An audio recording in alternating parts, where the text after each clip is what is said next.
Do do do do do do. What up?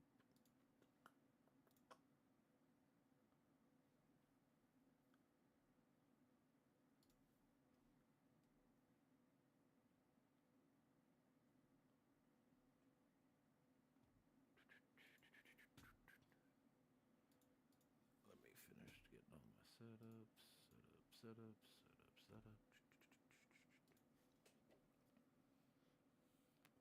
Then we can start reading some news or something till people show up.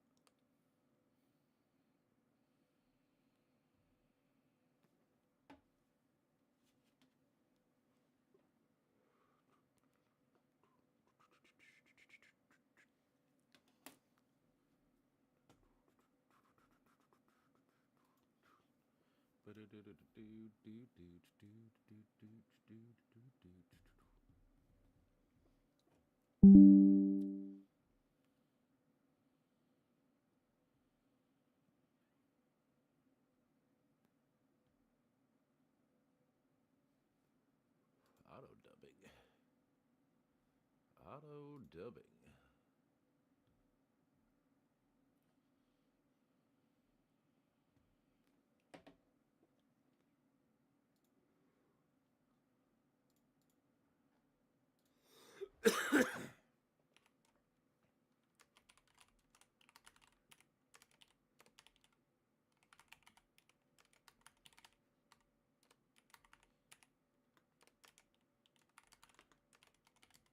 Do do do do do do.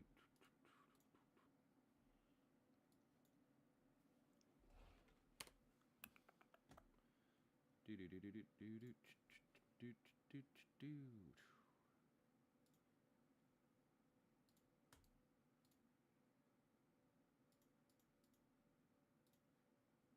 Do do do do do do do do.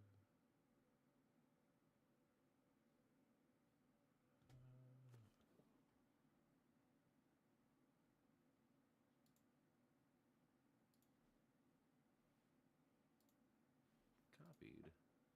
It's copied. It's pasted.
Do do do do do do do do do do do.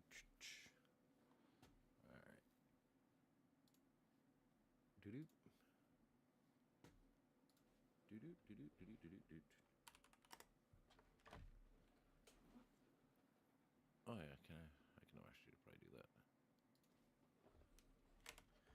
All right, go watch the Obama video.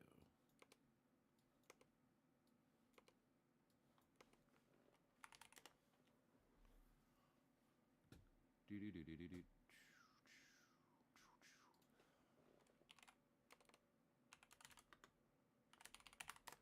What's happening, Captain?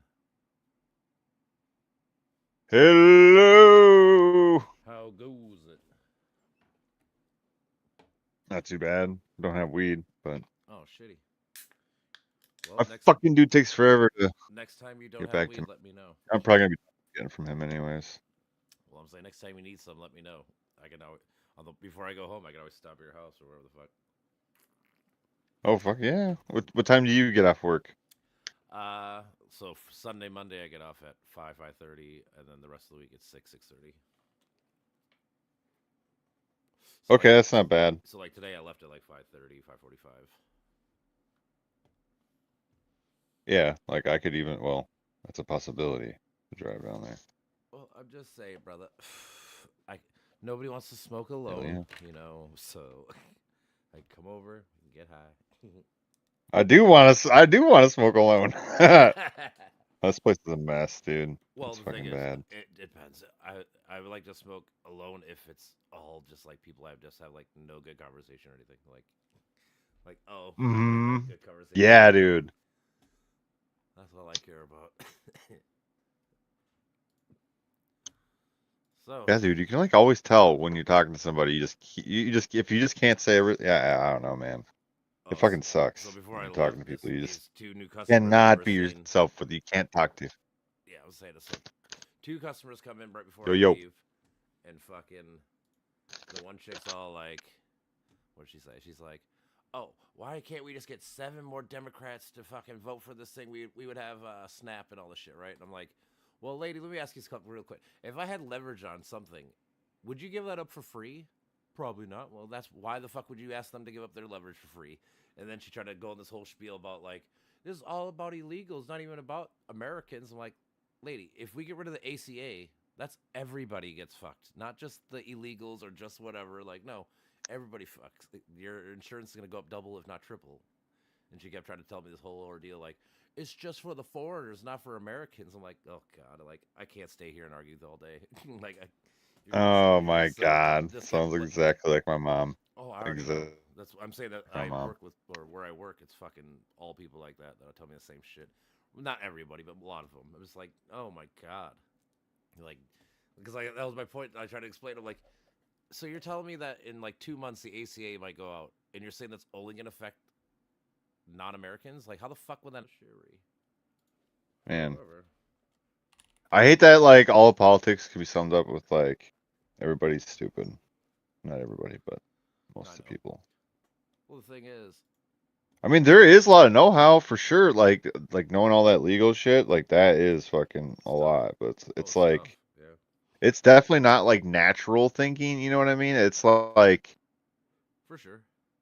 it's almost like doing math. You know what I mean? It's fucking weird. I would It's just say that it's a bunch of made up shit. it's like being ultra pedantic. Like you literally have to like, if this word has like 3 meanings, you could fucking chop anything you want to make it the meaning you need for it. You know, like, and that's what good lawyers do. Like Yeah. this word says this, but does it really say this? Couldn't it mean this? And then when you actually think about it, like, I guess it could mean that. And that's how you win fucking cases and shit like that. Yeah. Dude, I mean, even fucking even think about like Christ. the whole pro gun thing. Second Amendment, like that comma does a lot of heavy lifting. Like it's been interpreted that comma is a separator, link, So I mean, like, so when they say like militia shall not be infringed or whatever the fuck, like that's the way they have to think though. Like I said, you have to try to take multiple meanings out of the same words or same phrases and shit. It's not easy. Not everyone can do it. There's a part for lawyers. Lawyers are needed, but Yeah. like they should try at least to dumb down some of the fucking lineage or the wordage or whatever. I don't know if you can though, because it might be like science shit where it's like these things are so hard, but they kind of have to be. It's very complex topics. Let's see here. Mm-hmm. Yeah. And then yeah, Definitely. I'm trying to figure out what. I can't Do even. we vote tomorrow? Is there any voting going on in Minnesota tomorrow, except for the mayor? Yeah, that's not us. That's what I'm saying. Nothing here though, right? I'm trying to see. Oh, let me look at Belgrade. Give a fuck about the mayor. Well, the thing is, it's not our mayor, so I don't give a fuck. I don't live in Minneapolis, so I don't care. I did read the Anoka County School Board. It was like $280,000 spent on this election for their school board, and it was like 230 of it or 220 of it was Republican people. It's like they spent like 8-1. That's crazy. Not sure who's on the ballot. Let's see. Wait, say it. What was it? What was there's the thing that I'm happened? saying the Anoka County School District, right, which is like one of the biggest school districts in Yeah. Minnesota. Oh, okay. I'm saying that there was like $280,000 pumped into this election coming tomorrow, and 220 of it was from Republican people, and 60 of it was from Dems. So I'm saying they spent like 4 to 1, whatever it is, Damn. on this election. They care so much more about education than we do. Like, what the fuck, dude? They They're don't. That's the so thing. fucking active. They are active. I mean, That's why they that's what win. I mean. Like, oh, right. Yeah, exactly. That's what I mean. Like, they care about winning that war, so to speak. You know, like, Yeah. it's so ridiculous, dude. It's like, I don't know, man. I don't This know. is always just funny. I Everyone can't always even. says that they want money out of politics, but it's like your It's your just guys people spends living in way their more than illusions, anybody man. else, and you guys act like you guys That's don't all they spend want. money. That's why I think it's funny. Like it's like for all these years I've been talking to the Republican people. They're always like, "Oh, bill should be like 2 sentences. It should be short and simple, so everybody can get it." But then Trump does the big beautiful bill that's like 1,000 pages long, and they don't care. It's like, what? Did you just bitch at me for fucking months and years that we shouldn't be doing this, but now your guys doing it and it's cool? Like, the fuck, Like, come on now. Again, stay true to principles. Like, stay true to the principles. Yeah, exactly. I mean, that's all it really is. People don't know how to do that. People flippity flop very fast. But A flip, a flop, a flippity, lippity, pip, pop. I don't know. Just can't stop the bang bang, the boogie, the up chop, the boogie.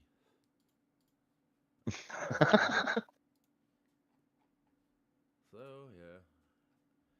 I was gonna listen to the Obama speech. I guess he did. He gave a good speech yesterday in Virginia, talking shit about Trump, and he's trying to get.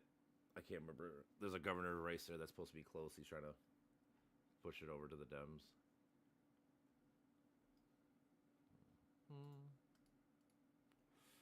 Yeah, I don't see nothing for Elk Grove. Yeah, I heard that he was gonna try to take a more active role. It's like,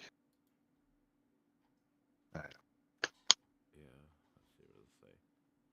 half the country has a very different idea about what's going on than the other. That's the problem. Like I said, that is literally the issue. Is that we don't live in the same reality anymore. There's well, I seen this meme the other day. Like, none of them see Trump as overreaching at all. Like, no, and then it's like, then they'll be like, "Oh, where's the overreaching?" It's like, like, Yeah. how many things do I have to bring up exactly? Like, it's like, we're at this point, we're at tally points. We're not at descriptions. Right. These are descriptions, not prescriptions. Now we're describing what the action is, not guessing. We already see it. Yeah, fucking is crazy. Yeah. What was it? So like yesterday, he did that 60-minute video with whatever interview thing, and they asked him about the Chinese dude, and he's like, I don't even know who he is. Like, dude, you pardoned this dude, and you did all these things. It kind of goes more to what I've been when I was arguing with the dude yesterday or the other time. It's like it's fucking. You got no choice but to be difficult. like Zen about it. Yeah, I'm saying I agree. It's fucking difficult as fuck, dude. Because I mean, honestly, it's the whole thought process. People can only open up their minds for themselves. How do you literally get people out? Like, I wonder how many people, dude. Like, okay, so that one guy that the Discord or whatever that you got into a fight with or an argument or whatever, a debate. Yep. He said that he basically woke up one day with a wife and kids, and that's like more or less what he remembers I know. about his life. Yeah. And I think about people like that. Like, how many people are actually just snoring, like drooling asleep? Like, and they just do not have any fucking clue. Yeah, I think that most people you say are stupid, they're probably asleep. Yeah, they're probably I tend to subscribe that most mentally people ill aren't or actually stupid. It's just in some they're way. uninformed. That's usually what. Like, yes, honestly, like if I were to guess, like the even real people that population, seem productively stupid. well, I don't think they're stupid. You know what I mean? Actually, guess I'm guessing maybe 20% of people are actually probably stupid. Like legitly, like they cannot learn this because they just cannot. But the rest is fucking just they'd never heard it. Like a lot of times they just never heard this information. Like, oh, you don't know about that? No, like that's a really big deal, right? No. I mean, think about like this whole Argentina thing. Like, we don't. that's horrible, right? We're gonna be buying Argentina meat. We're bailing them out. We can't help ourselves. Like, how can you support that? How does that sound like a good structured plan for you? I don't know. Because we do Yeah, shit it that way. seems so obvious. Just like this really is like a late stage capitalism. Like it really like it's not able to be removed from it. You know, like you think about the collapse of the single income family into two income family. You know, and then like the cost of living goes, but it skyrockets, and the wealth inequality just keeps going up. It. I mean, it Well, this really is is good. as if they are just draining us. I Huh? mean, yeah. I was saying, yeah. It's been since like that since like the '80s. I was saying the '80s is when the wealth inequality Yeah. fucking cracked out, or fucking just went so high. Like it was always like 60-40 before, which is respectable. Now it's like 80-20, if not higher now. Like, fuck, man.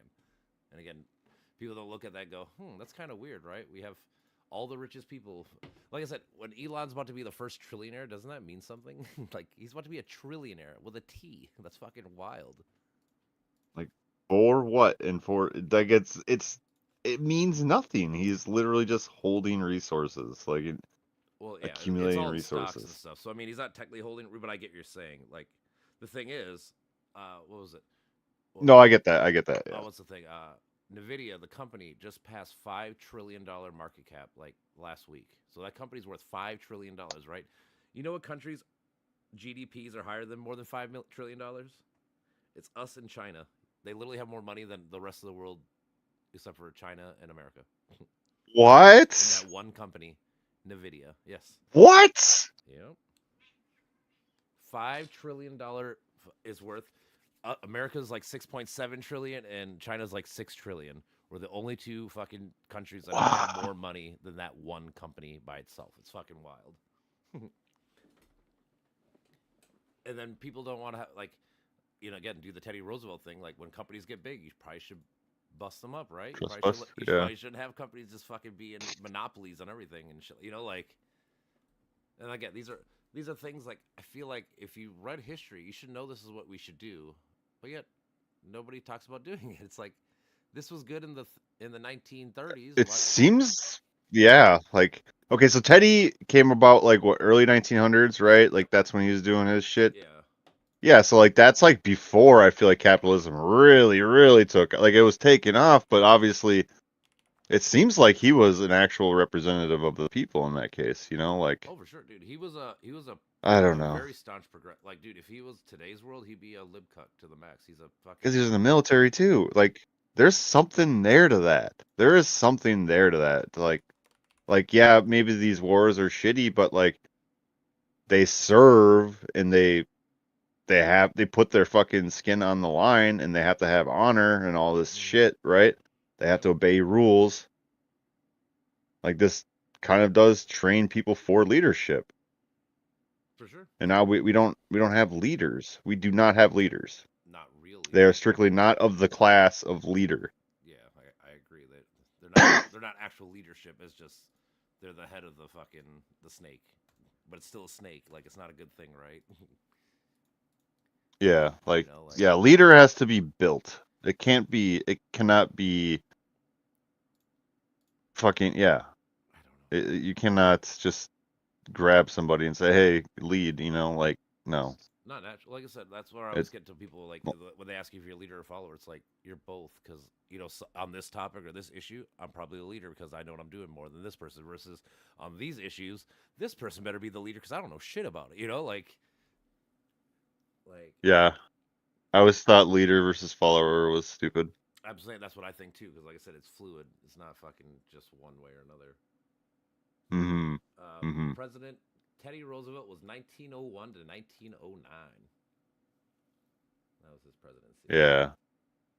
Yeah, he was so early and then like So like he had to deal with yeah, we don't get military leaders. he had to deal with the beginning of the industrial revolution. That's probably why he fucking was like into bunking bust or company busting and shit. He's like, dude, all these companies are just starting, and now they're getting bigger than the government itself. Like fucking what's it called? Rockefeller with Standard Oil. They were the first fucking Elon Musk of their day. Like, they had more money than the government. That's fucking wild. When the government called to ask money to borrow money, they'd ask Rockefeller.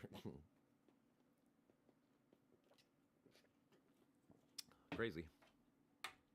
And again, right? Yeah, we're yeah. living in the same world, though. I'm saying it's the same shit now. And again, we don't have someone like Teddy Roosevelt saying, "Hey, man, we should probably break these companies up. They shouldn't be so fucking big. You know, make them like 6 smaller subsidiaries or whatever." That's all you gotta do. Make it more manageable. What?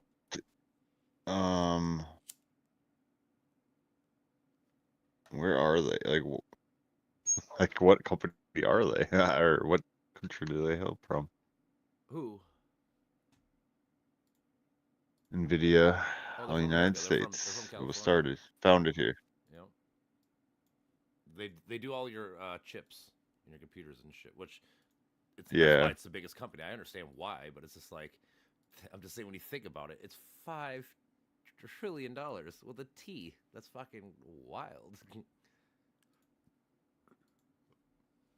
But here we are. Yeah. 5 fucking trillion.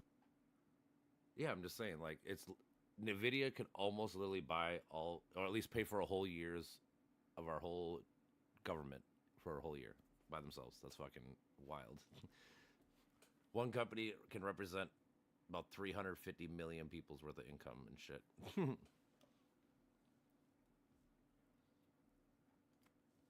Tis wild. Yeah.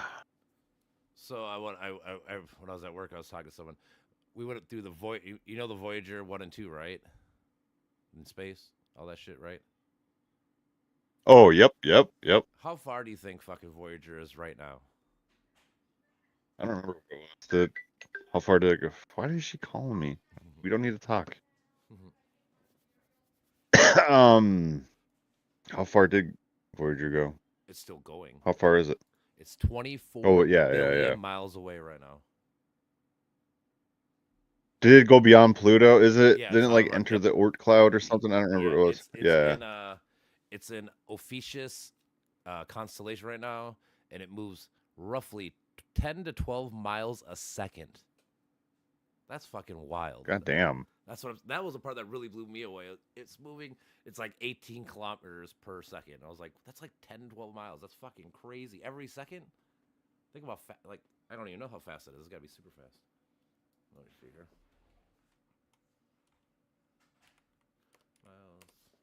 Miles per hour. 18. How is it going that fast? Like, okay. How long will it take Voyager to leave the Oort cloud? It will take Voyager spacecraft approximately 300 years to reach the inner edge of the Oort cloud, and an additional 30,000 years to pass entirely through it and leave the solar system. That's crazy. 30,000 fucking years. The little engine that could. Hold on. Jeez, come on, computer. So it's not at the Oort cloud, I guess, yet, but gee. Yeah, we were talking okay. about space and shit earlier. It was just fucking. You know about the manhole, right? The manhole that went into space because of a nuclear bomb test blew up so high that it's actually in space right now. What? Yeah. That's fucking insane. It's wild. What? Yeah. That's fucking insane. It's wild. No, we're talking about Voyager. No, we're talking about Voyager. Voyager 1.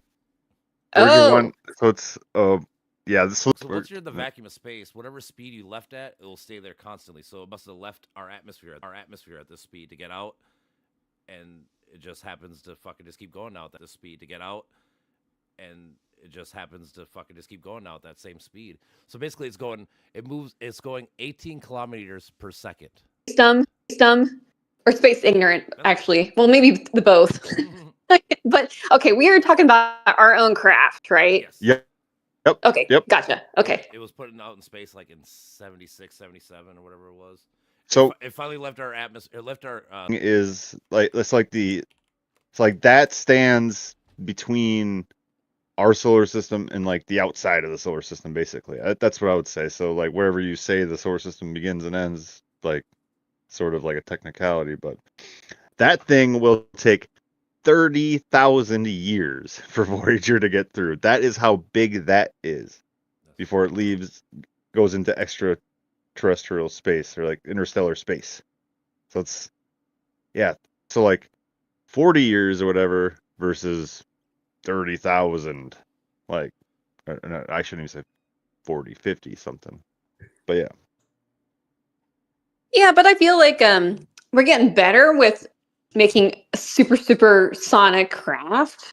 So I think all this stuff's kind of like as we know it, but tomorrow maybe not so. For sure. Mm-hmm. I mean, that's kind of the thing with Voyager in general. That was the whole idea. Like, we know this much about space. Well, let's send this thing as far as we can, collect as much data as we can to see how much the shit we don't fucking know, which is infinite, you know, especially when it comes to space like this. Yeah, because I feel like Musk is getting really good at having a lot of trauma happen to his gizmos,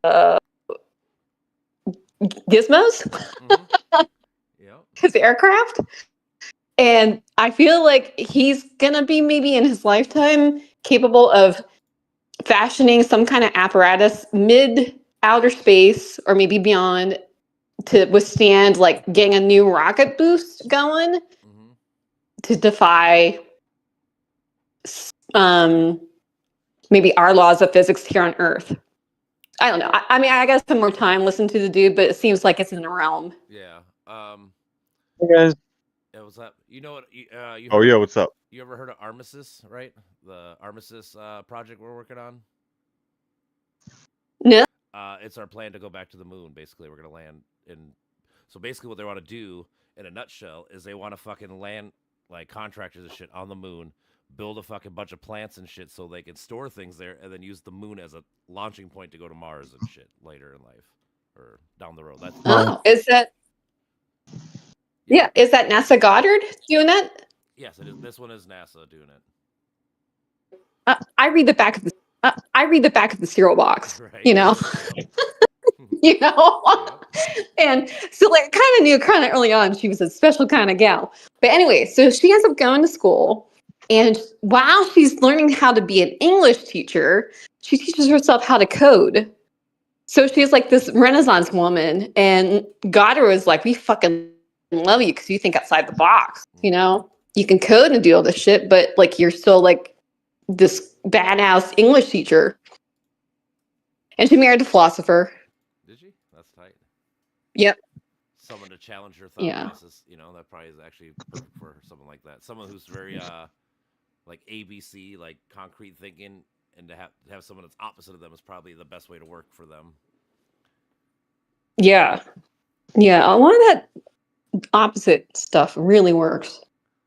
Yeah, I mean, honestly, like it's one of those things. Like, if you could, truly date yourself, would you probably do it? You probably wouldn't, because you'd probably be so annoyed. Like, fuck you, like you know, like you know, it's one of those you never think about. It's really true.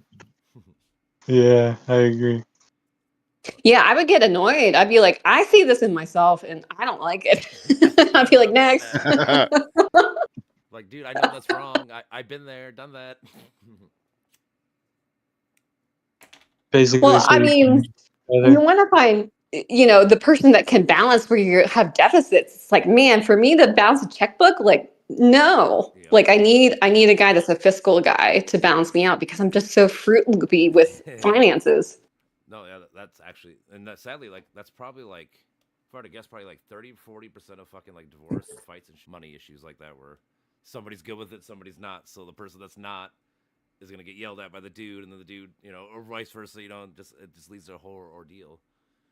But it's better if you learn that you kind of need each other. Like, if the person doesn't spend money, they also need the person to tell them, like, hey, you need to have fun in life. You need to do things and, you know, live life. Don't fucking just keep waiting for the future kind of thing. You know, you need a balance. Yeah. Well, I think honestly, a lot of it comes down to values, but you just said the literal values. Like, but yeah, if someone's asking you to not be the person you want to be, that's a deal breaker. It should be. Problem is, it's not for a lot of people because they get Yeah. wrapped up in emotion where their emotion says, "Well, I love this person and I'll change for them or I'll do this for them," but even though it never works out, it just doesn't. Yeah, they get resentful. Yeah, because it's like buried deep in them. Yeah. Think about I was talking to Brandon about this song that relates. It relates, but it's who I am, not who I was, and the lyric is, "Will you love me for who I am and not who I was?" I originally related it to changing for the worse, but it can also be related to changing for the better. For sure. Yes, indeed. And that's the thing. People need to get better at realizing that you're not the same person you were 5 years ago, 3. Like I said, people always give you shit for changing who you are. Like, well, when I knew you were like this. Like, cool, that you're right, but I'm not that person no more. Like, you should be happy that I've grown and changed and stuff, But there's a quote in the book: "A hypocrite is just a man in the process of changing." Or like often, it. Yeah. Often a hypocrite, not always, but often a hypocrite is just a man in the process of changing. Yeah. Mm-hmm.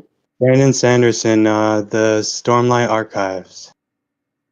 That's who wrote. Oh, that's the quote. That's the book series. Oh.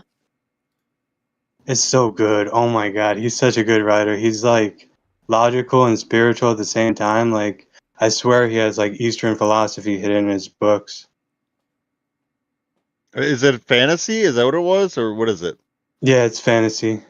Okay. There's also another quote I have written here. "As I fear not a child with a weapon he cannot lift, I will never fear the mind of a man who does not think." Yeah, that's true. Very nice. It is true. Dude, yes. People I don't think are arrogant a lot of time. Because they don't know what they don't know. Yeah. That's the thing. I've been trying to write a lot of poetry about reflecting on who I am and trying to, in ways, know what I don't know, which is difficult. For sure. Yeah, like where do you start? Exactly. It's just like, okay, I start with meditation, to be honest, and it's just like, okay, that thought is kind of new, so I'm like, oh, I can let that go or research it, and I do both sometimes. Oh, so like when you're in a meditation, you allow that thought, because sometimes you got to fight with the thoughts, but you actually allow it and then you investigate later. I sometimes choose whether to allow the thought or react to the thought. If I think it's a good thought and it can help me, sometimes I'll kind of explore it. But if I don't like it, I'll investigate it, kind of find out where it came from, and see if I can let it go. Okay. Huh. Yeah, my biggest thing with meditation is the rookie mistake where you end up falling asleep. I've gotten better. Like if I go to group meditation, I can, obviously not fall asleep whenever there's people around me. But like, yeah, I kind of need group. I started with guided meditation, so it wasn't as much of a problem. Yeah. Yeah, that I can do. If I know there's eyeballs on me, I'm a lot more Alert. civil. I'm with society. I'm awake. Yeah. Called sleep today. Right. I mean, you think about That's it, like, cool. Yeah, I kind of dig that because, like, where does that thought originate, and then you get to investigate it later if you determine it's worthy, and like that's super cool. Like I like that. It's like, where does that come from? And no one can say. Or I don't know. We're a group that maybe has a better answer than we don't know. I was just saying, that's how I describe that, non-reaction. Non-reaction, yeah. Buddhism is actually called a non-theory. because it says what we aren't. It's about non-judgment, non-attachment, what's the other one? I would say non-understanding in a way, but that's more Taoism. Yeah. Yeah, and it almost gets into the laws of metaphysics too, because sometimes that thought energy, when you mean it to be a negative, it's not. It's still that same energy that has to have its consequence. What do you mean? Okay. So like, you know how people observe particles smaller than the atom? And they're they're a little bit flighty, because if you want to see them, they won't appear. But if you go work on a grocery list, they'll suddenly appear. Oh, okay. Yeah. So the non-thought is still a thought, and it has an energy that has a resonance, that it has a law behind it that it has to respond. And this is just my layman's conceptualization of it. That's cool. I'm trying to work that through. I got distracted because there's a blinking light outside my house, but I think it's the leaves making it look like it blinks. I was just maybe that's the universe saying this is your thought that's inbound. sorry. What were you saying about non-thought? Yeah, I don't know. It's trippy. Like, I got to spend more time with my own theories about it. But I just know, you know, some. But I was like trying to think of it again, but I couldn't remember it exactly. Yeah, but no, if you get into subatomic particles and how they act whenever you want to observe them, they won't cooperate, I guess. So that non-thought, not reacting with the thought, is not observing the thought. I'm trying to put it into other words. Yeah, it breaks your brain. Breaks your brain. I'm usually with things that break my brain. Oh, I want to share with you guys something. It's a philosophical thought that it combines non-identification with the no self theory of Buddhism. It's I might have to say when I quote, but let's just say most of the I's and the I ams are in quotes, okay? If I is concepts of gathered beliefs and I am until I believe I am I then what I am, or was there never an I to am? And Sam, I like green eggs and ham. Well, it's inspired by something Alan Watts said. It's kind of a joke, but the first part is about fake it till you make it. It's about the concept of belief, and if we believe in something enough that we are worthy of, eventually we are.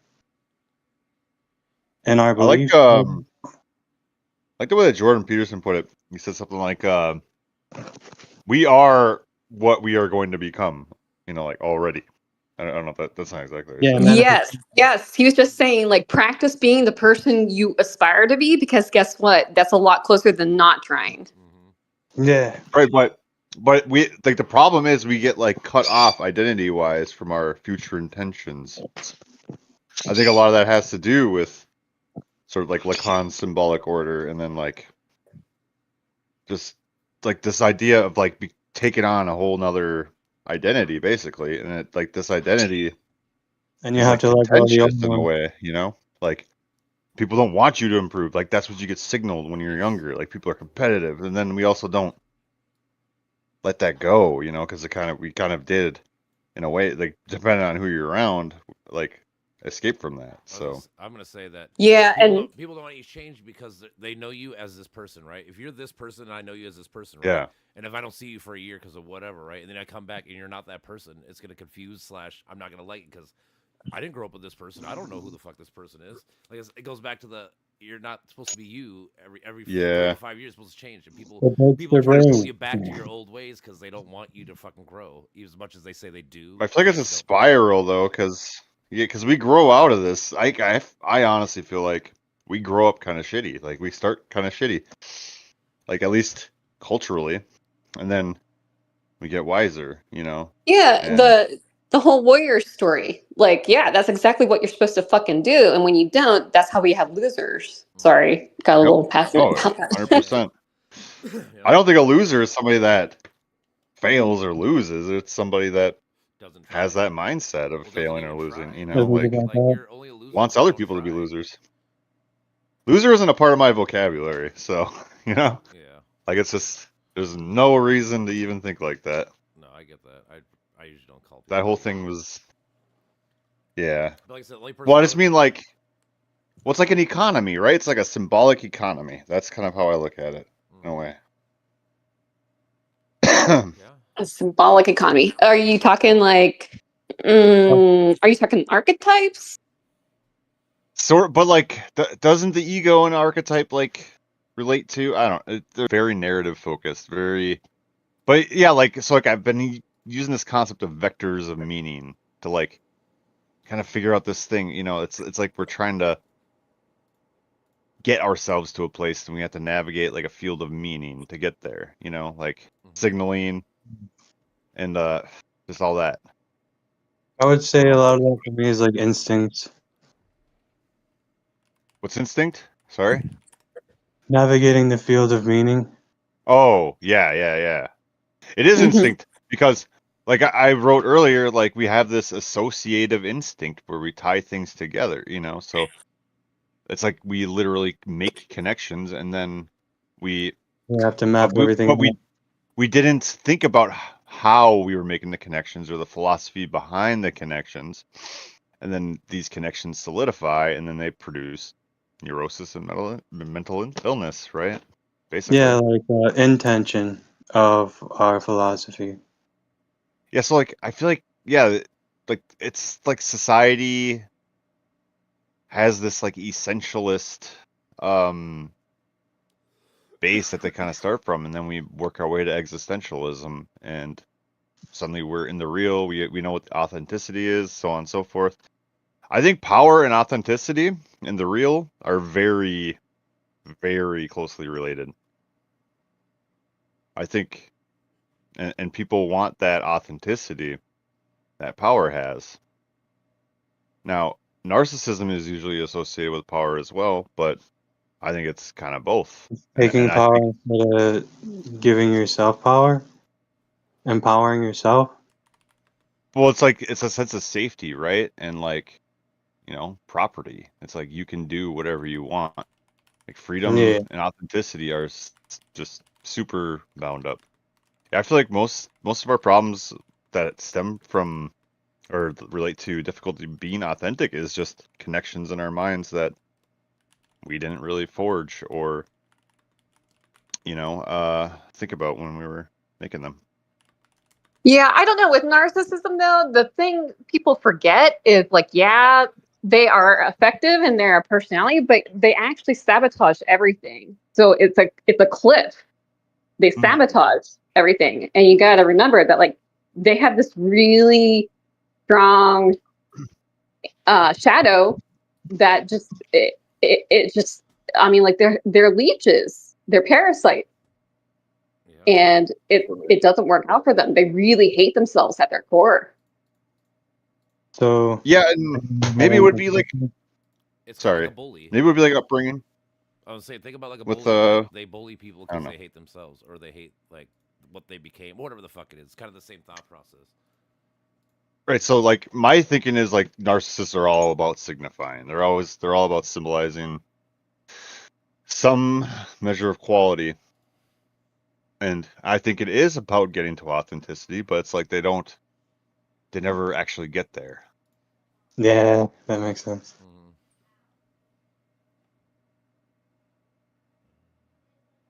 But I was thinking what it was all about. Sorry. I was thinking about what you were talking about. Carlos said something about infinity, and I forget what you said. This relates somewhat, but it's like a circle, which that would be a closed loop. But I think you were saying infinity doesn't connect, so it's not technically like if it was an 8 in the middle, it's not touching, it's still a circle. Wait, what part are we talking about? Shit. sorry, what you were talking about is narcissism closing in on itself in a way. Mhm. And I was thinking about it in symbols, and it would be a Oh, circle. okay. And for something to be a complete cycle, if it was infinity, the circle would be like if you take a circle rubber band or anything that's solid, like a piece of yarn, and then you take it and you flip it, it looks like an infinity sign, but then the sides aren't touching, so it's still a circle, it's still a cycle, but it doesn't, it's more balanced. Okay. I like the way you said that narcissism closes in on itself. That does seem the case, and probably basically the case with every condition, right? That Yeah. like it's like it's a response to something, or like for a desire or something that they don't remember. It's like Well, I would say that's the same thing, because like not everything is like a complex or whatever. But sorry. Yeah. It's okay, dude. I don't mean to cut you off either. I like the back and forth. Oh, yeah. Yeah. I do the same thing. But yeah, I was just thinking of that earlier today. You were talking about how Carlos was saying something about infinity, and I thought for a second that's what you meant when he was talking about infinity, and I couldn't stop thinking What was about I it. thinking? I always associate infinity with like a singularity, and I think that there's potentially infinity inherent in reality is something that is significant. It's probably worth figuring out, but yeah, this is Commented all. I feel go like ahead. weird metaphysics. This is a very different kind of metaphysics to Yeah. what I people was are used saying to. on Z, I forget his full name, but you know Z on Mhm. Facebook. Yep. I, He's been in some of these chats before. oh, that's cool, dude. He's really awesome. I admire Yep. him a bit. He has a cool life. But so I commented on one of his posts about a black hole that eventually the math is just all the math seems to equal infinity plus infinity equals 1. Okay, that's Oh crazy. yeah, I we talked mean, about that the one day. I remember that. It's weird how it works that way. it makes sense. I mean, I get it. Just from my own weird thinking, but that's cool. It's a non-dualist way of thinking, I'd say. It's like all this stuff we say, all this infinity and all this other infinity, and then it all just equals, it's just all the same. It's just all one thing, you know? I can see it. Yeah. I always picture two wheels sort of grinding against each other, going in different directions. I would That say like positive infinity. Sorry. correlate to the vector ship. No, positive infinity. What did you say? I would say positive infinity plus negative infinity equals 1. Yeah. I mean, I believe it, but yeah, I see it. There's so many like ideas.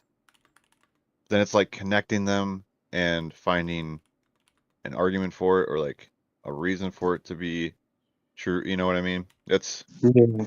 I think the intuition is fucking phenomenal. I think we undervalue intuition like a motherfucker, and I think we make all of our thinking basically linear, and I think that we have suffered for that.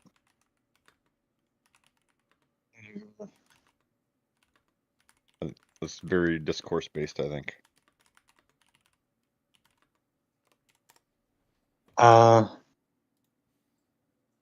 That reminds me of a story. I hope I'm not talking too much. I'm gonna try. No, you're good.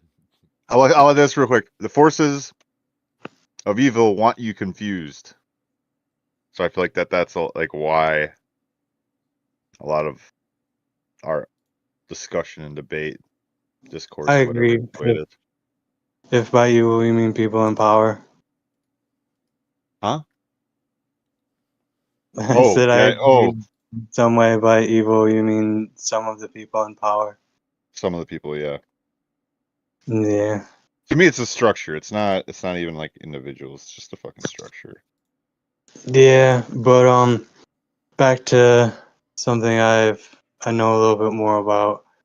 I'm trying to remember the exact story. I've told it a few times. So there was a monk and a reporter in a train station. The reporter asks, if you would take one thing out of the world to end suffering, what would it be? The monk says, let me ask you a question first. Who are you? And he said his name. He said, that's your name. And then he said, who are you? He said, I'm a reporter. He said, that's your work. And this goes on for a while. And then finally the reporter says, okay, I don't know who I am. What do you suggest? And he said, that's what causes the most suffering. Oh, yeah. Yeah. That is that. I wish I need to know more about depth psychology. Sorry, depth psychology. Yeah, I'm saying that's the whole thing. Like, you're your biggest critic and biggest enemy. Like, you are your biggest negative everything. Like I say, whenever someone talks shit to you about anything, the reason why it hurts probably is because you said it to yourself and you think those things to yourself. That's why they hurt. Like, if someone says something that you know is like blatantly false or whatever, you don't really care about it. Like, whatever, I don't care what you say. But like, when someone touches something that you thought of, it's gonna hurt so much worse because you have those thoughts. Yeah. You know. Working on your shadow because of your triggers. Yeah. Instead of blaming people. Mm-hmm. Yeah.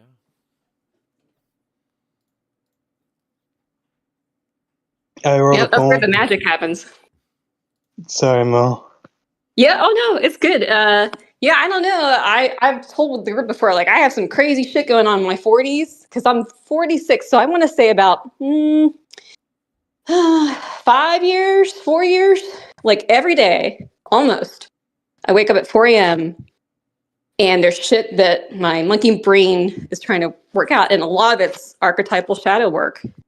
Yeah. That makes sense. So it's just that era for me where it's like every day, hello, Mel, wake up. It's time for you to deal with your shit. Right. But it's powerful. The thing is, at least you're doing it, so you don't get run over by it later in life because you actually take the time to actually think about that kind of stuff. The people that don't think about shit like that ever, and then all of a sudden, like I said, 45, 50, all of a sudden it just all crashes down on you. Those are the people that fucking can't handle it. They have like the midlife crisis, whatever the fuck, all that. But like, I read it, I'm like, this tickles my funny bones so strong. I love it. Nice. You should have your mind blown once a day on something every day.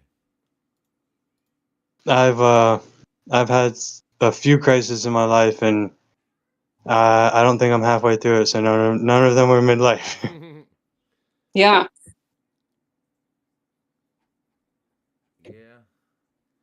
Yeah, it's crazy to think. I'm only half cooked. The thing is, it's only a midlife crisis. Again, if you never dealt with the issues beforehand, then it just all hits you like, oh fuck, I am this point, and I am this. Like, the thing is, at least like people like us, like who tend to philosophize things and stuff like that, it's like we actually do think about like death, life, all these things. So when it gets to that point, hopefully older, you're less susceptible to fucking go off the rails and get 45 new tattoos at 42 years old and all the all the shit that people do. Buy a fucking Maserati. I can't afford it, but I need one. I'm about to be gone. All that kind of stuff. Shit people do.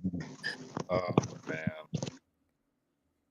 I think that's why I started meditating. My life was not going well, and I just started like trying everything. For sure, and as you should. Yeah. I mean, even like I really need to do more like meditation. I tell like Brandon and all them before, like whenever people talk about philosophy, like, oh, I'm this, I'm like, dude, you shouldn't be anything. You should be a blend of probably all these things. Like, whenever you start lumping yourself into one category, you're probably not doing yourself any good. Like, that's why like when we talk about like the East and the West and this, I just try to always trust people like, why can't we just blend the two? Like, why can't we have like some of our economic capitalism with some socialism from these people or whatever you want to call it? Like, we should think about blending things together instead of fucking they have to be opposite or we have to be this. Like, that thinking is not good. Like one world. Yeah, I mean, even earlier we were saying how we need our opposite to balance ourselves. Yeah, it's like if we find the middle path, which is totally Eastern, we find the middle path. it's a pretty good path. Yeah. Well, at least you cut down on the extremes, and that's the big part. Like, like you can be religious, but like the religious zealots are the ones that go kill people or do whatever because God's. Like being a thing is not necessarily bad. It's just the extremes of the things a lot of times. Like honestly, like I don't you can go.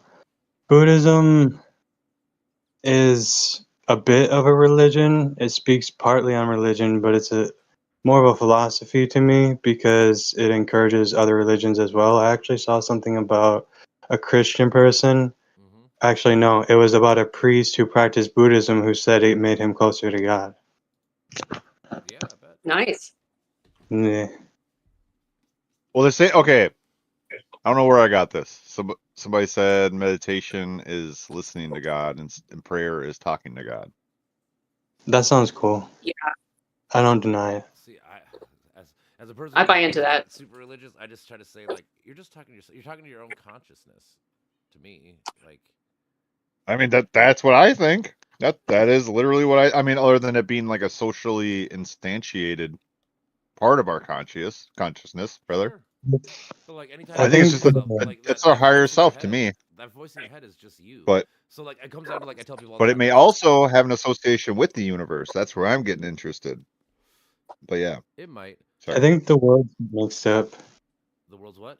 Like the words like Tao, God, Brahma.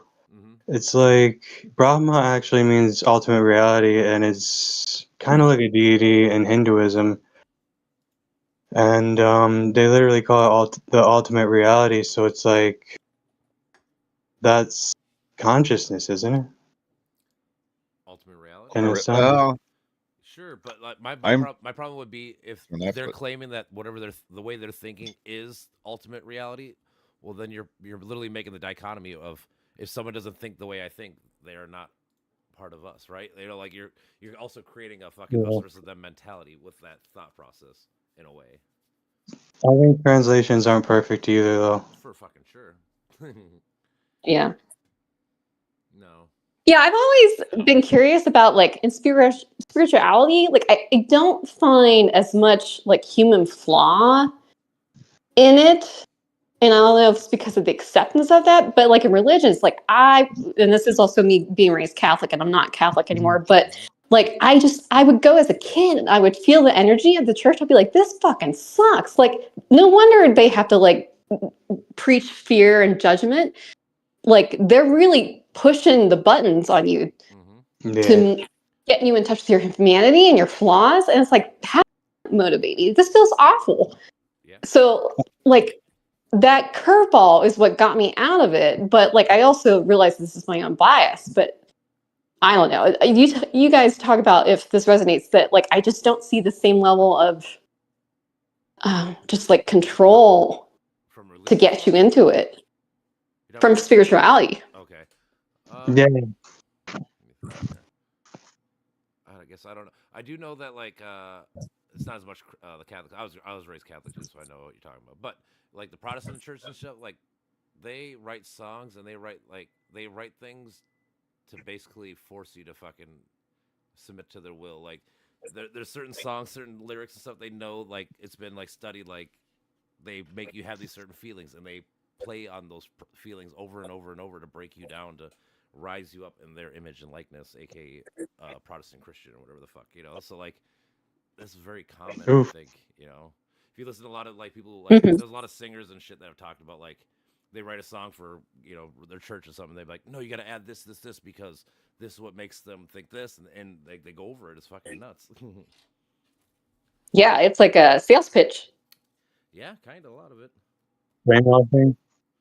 So going back to what I was trying to say at one point, the reason why it upsets me that people give credit to God and stuff for all that shit, because I always you're literally putting yourself down. Like if a drug addict or alcoholic gets over their shit, and they always go, well, God let me do it. It's like, dude, you did this. Like that's how powerful you are as a person. Like I try to stress that to people all the time. Like you did this all by yourself, like with your own brain power, your own might, your own will, or whatever you want to call it, dude. Like you should give yourself so much credit, but people don't give themselves credit. They give credit to everybody else. And I think that hurts the person itself, because again, because we feel shame, we hate that, but we also need to fucking get some joy and positivity. Like, if you get an A on your paper, you want kind of someone, your parent or whoever, to be like, you did a really good job. If you got an A and your parent goes, fuck you, you suck, how likely are you to fucking get an A again? You're not gonna try anymore, And I think we lose that a lot when we give credit to every other deity instead of just yourself. Like, I think.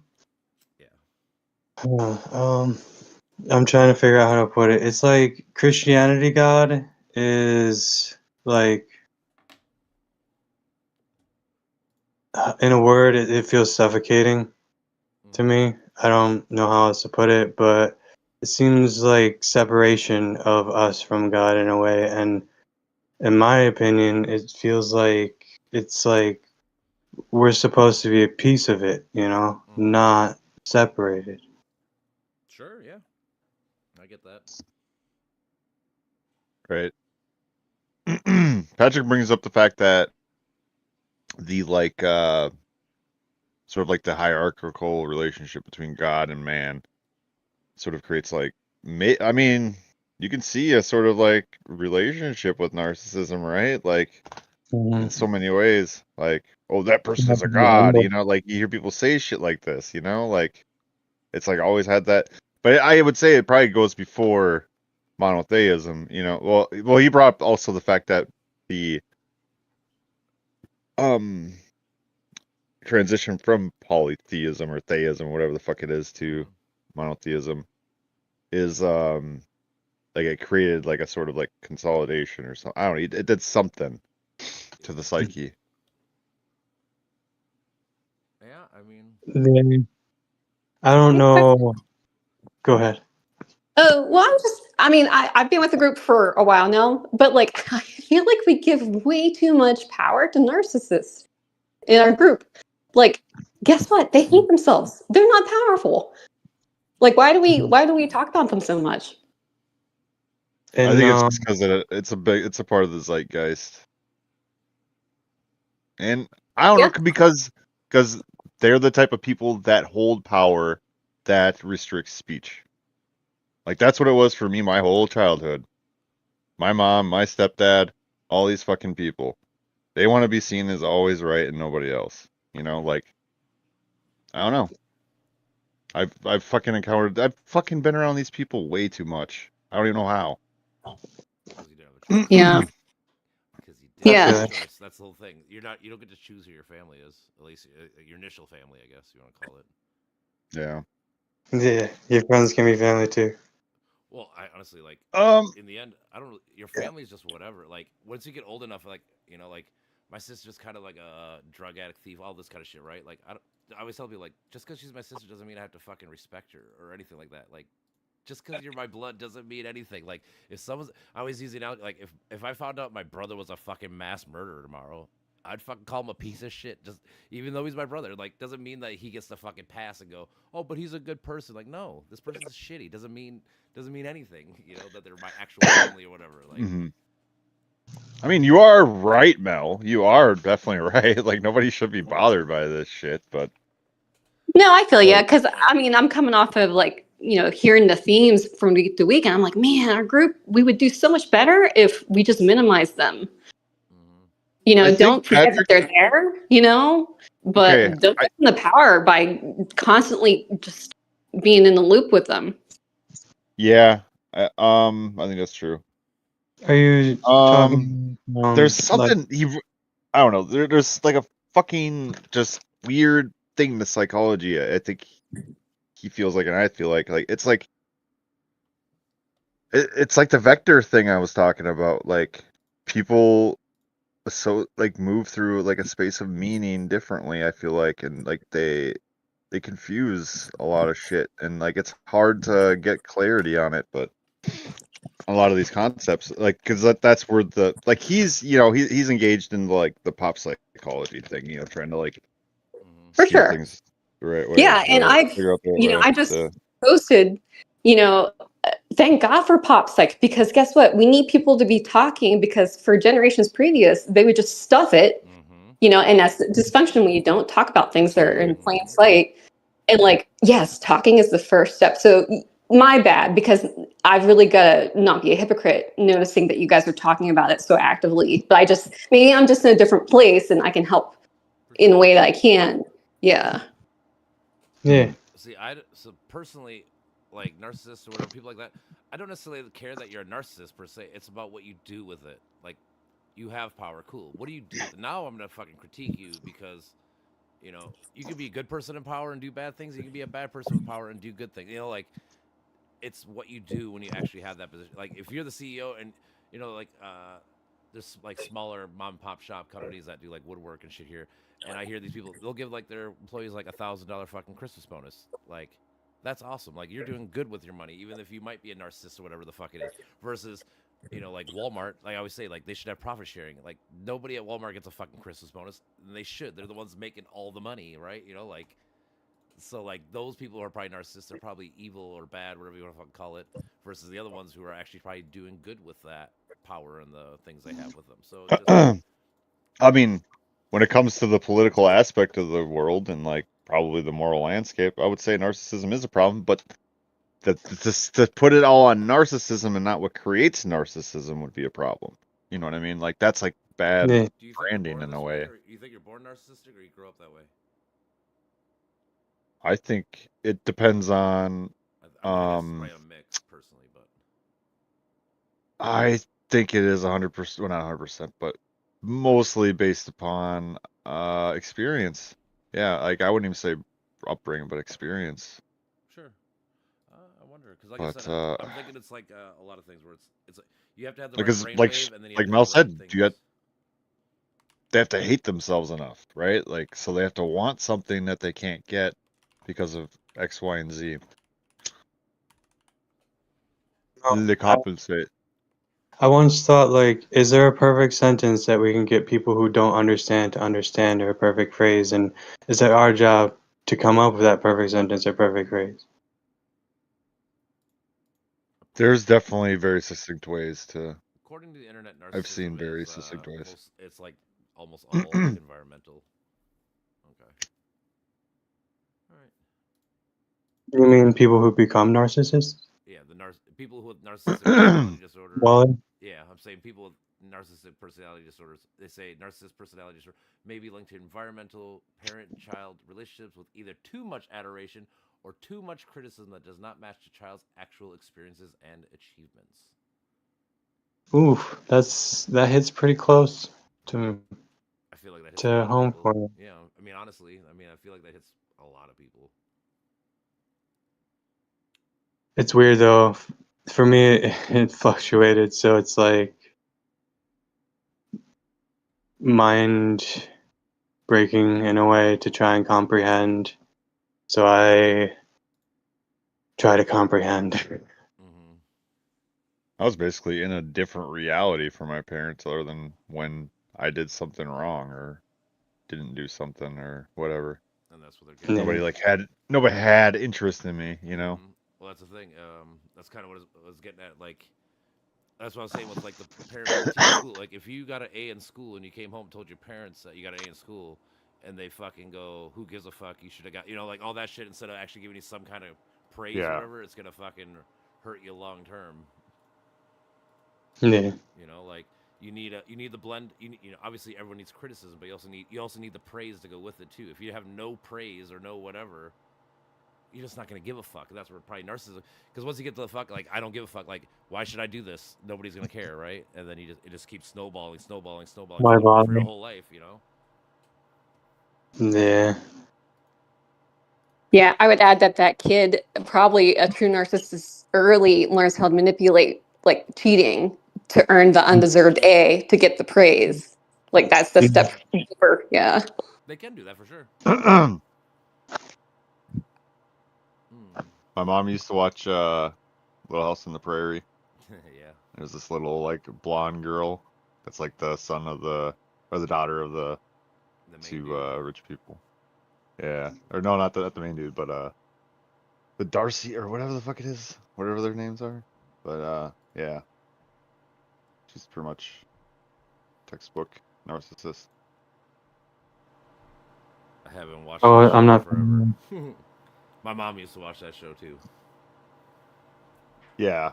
My mom's. I always say she grew up in the wrong era. She wanted to be born in like the 1800s with all the cows and all the shit. You know, it was such a simpler life. Such a simpler life. It was my life. I grew up around Amish and Mennonite. My grandfather was actually Mennonite, so it was my background. That's pretty. Oh yeah. I was telling Brandon that I've seriously and intensely considered becoming a monk because, oh man, it seems very peaceful. I mean, I've thought about that too. Like, dude, you know, sometimes a vow of silence is probably not a bad thing. You know, like. Mm-hmm. I mean, for real. You should become a monk. Do it, man. We need a monk in the group. You know, I want to say like.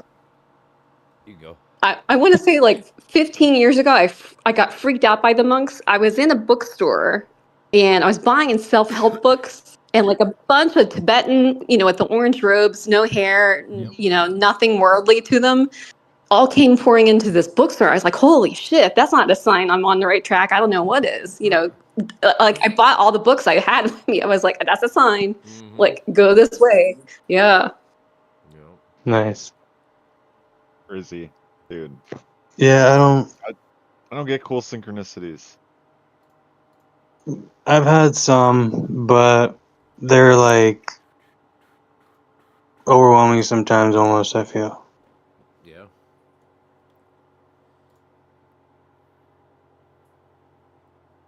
Yeah, they can freak you out. Like, I think I talked about this with Brandon. Carl Jung was having a session with a client, and the client was like, I don't know, like lucid dreaming or awake and describing a dream or something.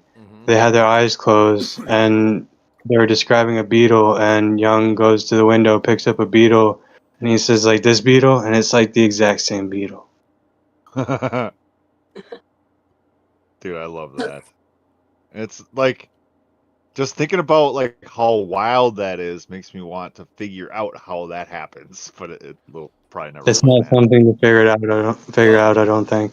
I would point out, because like I've done a little study into this kind of stuff. Like when he walked in the room, he might have saw the beetle without noticing it, you know, in his subconscious. And then when he got to thinking about his subconscious, it manifested, you know, like kind of thing. You know what I'm saying? It's kind of like how like I was saying earlier, like mentalists and shit like that. People that do all that kind of shit. That's how the same way they work.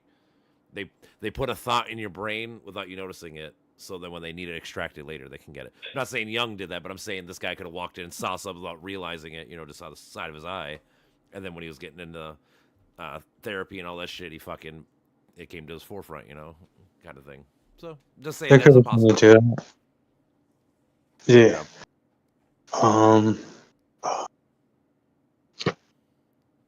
Yeah, I want to say like, I hate to say like I am psychic, but I've had some stuff come to me. I'm like, why, you know, like, why do I have this pattern? Why do they make me want to notice it? Why are they forcing it on me? You know, and it's like, I can't just disregard it because it was a lot. I had it a lot better when I was back east. I kind of lost it, but yeah, I just had stuff happen, and I don't know if it's like the universe saying, hey, this is a pattern for you to have a lesson. It could be just that. But I don't know, like I've lost it a little bit out here. But yeah, it's weird. It's very weird. Also, probably east where like different cultures too. So you're in a different culture, so now it affects how you think because you're not with the same kind of people. They're gonna force you to think a different way. Kind of thing. I'm thinking. Yeah, I feel like out here, there's probably too much energy that probably. This is just bullshit. I mean, I'm talking on my ass right now, but maybe you guys enjoy it. But like, there's a different energy out here, right? And I notice it because it's so different to me comparatively to East Coast, and it might be coming off the environment, and like maybe that's why the aliens gravitate towards this part of the country too, you know. But it's like there's something that's just different, and I have no words to like give it its due diligence with just my understanding of what my journey is. But that's the theory. I have something to say about that. So there's a theory that fault lines and like different parts on the globe have different energetic, I don't know how to describe it, but different energy, like different spots on the globe. Magnetism. Ley lines? Yeah, ley lines. Both of those. Okay. And and I don't remember much else, but I mean, yeah, there's a theory that the aliens, especially, I don't know if you guys know, but Ryan, I know you're kind of new to me, Strawberry too, but I'm in Nevada, which is like rich in minerals, right? And the aliens, they keep on saying like they're always here, and I think it's because they're looking for precious whatevers that we have in abundance here. That's a theory. Sure. I mean, honestly, if they're like, what was the meme or whatever? There's more diamonds in the universe than there are trees. Like trees are actually like rare as shit. It's literally only on Earth, like at least that we've seen so far. So like if somebody needed oxygen to live somewhere or whatever, they're gonna need trees, right? They probably might want to come to America or not America, but the world and fucking steal our trees. Right? Earth. Like as a rare earth mineral or whatever the fuck you want to call it. Yeah. Yeah, that's kind of commonly accepted. Yeah, my buddy's huge into this fucking UFO thing. I don't know. I haven't started digging into it yet, but I don't know. Aliens are a weird subject. It could be like they're just nice in a way because they travel through time. Who knows? Maybe. So I haven't. Yeah, they're like compressed energy. I just came up with this theory like a year ago when I was talking to either Brandon or Mitch or somebody, but like if the whole universe started with the Big Bang, right? So all time started at the same time, right? If I'm assuming that things evolve at the same pace, I'm assuming they're pretty much the same as us. I don't think they're going to be much more advanced, only because my thinking is they probably evolved at the same time frame as we did. Yeah. I don't. But again, the thing is we don't know obviously because we can't go outside of our solar system and shit to actually test. That's why like gravity's a theory because we haven't gone to everywhere in the universe to know. Maybe there's a part in the universe where gravity doesn't work. Like. So I guess we don't really know. Cool. But I was just thinking like like I'm saying like I can't have, unless they somehow have like hyper evolution on a different planet or solar system. Like I don't know how else they would be so much more ahead of us. But I don't know. That's interesting. Yeah, like I said, that's just my new thought process. I started a while ago, but it makes sense to me. I have a couple thoughts on it. If there was a Big Bang and time expanded with the universe in a sense, or the universe didn't all expand at the same time, then other things might have evolved before other things. Sure. I mean, we're still expanding. So let's say like where the new fucking universe is now, because it keeps expanding. Like they're not going to be the same time frame as like the very first fucking star, quasar, whatever the fuck, like so. I was giving this more thought recently. What was that? Because like the universe, I was giving this more thought recently. Like the universe like goes through periods of chaos and move toward stability. So I mean I really think it's legit. Personally, like it seems like intelligence might somehow develop in a very distributed way, and like I want to try to prove it. It's fucking hard. There's a lot of things that I've tried to learn to let go, like impermanence and accepting change and stuff. It's like there are a lot of like the top one would be, where do thoughts come from? Right. It's like I don't need to know that. That's why I'm going into this like semiotics direction, because I want to see if like what shakes out of it. Like yeah, that's your structure, your foundation. Yeah. Yep. I want to see if it can figure out. But I mean, that'd be so hard to apply to fucking astrophysics.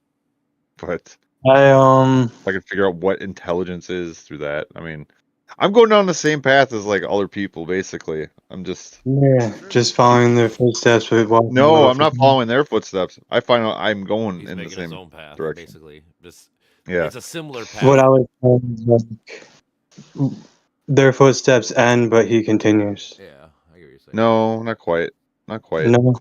Like Brendan Graham Dempsey, he's going down like a meaning direction too, but he doesn't think the same way as me. He is definitely fantastic though. He's got some good ideas. He's good on YouTube as well. Yeah. I was trying to relate. I somewhat successfully related brainwaves to frequencies. Okay. Right. So I'm gonna have to read it a bit. It's kind of about the wave. This is before me finding it, but so there's crests and troughs in a wave, right? There's what? Yep. Crests and troughs. The top of a wave is a crest. The bottom is a trough. Mm-hmm. Okay.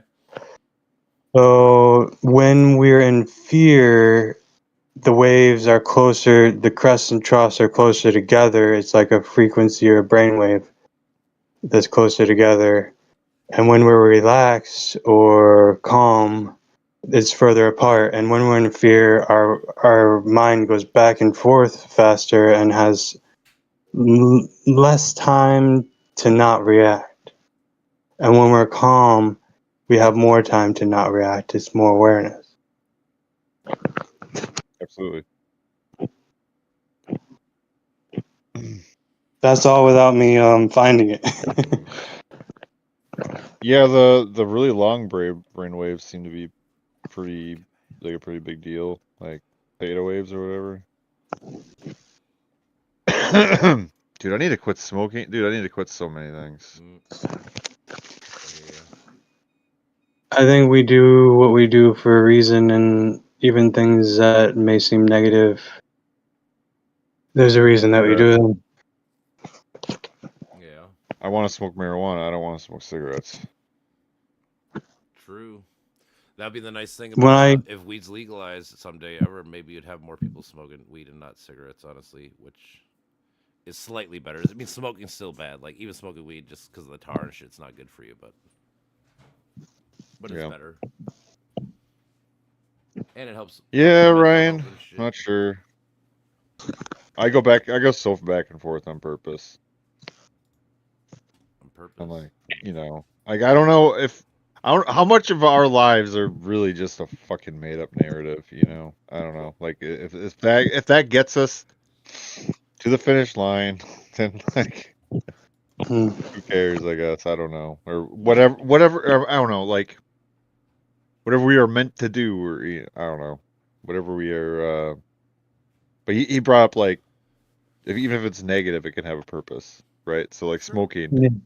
What does that do? It stimulates us. It makes us... I'm saying there's a reason that we do it. We might perceive the positives more than the negatives. We subconsciously weigh the pros and cons. And it's not a conscious process, so it's like obviously consciously we may decide that we don't want it, but we're still doing it for a reason. Yeah, absolutely. Oh, okay. Yeah.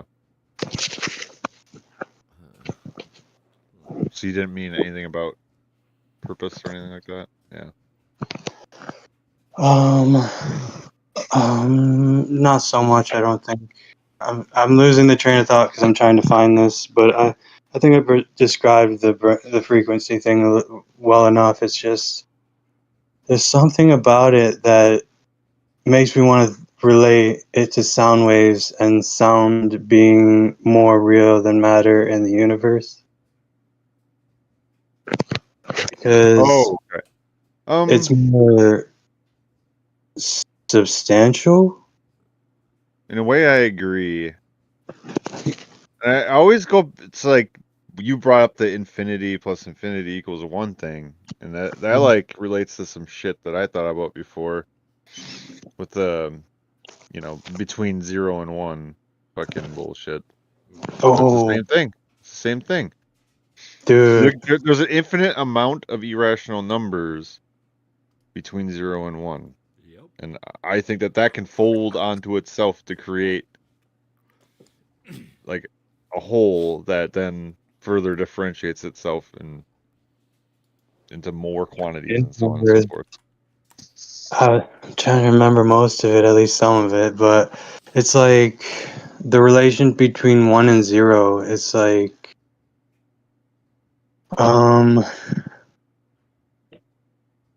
0 is a type of 1, maybe.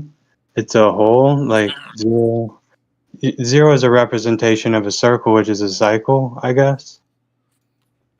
And then 1 is the whole, but it's also the beginning. Yeah, that's right. The divide, like, how do you go from nothingness to somethingness? Yeah, 10. That's where the cycle starts or ends. I don't know if it's like base 10 or anything, but I was just trying. That's kind of where I went with it after the first time I was thinking of it. Is like 10 is it's really just the first thing that is not whole. It's like it's more than a single, is what I mean.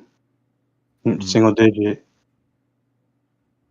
Yeah, like the gradation. Like, and is it, like the spacing? Like, I imagine a scale. Like, is the spacing gonna be the same from that 0 to that 1?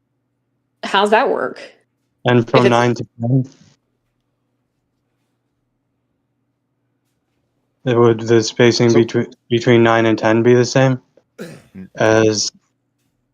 Nothing could be whole during that space between 0 and 1. That's the weird thing, right? And maybe part of the fallacy of the something before nothing thought is that there is indeed possible for there to be nothing if we keep going back as far as possible. So I guess that is basically the logic of the 0 and 1, range. Yeah. To try and comprehend nothing is like non-understanding in a way.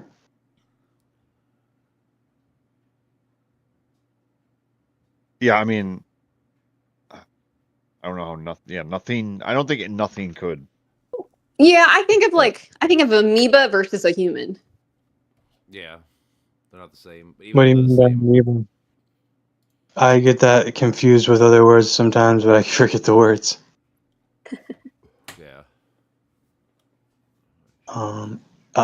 Yeah, I can't remember. What exactly do you mean by amoeba?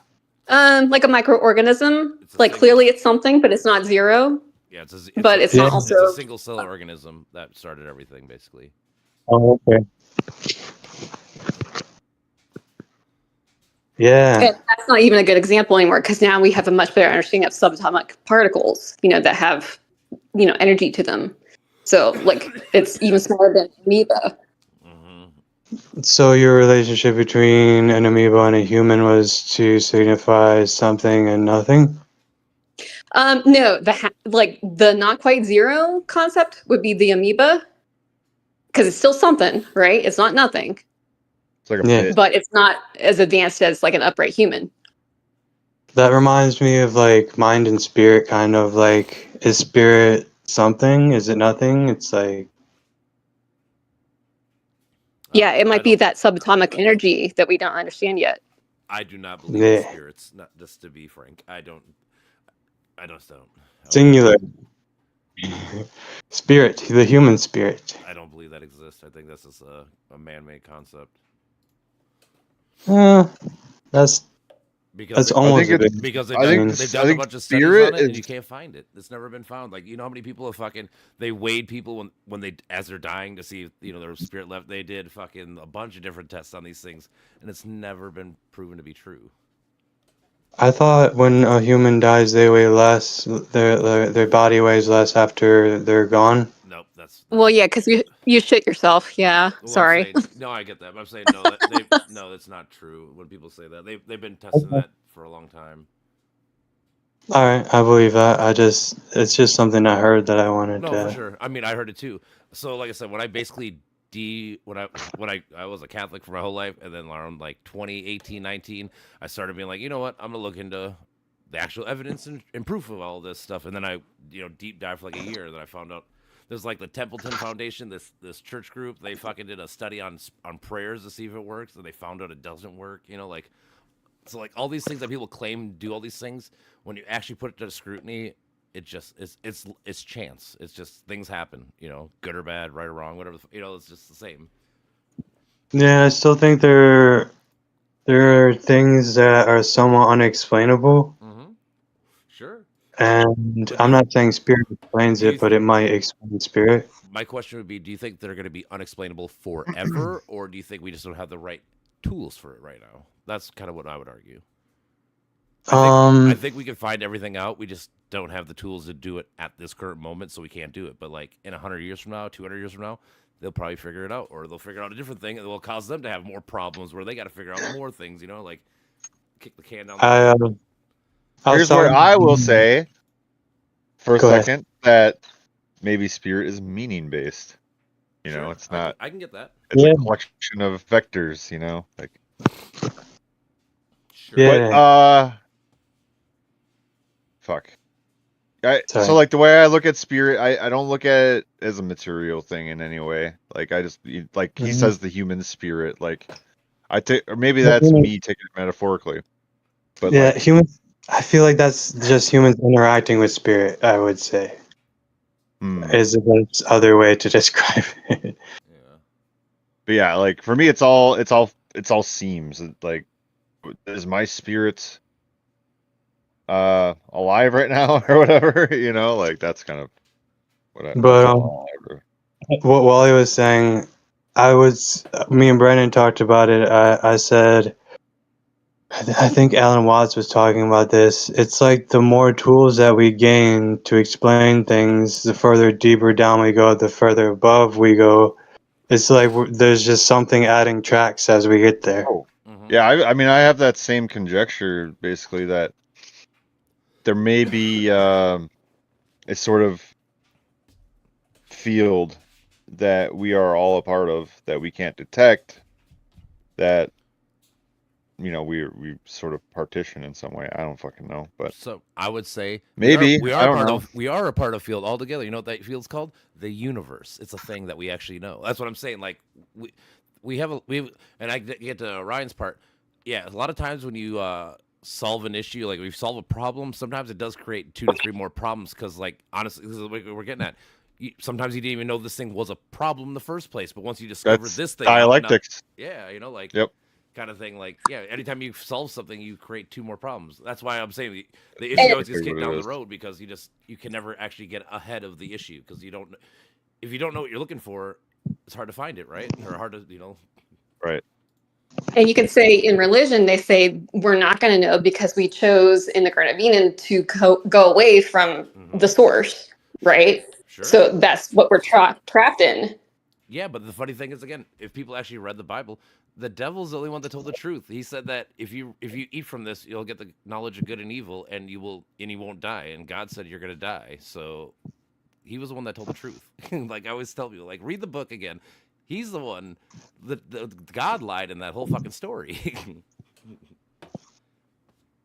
Yeah, I got to go back and because there's I've been listening to some Bible apologists, and I've got like a whole new take on like so much. But yeah, because even the symbology, you know, it was the serpent, right? Mm-hmm. And that meaning is wisdom. So right there, wisdom shows up, says, "Hey, dudes, are you in or are you out?" Yep. Yeah. So yeah, I agree with you. I know you're. Yeah. That's the thing. People when they talk about stuff, I'm like, you guys don't even know what you're talking about. It's like, you know, like think about like all the people are like anti-abortion and shit, but it's like, you know, if you read the Bible in Numbers 5:11-31, it tells you you're pro-abortion, like actually, or like I've been telling my one buddy, he keeps trying to tell me that the Bible doesn't condone slavery. I'm like, bro, it literally gives you a playbook on how to fucking own and beat slaves. Like, it's totally pro-slave. And when somebody asked Jesus about it, Jesus goes, slaves, be kind to your masters. Like, he didn't say stop being slaves or whatever. Like, no, it's totally pro-slavery. But they'll always argue me like, oh no, we ended slavery. No, you didn't. You guys kept it along for like 2,000 years longer than it ever should have been. Yeah, there's some suffering in there. It's like, how do you get around it if it's so accepted and like you don't even see it when it shows up in front of your nose. Sure, think about it like this, okay? God gets mad at Adam and Eve for eating the tree right after he told them not to. But the thing is, they didn't have knowledge of good or evil. So how can you get mad at somebody for doing something wrong when they didn't know they were doing it wrong? Like, do you get mad at your 1-year-old for fucking breaking your fucking favorite pipe bowl? Probably not, because you know why? They're 1 years old. They don't know what the fuck they're doing, right? You don't get mad at people when they don't know what they're doing, and that's what that's the story. It seems like the Bible was manipulated to manipulate people, but it does hold truths, but just enough truth to manipulate people. Sure. I mean, I always tell people, like, I give Bible some credit in the sense of, like, I always say it's man's first attempt at being like a science, a philosophy, like all these things. Like it was the first attempt, and that's fine. But again, the problem for me is there's people now in 2020, almost 6, that take it word for word as like the word, and then the thing is they haven't even read the word. So like, you take this book to be the most important book, and you never read it, you don't even know what's in it. Like, I just feel like if that was the case, like, that should be the book that you read the most, right? You know, like, yeah, kind of thing. It's kind of a thing, like people are ashamed, but they will not show shame. Oof. Yeah. Well, how about this? They won't show it to you in public. Like, you know, like when you see them, they're not gonna show it. But I guarantee you, when they go home or whatever, they can do the whole head down. You know, like, man, I fucked up this or whatever. You know, like, I think they do have shame. It's just not in public because they gotta hide their persona of being a tough guy or whatever the fuck it is. You know. Yep. Persona, most definitely. It could also just be subconscious shame that they don't even recognize, which is, I don't know if that's better or worse. Probably worse because you're not aware of it, honestly. So like you're gonna have like negative feelings, right? And the thing is, you know, like you might wake up tomorrow feeling like shit, like I fucking hate everybody, and you actually have no clue why. Like, I feel like that's worse. At least if I know why I'm in a bad mood, I can kind of turn it around once I get over whatever the issue is. But if I actually had no clue why I'm pissed, that's probably a lot worse long term. Yeah, I can't stop thinking about ignorance is bliss, and yeah. Is it though? I mean, it's saying for a reason, but is it though? How about this? I guess okay. the best way I can think about it, like, if you did not know there was any child rape, right, it probably wouldn't affect you, right? But like, once you know about it, now it becomes a real issue. It might actually affect your day. You might start being like, oh fuck, we gotta we gotta help these people out. You know, like, it causes these issues. Versus, like I said, if you don't know about it, you can just live your life. You know, ever have to worry about it. You never think about it. Like, you know, like, it can be bliss on like negative things, but like it ruins. But like, to me, having knowledge is always more important. Like, it's one of those, like, I'd rather hear a hard truth than a fucking my friend tell me dirty lies. You know, I don't want my friend to be like, oh, you're the best at this. No, I'd rather have someone who's like, dude, you fucked up, and make me actually confront with how I fucked up and make me grow as a person. Like, that's a better way of living, because at least then I know and I can grow. So I don't like ignorance is bliss. I can see why it's good, but I just don't think it is. I think you think so. But I mean, you got dark with the ignorance is bliss. Yeah. Think about how much, like, okay, so how often what context do people typically say ignorance is bliss, you know? Like, yeah, they're just like, oh, I'm trying to. Sorry, go ahead. Only thing I think off the top of my head is the Matrix, when he goes fucking eats a steak. He's like, ignorance is bliss. You know, like he knows that the Matrix is bad, or it's good, but it's bad for him. So he's like, you know what? I'd rather be a fucking superstar in a different world and not know that this is real, or like this is the fake world. You know, like that kind of thought process. So, like, yeah, it's like he doesn't want to be his real self, so he just indulges. You know, basically. I think that is what it is, because it's fucking hard to be your real self sometimes. True, and it's hard. Again, it's hard to hear hard truths when you fuck up, and your friend tells you. It's fucking hard to hear sometimes, because you don't want to hear your fuck up, but but again, I'd rather hear that long term than fucking be sugarcoated and thinking that I'm the greatest at whatever the fuck, and the whole time I've been fucking up for years or however long it's been. You know, like, you can't grow in ignorance. That's kind of my whole point in general. Like, with anything, like, if you're not educated on something, you can't grow from it. You're literally going to be, at worst, or at best you're gonna be stagnant. If not worse, you're gonna get worse and dumber or whatever. Take it as you're gonna have like higher confidence in things that you don't actually know or things like that. You know, like. Yeah, I see where you're going. I also I think it's a little bit about acceptance, like not accepting acceptance, but just acceptance and accepting what we don't know in a way. Sure. Yeah, humility. Yep. Yeah. But honestly, so like my answer to say like things like that, like I would say like if someone asked me like, you know, how did the Big Bang, whatever, I'll start and all this shit, I would say I don't know, and I could be humility and shit. I can just say that and be fine. But when you think of like Christians and religious folks, they have to have an answer for everything, even if the answer is wrong. That's the ignorance of bliss. They have ignorance that they think that they know all the answers to all the riddles when they have no fucking clue. That's kind of I don't think that's bliss. That Well, wouldn't be bliss to me.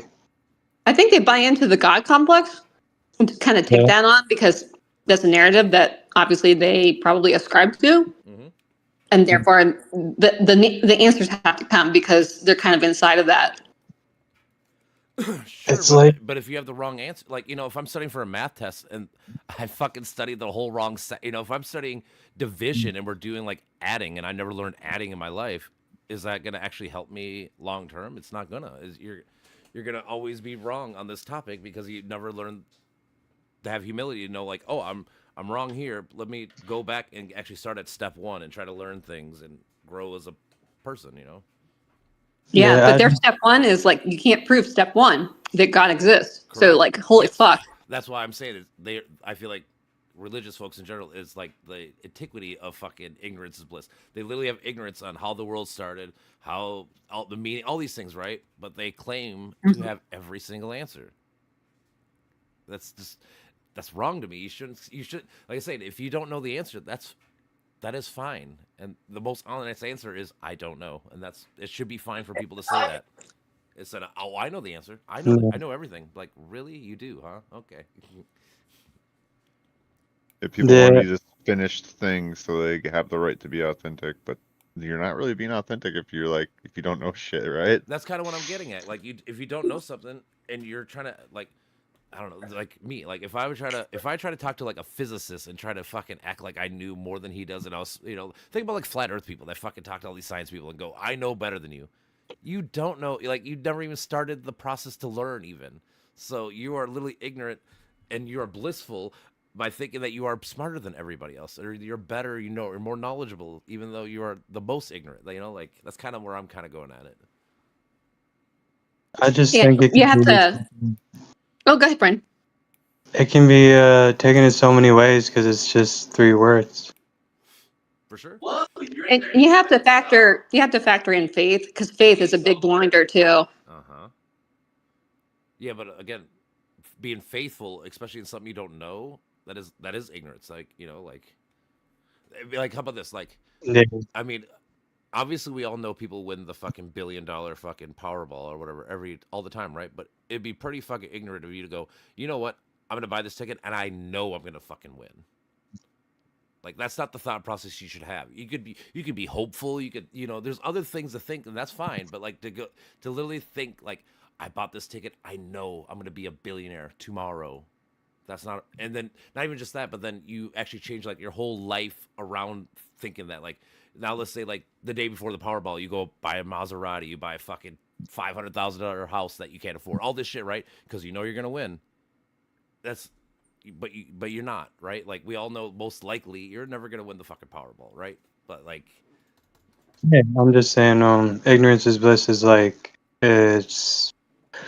it can be taken a lot of different ways just by the way that you look at it, I guess, because it's so few words. It can just be anything. Well, it's like a lot of words too. A lot of words have multiple meanings. Like, you know, I bet if you looked up the word ignorant, it says like you're not educated. I mean, now I want to see what it says, because like I feel like all these words have so many meanings. Yeah. Like, I'm gonna look up lists. All right, you look up. Ignorance is a lack of knowledge or information. Is that all it says? All right. Oh, yep, that's all it says. So yeah, if you have a lack of knowledge, so if you're, you know, you can take that as uneducated, you can take that uninformed, unknowledgeable, you know, like And then bliss, I'm guessing, is just fucking, happiness or something like that. So basically, I mean, honestly, to me, if you were to take it down like the ABCs, Okay. ignorance and bliss just means you are happy with being wrong, or happy with a lack of knowledge, or happy. Its roots are Old English bliss or blith, Okay. bliths, which comes from Proto-Germanic word meaning gentle, kind. Okay. It is related to Old English blith. Mm-hmm. Yeah. I'll keep going because it does get to Latin. Yep. It is related to Old English blith, which is the source of modern English word blith. Latin bletito, bletitude, beatitude is sometimes associated with bliss due to similar meanings of happiness. Okay. So it means gentle, kind, or happiness. Okay. Kind. So yeah, I guess for this discussion, I would say it's probably kind or happiness. So like, your kind or happiness is based on you being ignorant of a topic or being uneducated. Based on you not knowing a topic. Mm-hmm. So it could also be compassion for something you don't know, also humility. Yeah, it could be. I wouldn't say humility, but I'd say compassion, because I don't think you have humility if you're not as educated as you think you are, kind of thing.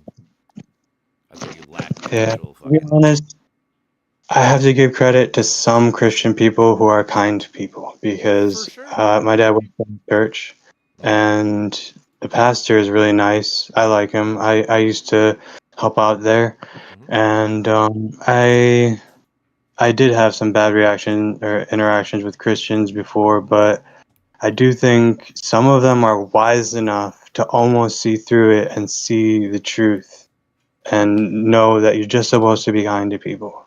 Yep. So like my dad personally, like the one thing that always keeps him, because like I've talked about religion and shit, because he's still Catholic and stuff, and I'm like, and his personal number one go to is the intelligent design. How were things made? How was this? But then like for me, it's like, well, I could show him like abiogenesis, like how we've had DNA on meteors that hit Earth, put that in the primordial soup kind of thing. Like we can kind of explain this, but it doesn't matter if I can explain it to him. He still wants to believe that when I look at the tree, it's designed by somebody. If I look at this, it appears, like, and that's where I'm getting. I think there's a. My point Sorry. My point is like someone who's like, my dad's pretty fucking smart. Like somebody who's educated and smart can still fall for the ignorance is bliss thing, because it fits the narrative that he wants to, that he grew up in, and then how he wants to live. Like. Yeah. Mm-hmm. I feel like Christianity is like putting the cart in front of the horse in a way, or just separating them in general. It feels like there's truth, but there is misinformation. Mm-hmm. So it's like a purposeful separation in a way. Yeah, I can see that. I got to give props. I mean, it's so organized. It's been intact for millennia. So I got to give them props where they're due props. That like a lot of people rallied behind it. Yep, I tell people all the time, their community, what religious folks have done with building a community and getting people together and every Sunday do all this shit, like that's just great. Like I said, I wish there was a better secularist way of doing that. Like I wish there was like I said, I was like with Masha, somebody we were talking about, like we need to get more like block parties and shit like that, where like you hang out with your neighbors and you see who the fuck is around you and shit. Like I feel like that would solve a lot of our problems, because you'd actually like know your neighbor. You'd actually like care about that. You find out your neighbor needs a new fucking hip. You might donate to them, or shit like that. Like yeah, community. That's where religion, especially Christianity in general, but religion itself has done a tremendous job for humanity as a whole. So like I said, they've done good. I just feel like it served its purpose. Like I feel like religion has done its course. Like it helped us in a lot of ways with these things, now that we know like how to live, like we have better I feel like we have much better morality today than we did back in the day. We don't condone slavery and all this other shit. So like we should be moving towards a secularist way of doing these things without having to rely on religion to do it. Yeah, I think that's. I agree. I think that's the big hurdle for us. Yeah, and religion never teaches anybody to not be evil either, right? Because it's just going to happen regardless of faith. Sure. So I can't remember. I think it was Hitchens or one of them. He said, "A good person can do evil things because of a book, but a good atheist will never fucking just go out and be bad all of a sudden. Like there's no driving factor to make them do it. Because of a book, I guess. You know what I'm saying? But like, yeah." And that's the thing. Yeah. That's why I try to stress like people when they try to cherry pick Bible verses. That's why I was supposed to cherry pick. I'm like, you can cherry pick these verses. These are the good ones. Why are you always picking all the fucking we hate gay ones? Like, what about this one that says, if your neighbor moves in, next to you, you should love them and care about them the same as anybody else. Like, cherry pick that one. Like, that's a good verse that we should actually be building towards. But they don't like. That's my point is being that the Bible says the best things and also says the most atrocious things. It's literally how you read it, right? If I read it and I go, oh, it says we can have slaves. Well, guess what? I'm not going to own slaves. Or you read it and go, that's fucked up. I'm not going to have, like, it just depends on how you want to read it. It comes on the individual again. Yeah. True. Mm-hmm. Yeah. Fuck, man.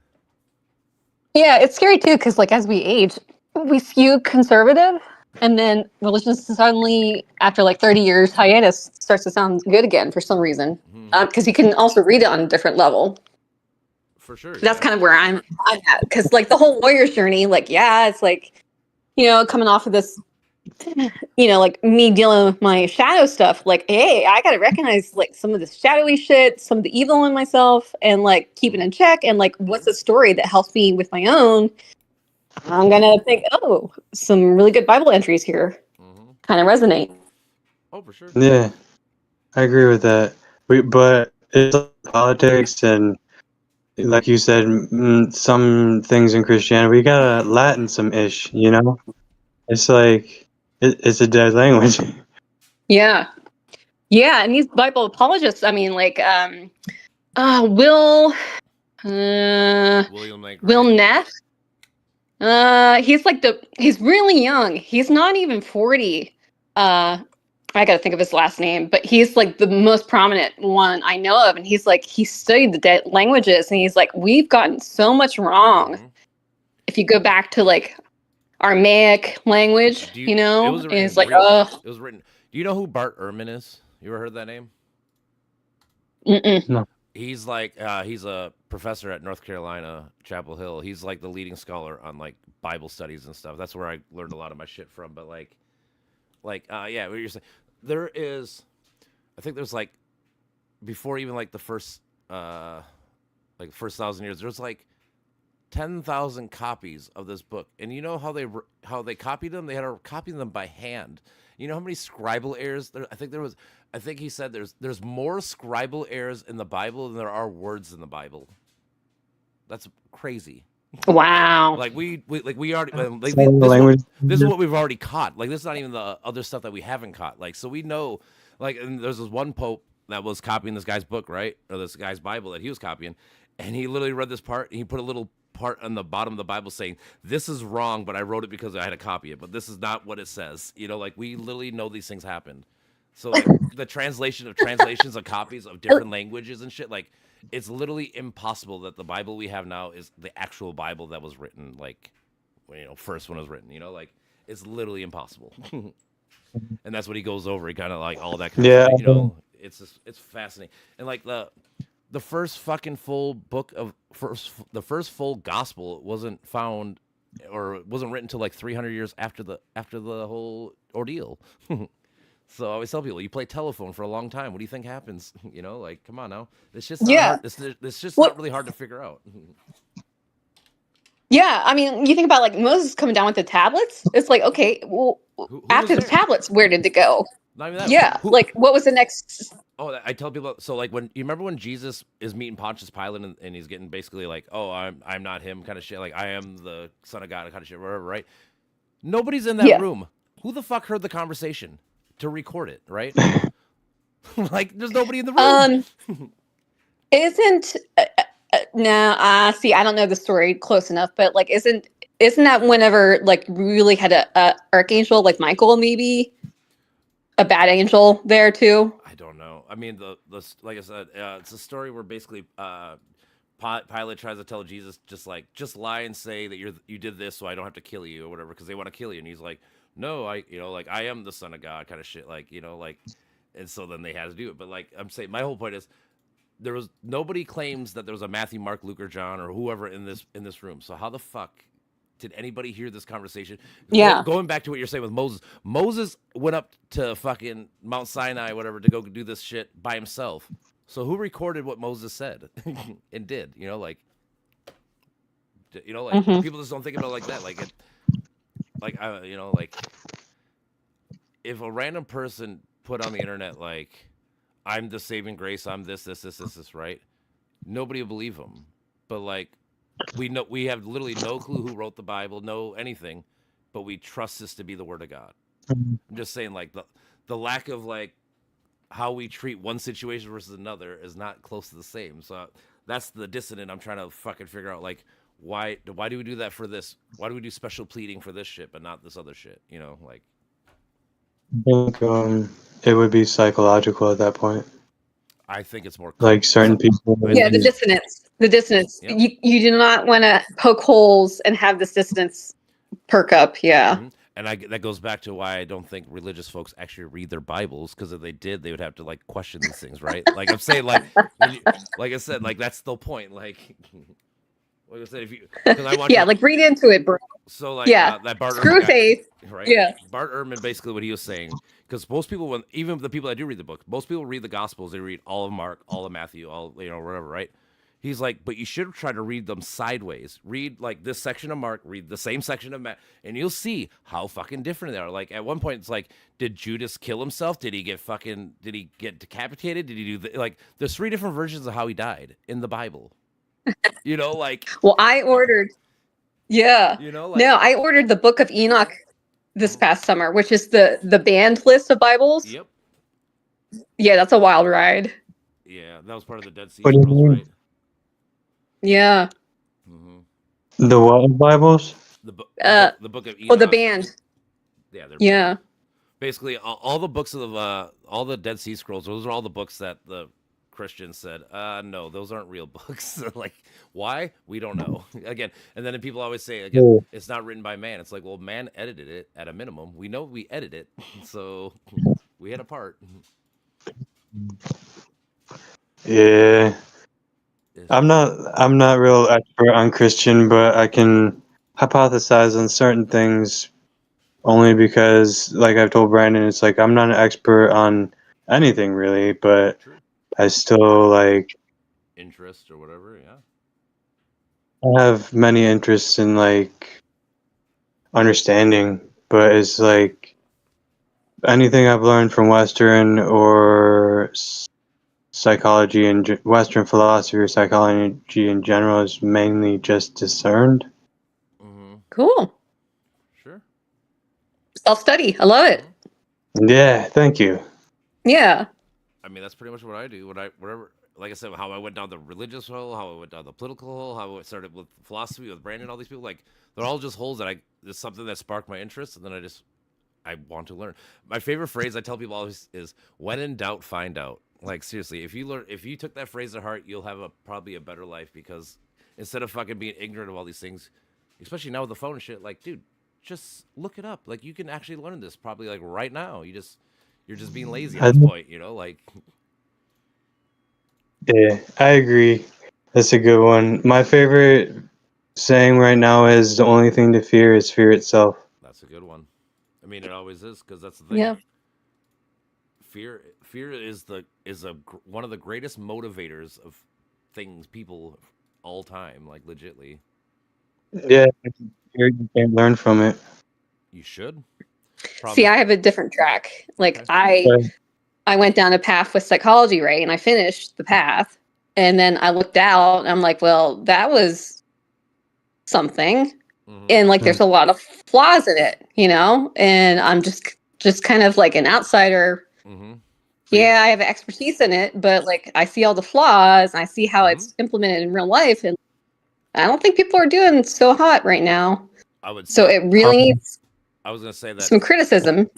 Psychology and all that shit, that's one of the last things that we haven't figured out. Like we don't actually know everything. Like we know like almost all about like I don't know, anthropology, and there's a lot of science that we kind of have a good basis of pretty much everything, but like your brain and shit, that's like the last big mystery that we have not solved. So like what you're getting at is that like I feel like they're just doing the best they can with what they know. Again, it goes back to like we might not have the tools for it yet to even figure out things, so we got to wait for a time. It could be 100 years, could be whatever, to even have the equipment we need to figure this shit out. Yeah. Well, I mean, even just logistic wise, like we have to wait for people to die to study the brain. But like, how fair is that? And even then, it's not a lot. You mean how accurate? Sorry, Ryan, what were you saying? I said, you mean how accurate? No, I mean, okay. So in an ideal experiment, you would have feedback from your subject, right? But if they're dead, guess what? You got to make it up. So this brings me, I wanted to say something about something else after this. It's about the mental health system, but there's a scientist who studied the effects of meditation on the brain, and his research is like amazing. Like his name is Dr. Joe Dispenza, and he has a series called Rewired. It's amazing. Like I can't even properly describe it, but because it's very complex, and I think what I was saying about brainwaves and frequencies is a very small fraction of like how much he understands about the effects of meditation, and it's like group meditation as well. It's very, very interesting. But anyway, back to something I know, which is the mental health system. It's a flawed system. I've been in the system, and I'm trying to get out of the system. I think I'm doing as well as I can. I mean, that's all you can do, though. I mean, you can only control as good as you can do. You can't literally go beyond your own doing. Like I can only jump so high. As much as I want to jump like an NBA fucking player that's 40 inches, or whatever. I just can't do it. It's not in my realm yet. Yeah, I think our best is a muscle, and the more that we do our best, the better that we can do. Yeah, and the biggest thing is like we get stuck in loops, right? Especially in psychology. Like until you have someone mirror yourself that you can see yourself objectively, it's hard to leave that loop. And then you've got the loop of society too that's got you ensnared. And like you can't really leave society to get a good feedback about it. You're just plugged in. And biased. Doctors can be so biased of logic. It's like I was trying to find a spiritual therapist, but I decided to stay with mine because she's really good, and we have great rapport. And I mean, the conversation we had today was amazing. It's just I decided to stay with the therapist I have because I trust her, and that's hard to find. Because it's safe. I mean, think about how many people stay in. Think about like jobs. How many people stay in jobs because it's safe, or like relationships, or like a lot of people are in shitty relationships, but they stay in it because it's comfortable. They know how they feel, think, whatever. Like kind of shit. Even though it's probably killing you. I'd find a spiritual counselor if I could afford it, but it's like it's not covered by insurance, and it's like it's really hard to find a spiritual psychologist, and I would have to find. It took me. Sorry, I'm jumping all over the place. It took me years to find a therapist that I trusted, and I do really like her and trust her. So it is safe and it is comfortable, but it's more about trust for me than both those things. Right on. Sure. Mm-hmm. Yeah, I mean, you got to think in order to find a good like psychiatrist or whatever, like you got to be 100% vulnerable to them, like because psychology, all that shit doesn't work if you're actually not vulnerable to the person giving you the advice or whatever you want to call it, you know.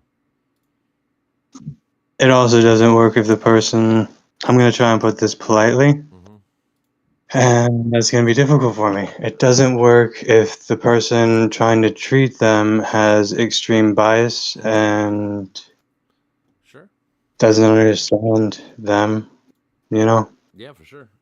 Yeah, I mean, Ryan, I am in mental health, and I tell my clients all the time, like, I am not here for mediocrity. Like, I am not leaving you not better.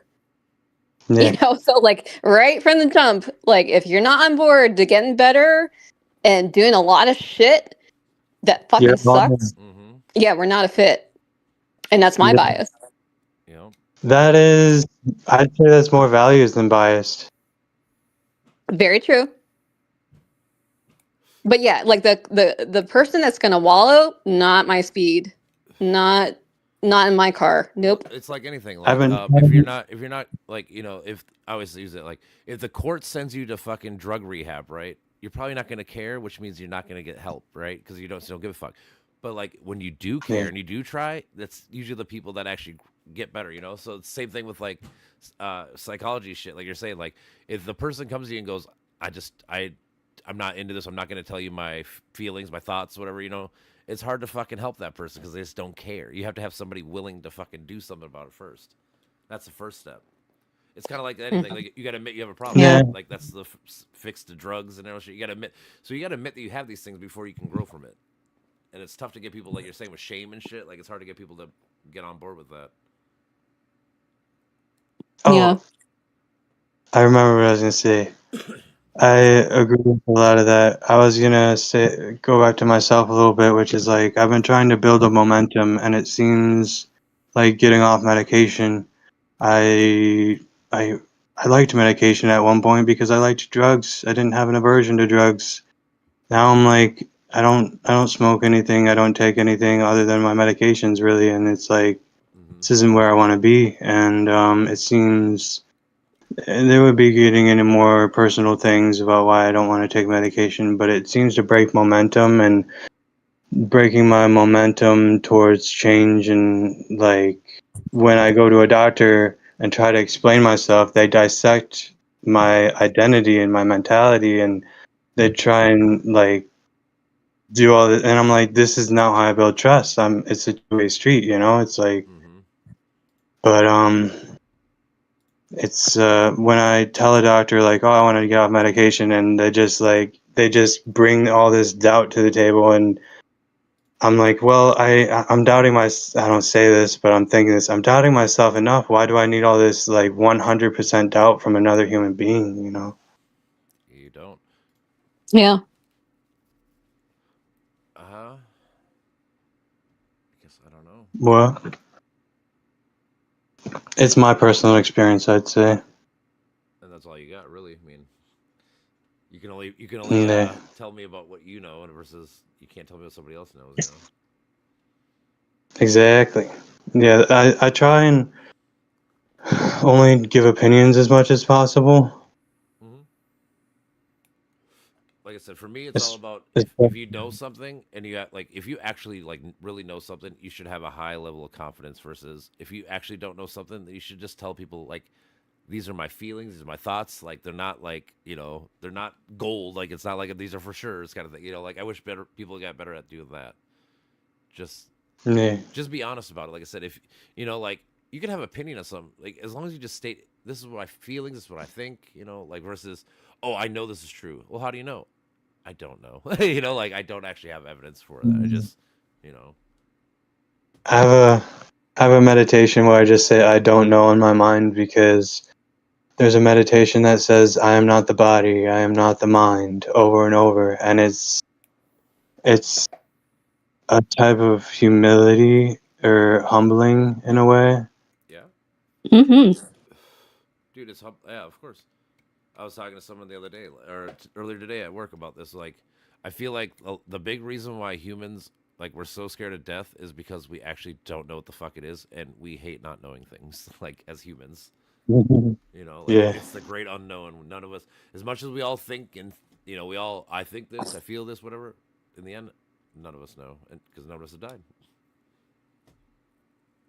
Yeah, and Wally, were you around for my ego death under hypnosis? I don't think so. No.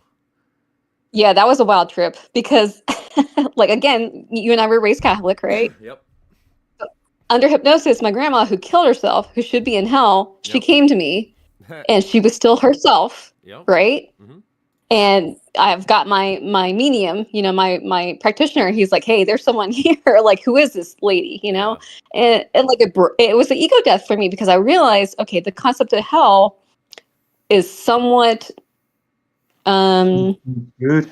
not how it's ever been portrayed, and she's here, and Mm-hmm. it may not even be hell. It may just be a different dimension, and she's able to access me when I'm in an altered state. So, like, and you know, it sounds crazy, but this is what I went through that day.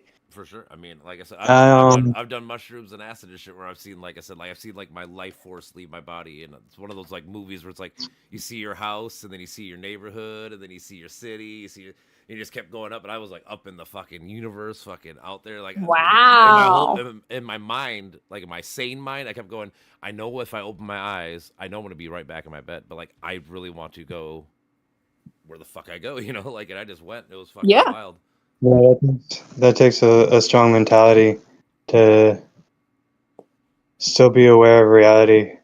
I do that when I'm tripping a lot because, like, you know, like I've never had a bad trip, but I've heard people say all this shit. So, like, in the back, like, let's say, like, I'll be looking at a tree and, like, I'll be like, oh my God, looks like a veggie tail coming at me. But, like, I always tell myself in the back, I'm like, it's just a tree.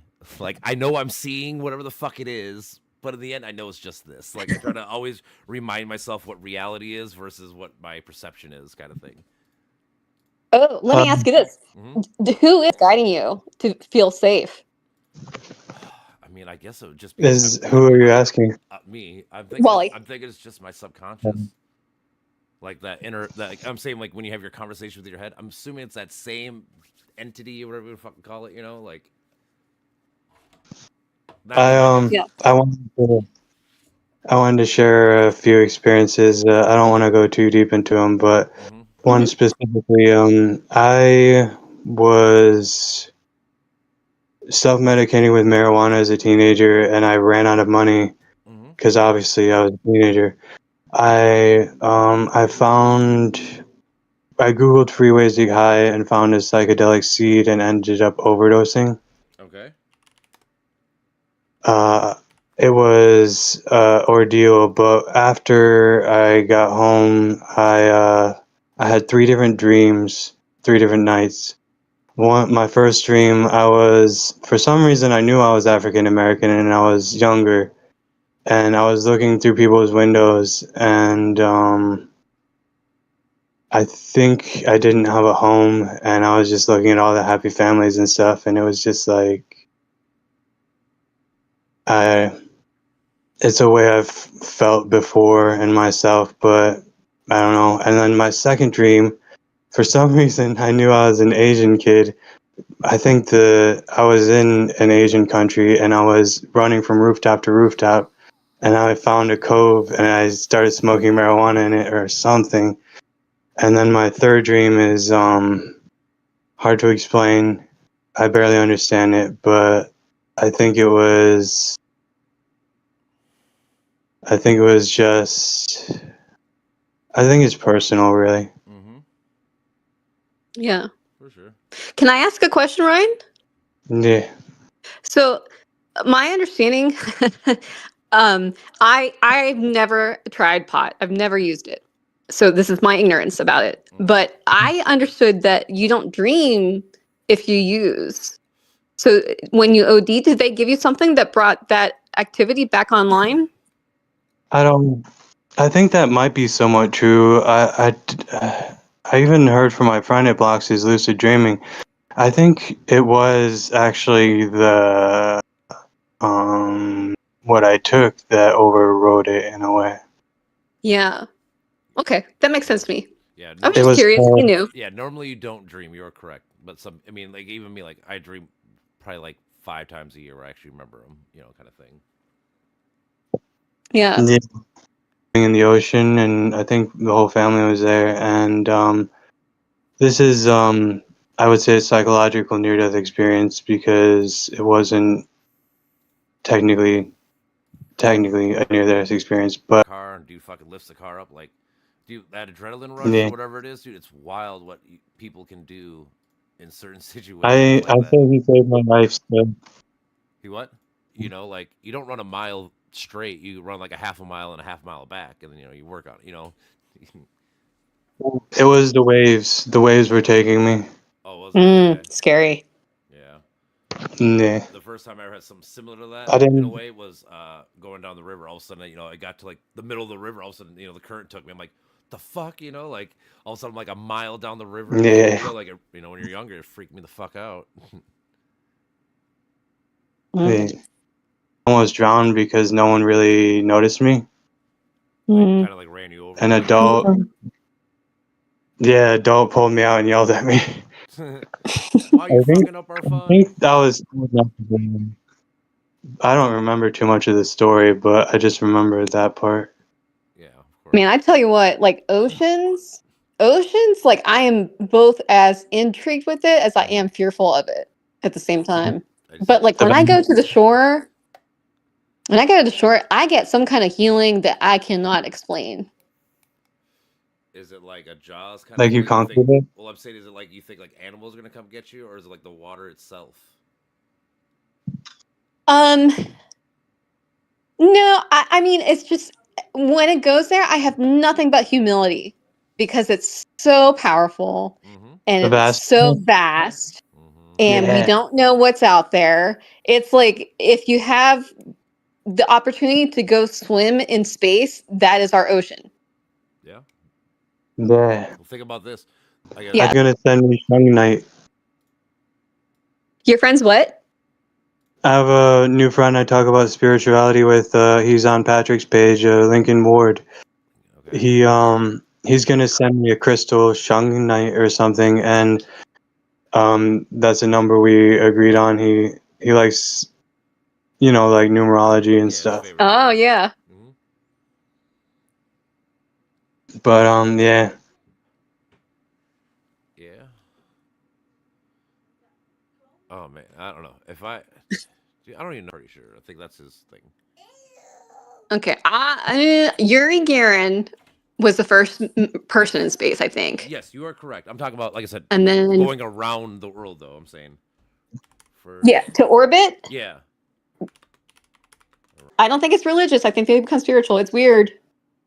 Oh yeah, I think spirituality can be like in the addiction programs they call it a higher power, which is like, to me, something that would in a way be greater, but it's. Well, I think they have to choose spirituality because there's no religion about outer space.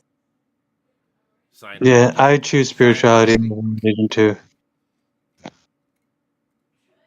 I don't know.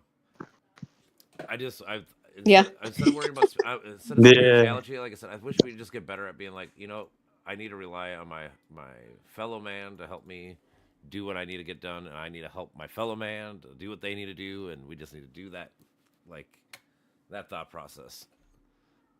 Like, because I think that's when you add humanity. That's when you add humanity to people instead of like if you're only doing good because of a religion or a spirit, whatever the fuck. If that's the only reason why you're doing good, are you actually doing good? I mean, per se, like, I guess. I feel like the oneness is part of spirituality. I think it connects. Doing good for yourself and doing good for others, like being compassionate for yourself so that you gain compassion for others, and being compassionate for others so that you cultivate compassion in yourself. For sure. Yeah, I mean, like I said, I hate thinking that humans and people short themselves so much of the great potential that they actually have. Because the thing is, if you think that you can, like, like say you're a drug addict, right? Like, instead of thinking the higher power got you off the drug, if you start thinking, I got myself out the drug, what more could I do? Like, I have this amount of willpower and strength to do this. What else can I do? What furtherment of life or whatever can I do with that power and knowledge? Like I said, if you think someone else does it, then you're gonna be like, oh, I didn't do it. It was the God or the spirit, whatever. You know what I'm saying? Like, I don't think that's a good world to live in. For me, it's like the higher power would be what I started to think of as a higher power would be. I'm trying to put it into words again. So I am not greater than a higher power, but no one else is greater than a higher power, but that higher power might just be compassion, awareness, and understanding in some sense. Like it. Yeah. My one buddy who went through all that, he basically said, like, nature. He was like, Mother Nature, that's my higher power. How? What'd you say? Have you heard of the Tao? The Tao, yeah. Yeah, dude. Oh my god. That is kind of my higher power. Sure. I mean, honestly, I can get down with that because guess what? No matter how great I am in this life and world, whatever, the earth and like Mother Nature, all this shit is gonna keep moving, and I'll be in the ground. Like, like that's the only thing that is forever, at least for our forever. You know what I'm saying? All that kind of shit. Like, I can get Yeah. Yeah. See, I'm kind of like I'm in both worlds because I'm super spiritual as my own self, but like the whole community thing, we got to get that back. And I totally agree with what you were saying earlier, Wally. So that's why I'm on the giddy up, leaning more religious right now, because it's like I can't find a better chassis engine. Yeah. I'm talking about the community of religion. Yeah. Well, no, just building instead of having religion be your community, like I said, where everyone has to meet on Sunday morning.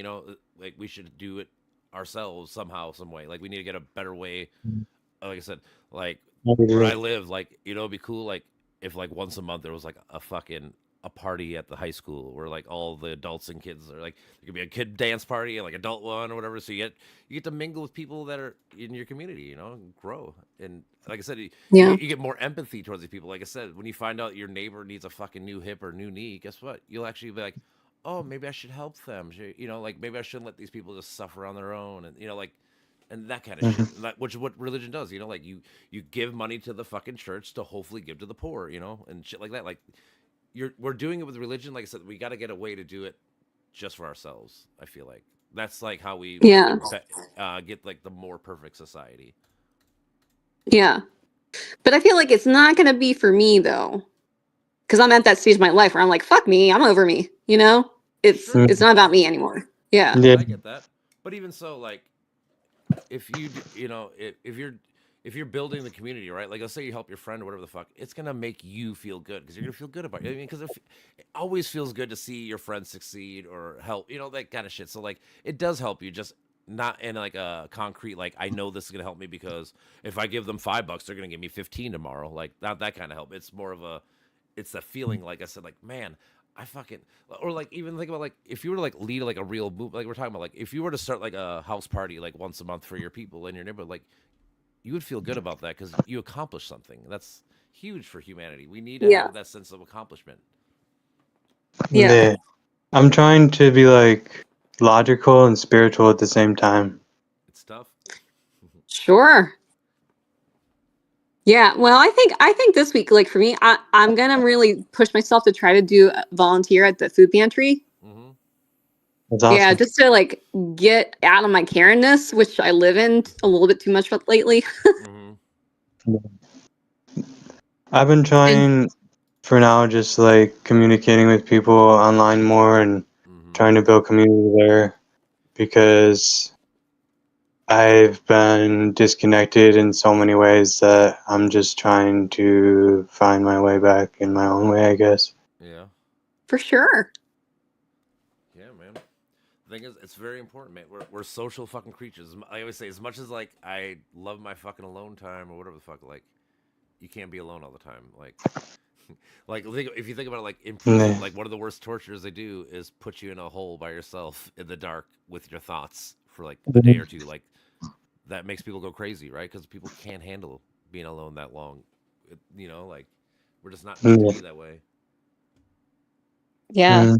So I used to work in a psych ward, and we had isolation rooms, and we had those spaces, and like that environment, I learned stuff about myself really good. Like that environment is not going to heal anybody. So like, yeah, it's a place. It should be just a position hold, just so you're not, gonna off yourself. But that's about it. Yep. I've been to those, to be honest. Yeah. It's not a fun place. No, it's so traumatizing. And then when you work there too, because like you're so responsible because these people are, I equate it to like a cop, like so, like I've been fumbling with this thought process for a while. I'm not sure if I'm totally for it or not per se, but like I kind of feel like cops should change, or you should only be a cop for maybe 10 years, because I feel like once you start seeing like all ugliness in people, if you're dealing with criminals and the low lives all the time, right? I gotta think it's gonna fuck your psyche up, where like now you're gonna start seeing regular people as bad or evil, or like kind of shit. I don't think you can do your best job if you do it forever. You know what I'm saying? Like a 20, 30 fucking year. Yeah. So like that's kind of my new idea. Right. And then you go on. Yeah, and they often had military before they become a police officer too. True. So you got to factor that. Like, how toast monkey are they at day one? Yeah, I mean, totally. What is that saying? Toast monkey? Yeah, that's my, like if you're just done, I say toast monkey. You're toasted. That reminds me of Monkey Man.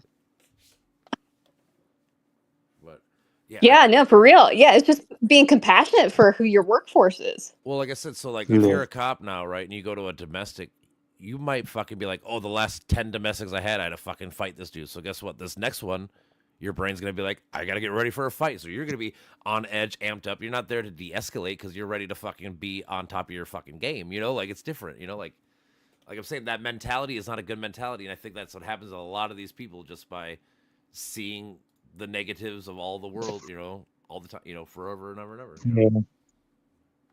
Yeah. I agree. Yeah, for sure. So yeah, that's like I said. Yeah, I've been fumbling with that thought process for a while. Yeah, well, I mean, I'm all for the police force becoming more like social workers too, just to be more effective in their communities. I think, but I don't know. Like there should be probably a social worker with almost every unit in case shit happens. Like. Yeah, and there's some that are piloting that, and they're getting some inroads with it, but then also, like, a lot of people there in social work, they come up through the system themselves, and it's like, okay, at some point, leave it, Sure. But again, this is me. This is me. Like, come on, like, yeah. Mm-hmm.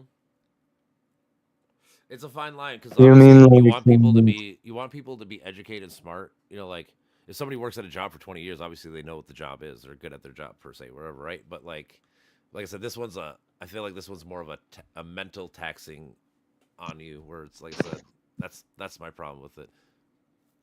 Mm-hmm. Yeah. Well, no, I mean, if you're military or if you are police, there is trauma. You see shit you should not see as a human being. Yep. Yeah. And it's like that desensitizes you. Yep. And then you're trigger happy because you're just ready because it's in there, and we just are horrible at dealing with trauma still. We do not know how to deprogram it. No. Like, it's so easy to F people up, so easy. And it's so impossible to get them right. Yeah, I know. Ain't that the truth?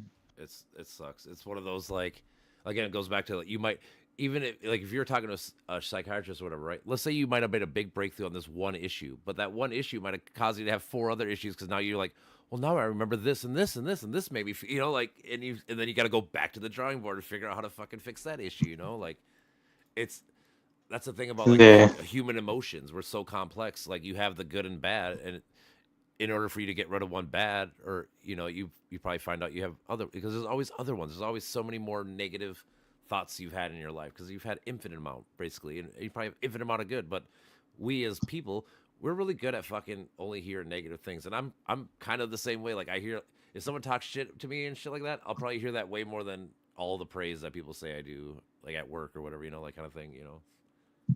I don't know why Yeah. we have such a negative bias about ourselves. Yeah. In my personal experience, it's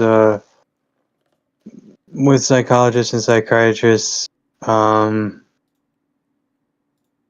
I lost my train of thought. I was just gonna say there are therapists that do the mental work and psychiatrists that prescribe medication, and that's important to me because oh my God, I feel like they should either be both or work together at all times, because the psychiatrists, they're just like, oh, this is what's wrong with you, take this. And it's like, I'm trying to work on this, and this. And I honestly feel like medication should try and be as temporary as possible, because it doesn't feel like it's supposed to be a permanent answer to a solution. It's like there are reasons people are like this. And if you want to heal them, numbing them doesn't seem like... Sure, it's like anything. You gotta get to the root cause. If I cut off the leaves, the tree is still gonna grow. Like, I need to get to the actual root if I want to actually figure the things out. And that's the thing. Medication just puts a Band-Aid on it. It doesn't actually get to the root cause of like what is your issue. It's kind of like the same thing I was talking about with the drug users. Like, if they don't want to fucking help themselves, they're never gonna get to the root cause of why they do drugs. Whatever negative thing is going on in their life, or whatever like that's the issue. Negative emotions. Negative emotions can drive you to do better, basically. Yep. So I had a really good agency I worked for that really was wraparound services. So it was a psychiatrist. What kind of services? Wraparound. Like just every bell and whistle we tried to hit, right? Okay. Yeah, all around. All around. So what happened? We had very mentally ill status clients. Okay, so what they did, they lived together. We had group homes because they were often homeless. Mm-hmm. They would come into the center. So a psychiatrist would video with them as soon as they came in. And so right then you've got that risk assessment. How are they doing? Is it going to be a bad day or a good day? Just by putting eyes on them. Mm-hmm. And it's good and it's bad because it's kind of like going through a McDonald's drive-thru. But he has the license that he's got to protect. Like, yes, this is my client. Yes, I put eyeballs on them. This is how the day is, So it's good and bad because it's like a drive-through. But then they got to spend time with case managers and like he worked on stuff with them. And then twice a month they would have therapy. So, but we got to see them every day because they needed it every day. So, and then we had a doctor day, which once a month they would meet with the psychiatrist and really have like a good half-hour session. But yeah, I mean, it was good. It was good to see that wraparound service, but I don't think most agencies can operate at that level. I think medication can help. It's just, I think it should be temporary, and then you get to the root and try and get the person past it, because I don't know if I could be oversimplifying saying medication is numbing, but it also seems like that's what it does from personal experience in some ways. It just... Yeah. Well, and here's what's so tricky is a lot of times clients, they're using street drugs. And so they come in and they have some behaviors and we're like, okay, so what am I seeing? Is this the street drug? Is this their prescription and it's gone haywire? Is this something tangential that I don't even know about? And it's really hard to see like, okay, what exactly is the precipitating factor? Yeah, just like the reason that they don't prescribe more than 4 or 5 drugs is because after that the side effects become unpredictable. Yeah, and just just the choices they make sometimes. It's like, oh, well, that definitely wasn't in your favor, but hey, let's ride this ride and like try to get you back to our baseline. Yeah. It's tough. So I listened to this one chick basically explain it. Like I said, your body is like a Tetris board, and like let's say that you need a prescription that's a zigzag, but like this prescription is a block or a long line. Like it's not gonna help. It's not what you need. Like you gotta, and it sucks because sometimes you might take 4, 5, 6 different tries with a prescription to find the exact one you'd actually need. But by the time, but I'm saying is that by the second or third time though, you might fucking stop taking them because you lost the will to do it. You're like, listen isn't helping, so fuck it, like, so it's a double-edged sword kind of. Sorry, Yeah. I have no experience with this. It's like being on multiple medications, consider the implications of trying to change all those medications and find that perfect Tetris, because I agree with that. Someone once said that if you're on the right medication, you don't even notice it because it's the right medication. Yep. Right. Yep. And then, the chemistry is so tricky because a person on ADHD meds might be mistaken for using meth. It's that close chemically. And like sometimes psychiatrists don't always do their homework so good. And then it's a damaging relationship when they suspect that it's more meth when it's really ADHD. Yeah, yeah. If I was your psychologist and I basically accuse you of being a meth head, yeah, that's gonna fucking ruin all trust in that person. Yeah. You know, like. And it's happened. Yep. Oh, I bet it has. Like you're saying, like chemically, they're like 4 chemicals different, so like it ain't much. Yeah. So yeah, I mean it's not. That's why I try to stress to people when people talk about medical shit, which is, I mean, it does suck, but like this shit's so complex because we all don't have the same DNA or body, so like you can't. It's really basically impossible to make a universal one thing for fucking everybody because we're not.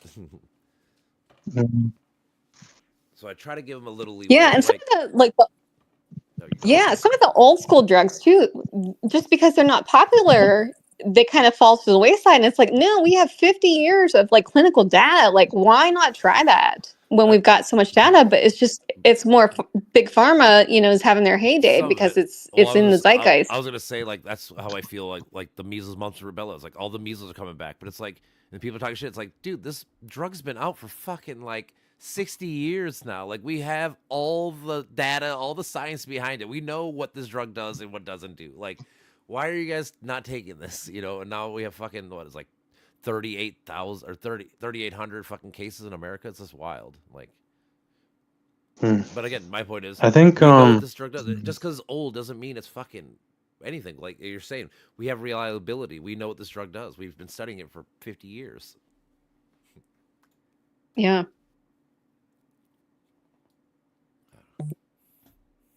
I was gonna say something about how I think the CDC kind of got downgraded or something. Or I know that the Social Security, they laid off a bunch of people and trying to go like the AI route a little bit. And I think they're doing that with a lot of federal government things from what I hear. I don't know a ton about it, but Elon Musk was really pushing for that, I think. Well, yeah, Elon Musk eventually wants to have Neuralink. That's the big thing he wants. Yeah. There's, a lot of institutions, as we know, have been scrutinized and toppled, and it's like, okay, whenever you have to restructure, you're going to have to go back to basics to build back up again. So there could be some silver linings despite it being so difficult right now.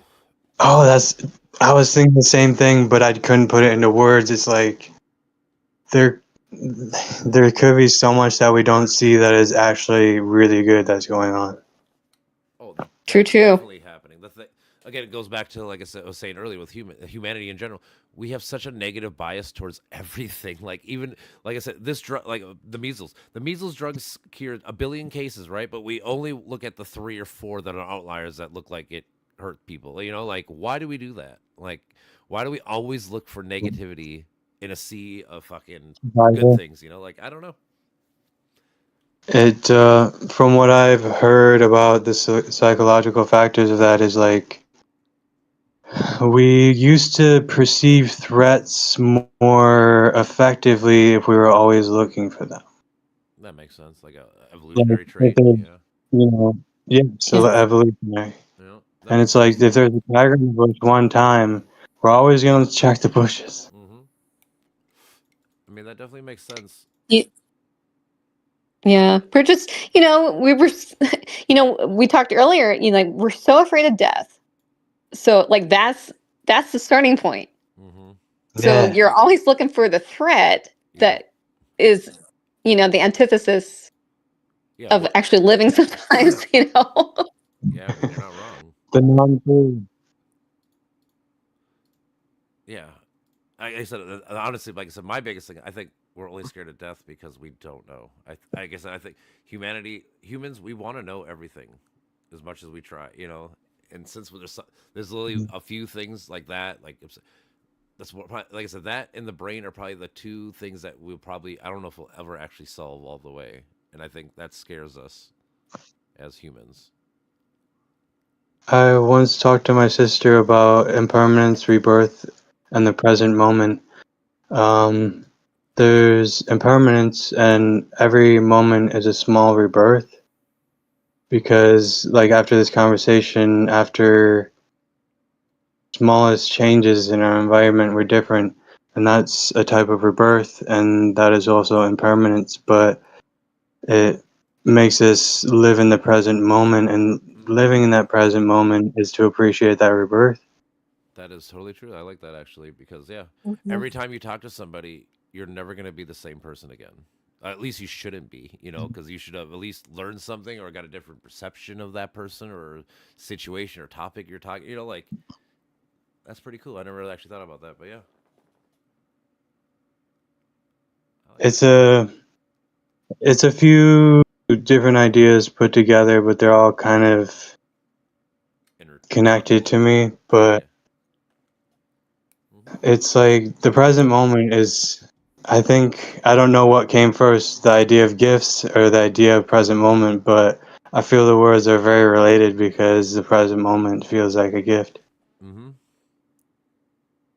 Right on. Well, also, I was gonna say because you're saying like people need to appreciate the moment that we're in, kind of thing. Because like I feel like that's another thing. We always look at our past and we always look at our future. We never think about like what's happening currently in my life. I think humanity has a bad problem with that. Yeah, it's scary because if you take care of the moment, it's all going to work out, past and future. You would think, right? Yeah, I've did something on that before. So to me, it's like you look at your past for negative shit, and then you look to the forward future for your positive shit. But like I said, in between is what you're doing now, and that's actually going to dictate if you're going to have a positive or a negative future or whatever the fuck, you know. But again, you don't think about it. Yeah. You know. Yeah. Also, there can be positive things in the past and negative things in the future. Sure. But it doesn't matter as much as the present moment. Yeah. Well, but I think it's good to have plans but not expectations. Or goals but not expectations is what I've read. I mean, that's a good way of saying it. Yeah, I like goals because goals motivate you, and people need motivation to do anything. You know, like good, bad, or indifferent kind of thing. Yeah, I'm trying to be more, in a word, positive. Like I'm trying to control what I can control. Like I saw this thing about the things we can and cannot control. It's the inner circle, which is our community and generally just our life, and then the outer circle, which is like things happening outside of your initial I don't want to say. So like I would say like your acquaintances instead of like your actual friends. Like, you know, like there's people I know, I'm cool with them, I'm not gonna be mean or nothing, but like I would consider them my friends, you know, like It's kind of like a micro and macro. It's like it's what we can control, what we can influence with what we control, and what we can't control. But it's like we generally just stick to the inner circle because that is what we only really have influence of. Yeah. Also, I think it comes back to also you're safe there. You're safe. Well, I don't know. It's like I think it's for me it's more like actually having an effect with what I being effective, and in Taoism they call it effortless action or Wu Wei. It's like you see something and you're like, I can have an effect on that, I can do this, and you just do the smallest thing and then it has like a ripple and you're like, okay, and then you do that again. But at the same time it's like, okay, this won't do anything, and then you just leave it alone, is how I see it. Yeah, there's something to that. That's just my personal opinion on it. But Wu Wei it translates as effortless action. It's about having the most effect with the least action. Mm-hmm. Yeah, like it shouldn't have to be forced. It should be effortless. Yeah. Yeah. Mm-hmm. Yeah. Yeah, going with the flow, that's part of Taoism, nature in the Tao. Yeah. It's like a lot of things. Like going back to what I was saying earlier about like you should. I don't like when people are trying to say that they're only like if you're saying you're. I'm not saying you are, but like if people said they're only Taoist or they're only Christian. Like in the end, you should be fluid. You should be able to be and do anything. You should You should pick and choose the best parts of all these philosophers. You shouldn't be like, oh, I'm a fan of just this. Like Nietzsche. I just love Nietzsche. Like, well, what about all these other people? Like they all have good things. You should be able to pick and choose what you want from all these things, and make the best version of it instead of just being a soul. Like this is how Yeah, I am. I'm really interested in Hinduism. I actually know a mantra. Okay. I've been learning it. It's a bit of a chant, but it's a mantra, and it's in Sanskrit. Okay. Sanskrit. Old language. It's very spiritual or healing, and I don't know how to describe it, but it's I really enjoy it. But also the idea of rebirth in Hinduism, there's an idea that the universe is constantly reborn, and I kind of believe in that because of as above, so below, and technically in this case it would be so below as above because there's a rebirth in every moment, and in that rebirth there seems to be a reflection of everything else almost. Mm-hmm. Yeah. Ryan, did you know you can get your own mantra personalized to you and like what you need tonality wise? Where is that, or where have you heard of that? In transcendental meditation, usually the healer will do like a comprehensive history and they'll find the Sanskrit mantra that works with what your needs are. Nice. Yeah. I can sing this one. I have it written down. It might not be amazing, but I can go for it. I'm open. All right. It's actually like there's music and stuff, but I'm gonna try and sing it kind of in key. Om Satchitananda Param Brahma Parishoratama Param Brahma Sri Bhagavati Sameta Sri Bhagavate Nama. That's pretty dope. All right. So what's it mean? Are we allowed to know what it means, or is it sacred? Were those? No. Were you listening like the gods? Yeah, dude. How'd you know that? Because I was looking up Hindu shit, and I was reading about Raham and all these names, and as you're saying, I'm like, oh, I see that name. Okay, that makes sense. All right. Okay. I'll translate it. Om is the general sound of the universe. It's a chant. I don't know much the definition specifically, but a lot of chants start with Om. Sat, that which is existence. Chit, consciousness. Ananda, bliss. Para Brahma, Supreme Brahma, the ultimate reality. Parishuttama is the Supreme Person. Paramatma, the Supreme Self. Sri Bhagavati is accompanied by the Divine Mother. Okay.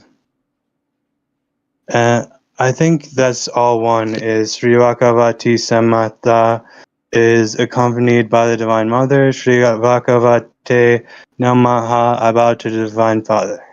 That's pretty cool. It's just an appreciation. To me, it's an appreciation of spirituality as a whole, and it's kind of like humility and appreciating something, appreciating a higher power as a whole, I guess. Braham is like the main god. I'm kind of reading, right? He's the single, all-preserving, supreme spirit. All right, so yeah, like, that guy's like the main. Like he's the god. I think so. I don't know too much about it other than its definition. So like it's funny because he's like the main god, like the God the Father, right? But then they have it says Trimurti, which is Brahma, Vishnu, and Shiva. So basically they have like their holy trinity too. It's just funny to see how much Christianity stole from, like, because Christianity stole from all the religions, but it's just one of those funny. It's like I'm literally looking at what Christians believe too, in the same thought process, different though. Yeah, Alan Watts once said Buddhism is Hinduism stripped for export. So I have seen similarities in those two as well, and that's part of why I appreciate Hinduism so much. Sure.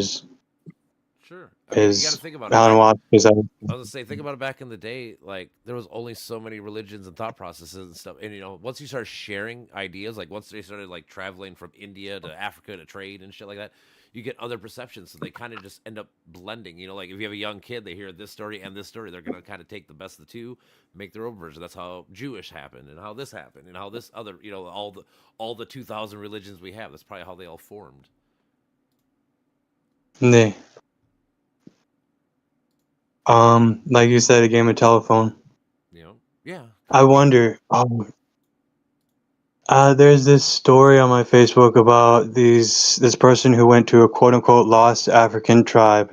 It's lost to us, but not to them. But and they were talking about how they asked them, "Do you hear the stars sing?" And the American, or I think it was American, just person from outside of that tribe. It was in English, so I think it was an American. They said no and thought it was a joke, and then the African tribe member was overcome with grief because they couldn't hear the stars. Mm. What are they did this magician dude. He did a thing on this person, basically made them think that like they're invisible. So like he basically hired a bunch of actors to be like, no matter what this person does, just don't act like they exist, right? Basically, right, kind of thing, right? So like this guy's like, this magician goes to the person like, I'm gonna make you disappear in front of everybody. You're gonna see this all happen, right? So he puts them under the cover. Basically for the last time tells everyone to just hold your acting, and they fucking lift the thing up, the guy's like going up, touching people, like, hello, and these people just kept talking. Nobody acknowledged him, and then after like 5 minutes, he really thought he was like a ghost or a spirit or something. He like legitimately was like, I might have died, or I might have this, like you started to come up with conclusions to think like, but even though the most realist answer, the simple answer was just everybody's playing a trick on you, but they didn't want to believe it because a lot of people want to make it bigger than it really is, I know. I'm just saying. I think there's meaning in what that tribe member said, and what that meaning is can be different to everyone. But for me, it's like we've lost our roots with nature in a way. Oh, definitely. It's only getting worse now with cell phones and everything getting way worse. But yeah, I know what you're saying. Yeah, I don't know. Sometimes I had this time in my life when I was starting to become spiritual or philosophical, and I would look at the stars sometimes and just think it was like the most beautiful thing I ever seen. Oh, fuck yeah, dude. I love stars.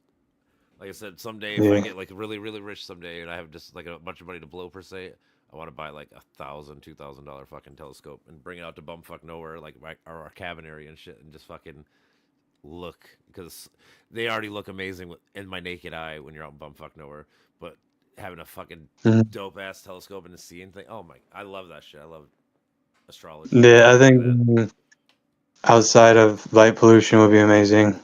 Yep. Oh, were you Dude, here? Hold on. Were you here when we were talking about Voyager or no? Me? Yeah. Maybe a little bit. All right, so because I just read all these things today because we were talking about it where I work, but like Voyager literally moves 18 kilometers per second. That's how fast it's moving right now. That's wild to me. Oh. And then it's 24 billion miles from Earth right now. Did you know the Earth moves at 67,000 miles per hour around the sun? Yep, I didn't know that. I'm saying it's wild when you think about it. Just saying when you think That's about the numbers, insane. it's wild. To me, I can't say I've felt what the Earth feels like, but I've imagined it. Like, it's like an emotional hurricane almost. Yeah, I mean, yeah, if you think about it.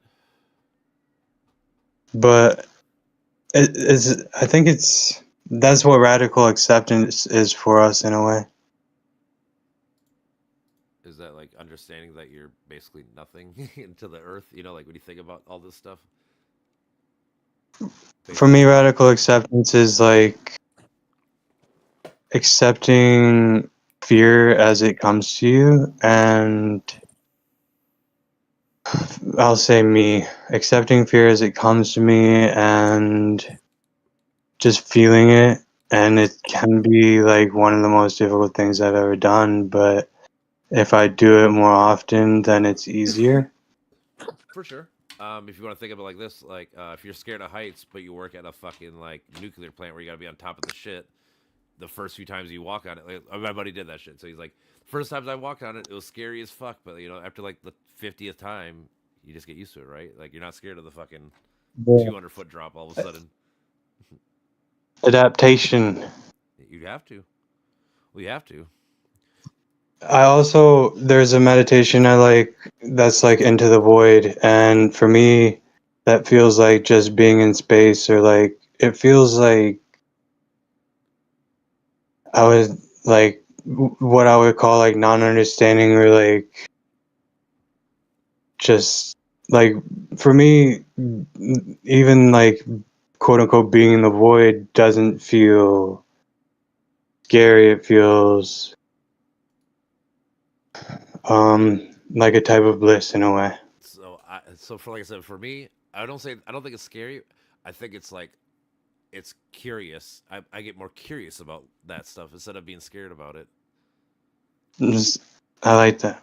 You know? I try and be curious as well, but I've been talking to a lot of different people, and when I just try, or when I'm building my philosophical muscle in a sense, but it gives me a headache. Yeah, I guess. It's like anything though, like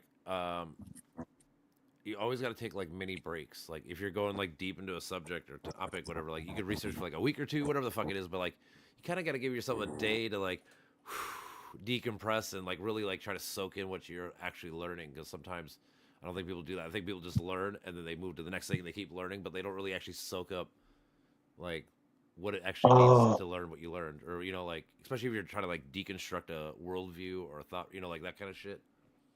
Yeah, I've fallen into this process a little bit of learning and then moving on, but I've stuck with some things, but I think if it's all forward, if you look at it as all forward, if I look at it as all forward, that can help me, because once I start making connections and things, it really brings them together. Yeah. It can be good and bad in the sense of like, I would equate it to like school learning. Like you learn a lot of topics, but you only learn an inch deep versus learning like a mile deep in one topic. You know, like, so like I try to, so like for me at least, like when I learn something, like I said, I'll take my mini break, but then I try to like actually like try to really recollect and really try to like, did I learn this or did I just read it and know the stats or the facts? You know, like, cause sometimes I do that too. Yeah. You know, cause I'm guilty of that shit too, where it's like, I know all the stats and the facts, but it's like, have I actually comprehended what I know now? Probably not, but I'm trying to get better at that. Me too. I looked into Buddhism again, and this was where I heard the story about The Monk and the Reporter, and I watched a video recapping Buddhism, and it showed some things that I did not know. Like they say this is where I learned where Buddhism is a non-theory, and it was talking about all the things that we aren't, and then it doesn't specify what we are, but it does. And Buddhism does say that we should question things, like the Buddha. There's a Buddha quote, encouraging people to question. I mean, any entity or thing, religion, whatever, anything that makes you question more is probably the closest to being true. I guess that's how I would describe it, because that is the point. Like for the rest of your life, like you should always be questioning things, and which forces you to grow and get better at it. Because that's what I'm saying. Like honestly, I rather talk to people who disagree with me any day of the week than people who agree with me. Because when I talk to someone who disagrees with me, they're challenging me, which means that forces me have to learn more than I need to, and I need to know they're like their talking points. I got like it's so much studying that gets me on my P's and Q's versus just, oh, I agree with this person, cool. I agree with this person, cool. Like I'm not getting better because I have nobody challenging my thought process and my beliefs. That's where I actually feel like I can grow from a individualistic sense. There's this quote that I wrote. It's not a quote, it's just something I wrote, but it was about if we question something and choose to believe it anyway, it just makes that belief stronger. Yeah. Mm-hmm. I try to think of it, so like when I deconstructed a lot of my worldviews and shit, I try to treat everything like science. So it's like everything I think I know are just hypothesis until I actually like find the evidence and find like, like just go with, look into something, but just try to be like open-minded. Like there's no right answer. Let me just look into this. Where does the evidence point me to? Well, okay, that's probably going to be where I'm going to leave my beliefs on now, because it's evidence-based instead of just fucking feeling or thinking-based or whatever the fuck, like. Yeah. Well, I completely agree, but there's not but, though experience-based is very powerful too, I think. For sure. I think that's the hardest problem. So like good into like politics, like if you're to tell someone that Biden helped raise money, or like, you raised your wages, did all these good things, but then they go, well, inflation hurt my family, I'm really poor, or I'm really this, right? Like I can tell you all the facts, but like your personal lived experience is always going to trump whatever facts I throw at you, right? Like bias. Yeah. Basically, for sure. And that's where I'm trying to stress again when we go back to the other thing. If we have better communities, you'd probably be less biased with these things, because you'd actually know who and what and why people are getting what they're getting, and like it's not just, it's waste, fraud, and abuse. This no, it's fucking Carol down the road that needs a fucking heart monitor or whatever the like that's what it is. It's not people just stealing for the sake of stealing because they're thieves and shit. Like. Yeah, I agree. I'm trying to work with what I got, I guess. As we all are. That's what I'm saying. Personal experience will most likely will always trump, like I said, any factoid. You can say anything. If someone's lived a different experience, they're going to be like, cool, didn't happen to me. Mm-hmm. Yeah, and then they don't want to believe you when you actually know the science. I know. Yeah. I get it. Like people say, reverse psychology. Sorry. Oh, no, you're fine. But yeah, like psychology, we can pretty much stats out anything. There's statistics that support just about anything. It's like, well, I can give you the data. Mm-hmm. Yeah. People say reverse psychology, but it's actually just psychology. Right. I'm gonna make you think that I'm thinking about thinking. Don't worry. Yeah, and it's crazy because it's a big case for determinism too. Because like if everything can be graphed out, we're all gonna fall in line. I 100% think that determinism is like the most true. I don't think we have. I always say we have determinism, and then we have the illusion of. So I mean, I don't know. Yeah, and there's big studies done in Japan about all this shit. Once I read that study and shit, I was like, like I said, these people knew the answers. It was like 15 milliseconds to like 10 seconds before the person made the choice. They knew the answer. Yeah. That's why. Yeah, and it's like we just get stuck too because like a lot of things we have problems with. It's like we shouldn't have a problem with it because it's scientifically gonna bear itself out. I mean, honestly, think about it. We have flat earthers still. Like this should not. This shit was figured out. Like I always say, like 2,500 years ago. Eratosthenes figured this out with fucking 2 sticks and shadows, and people are still trying to be like the world's flat. Or the other day, yeah, and it's like this guy at the bar the other day tried to ask me like, "Do you think we really landed on the moon?" I'm like, "Oh my god! Like, are we really gonna go down this route? Like, this is serious." So I'm like, you know that they put mirrors on the moon that you can fucking shoot a laser and see it hit you back, right? Like, we know that we can do this. Why are you acting like we can't? Mhm. Who put the mirror there if it wasn't humans, right? You know, if it wasn't us. Who the fuck put a mirror up in the moon randomly? You know, like, come on now, like this shit's fucking simple shit that we fucking did forever ago again, and yet we're still having to argue about it. yeah, it's like the flat earther. If you put them like up front in the cockpit with the pilot, like could that convince them? Like we had this radar and we have the curvature and this is how we have our flight plan and like I wonder if that would get them on board. It would not, sadly. I mean, how about think about this too? Like I always tell people, like like the military people, like the snipers and shit. When they go shoot something, they have to plan for the curve of the earth. Like if they're shooting somebody a mile away. Yeah. Like why are they planning for the curve if there's no fucking curve? Come on now. Like it's not hard again. Like I'm saying, all these things have been figured out. Honestly, with them, yeah, I feel like flat Earth. All it is that they're a conspiracy theorist guy that believes in literally every conspiracy. That's all it is. Like it's just NASA's bad because it's government, and this is bad because that's I truly believe that's all it is.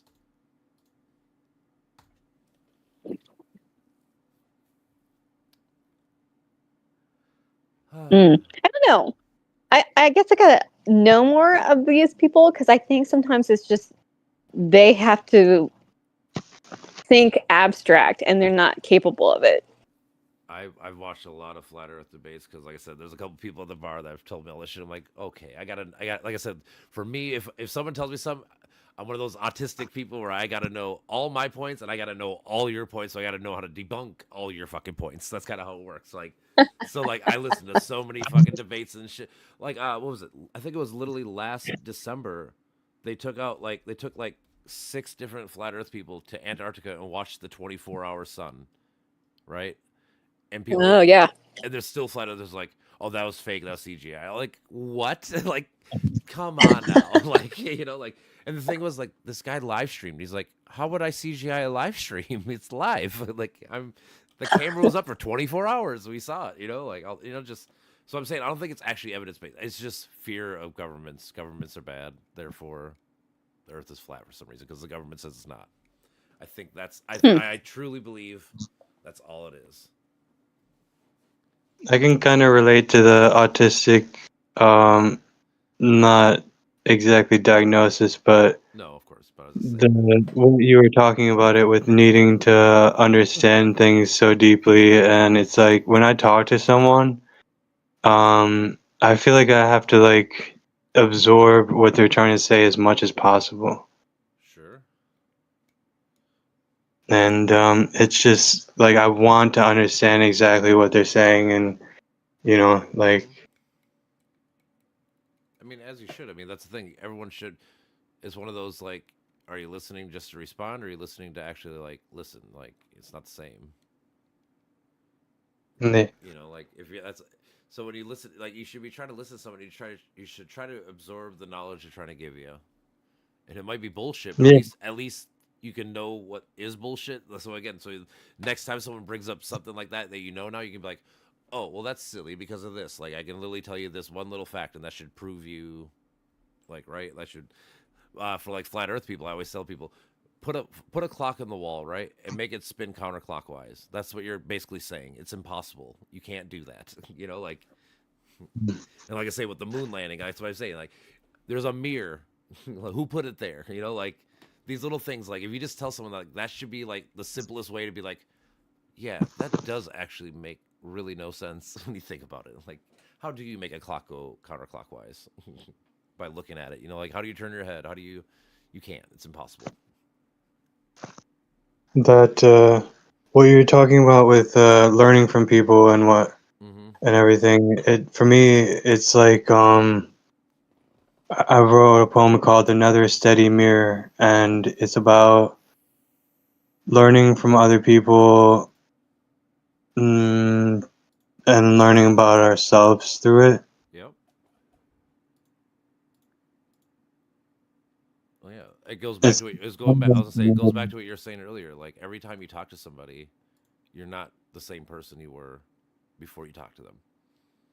Yeah. Like like I'm saying, I like that thought process because it's so true. Like because every time you have an interaction with anything, honestly, like every time you walk down the road, it's not gonna be the same as the last time you walked down the road, right? Or anything. Like if you really actually think about it, it's pretty actually fucking deep.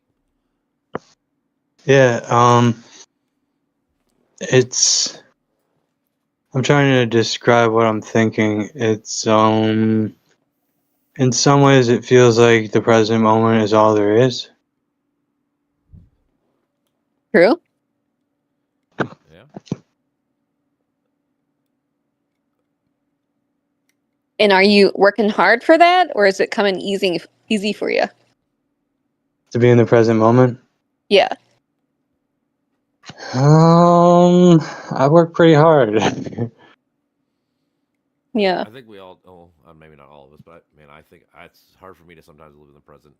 I'm always looking towards the future. I always like, that's what I was telling you guys before about like, I'm at the point now where it's like I'm trying to spend some money on fun things instead of just saving it for later because I've been so worried about saving things for later that it's like, well, I'm gonna miss out on all my life. Like I want to be old and have fun. Like, well, why would not? Why shouldn't I have some fun right now? Like in my actual life, like.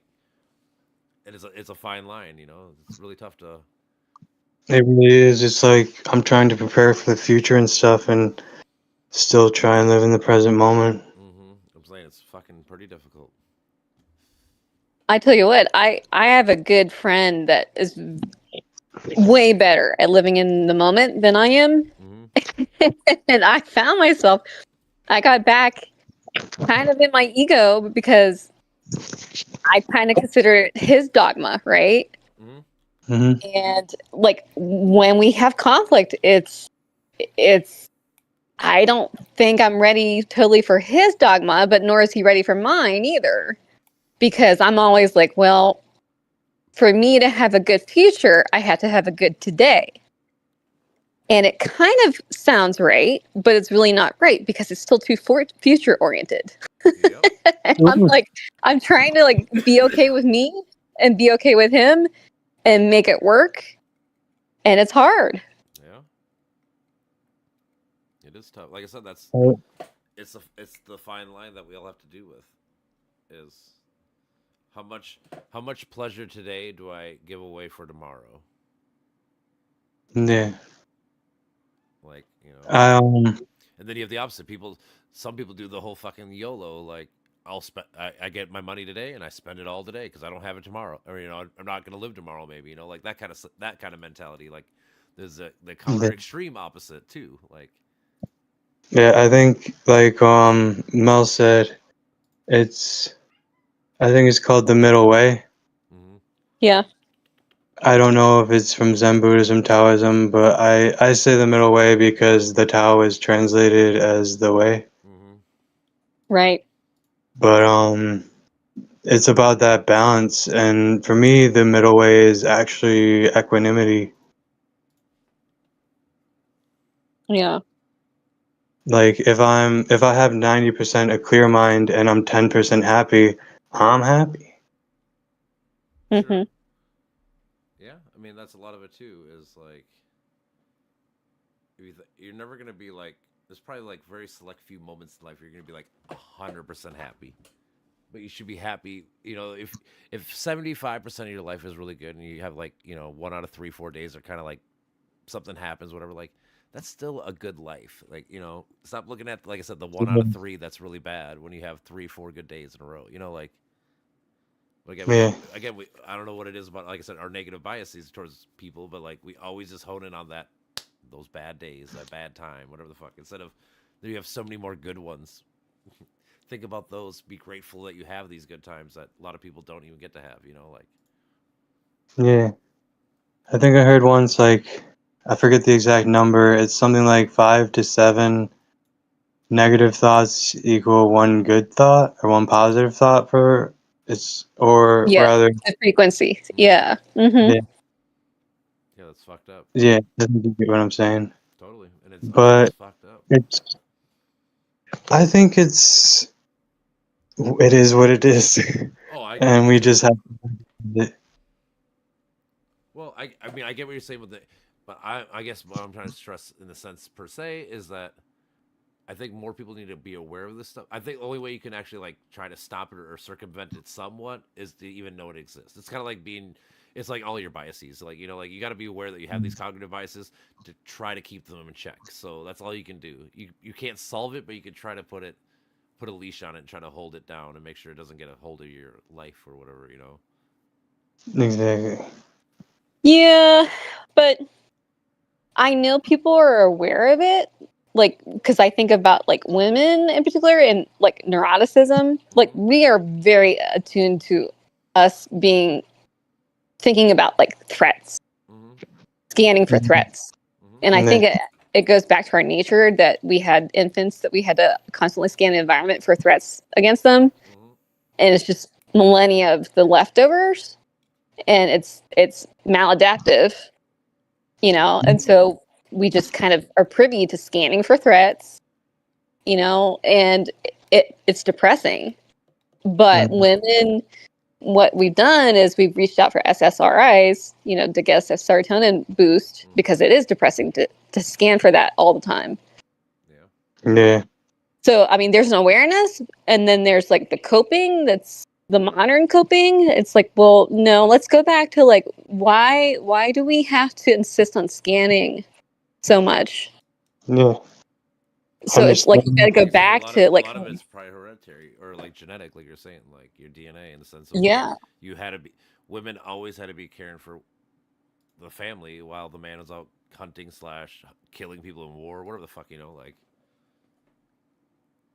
Yeah, in modern day, it's maladaptive. It's like we're really unhappy and we're really medicating ourselves when we got to go back and maybe, I don't know. I mean, like if we stop scanning, like do we become less nurturing? Like it's weird. Like what would happen? Like it makes me think about neuroplasticity. Like, is there neuroplasticity for the body? Yes. Do you know what it's called? Healing. Yeah, that makes sense. Yeah. I was looking for like a technical term, but yeah, that definitely makes sense. Yeah, no, but this is like instinct.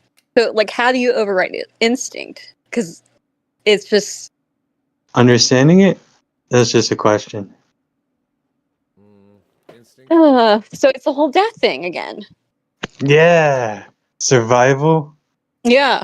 That's what I was saying. That's what I'm saying. It's probably just hereditary. Like I don't know if you can necessarily solve it or stop it because the thing is, I gotta think like how long have we been doing like open war, dumb shit? Like probably like 300,000 years since we're apes and shit. Like it's how hard that's gonna be to fucking take that part of your DNA out of you, or like I don't know if you can all the way. Like I said, you could circumvent it. You could fucking you being aware of it can maybe like hinder it some, but like when push comes to shove, that part of you is always going to be like there.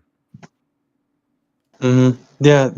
In Buddhism, they say the 3 unwholesome roots are craving, aversion, and delusion, and they never rest. So we shouldn't rest with our practice either. Yeah.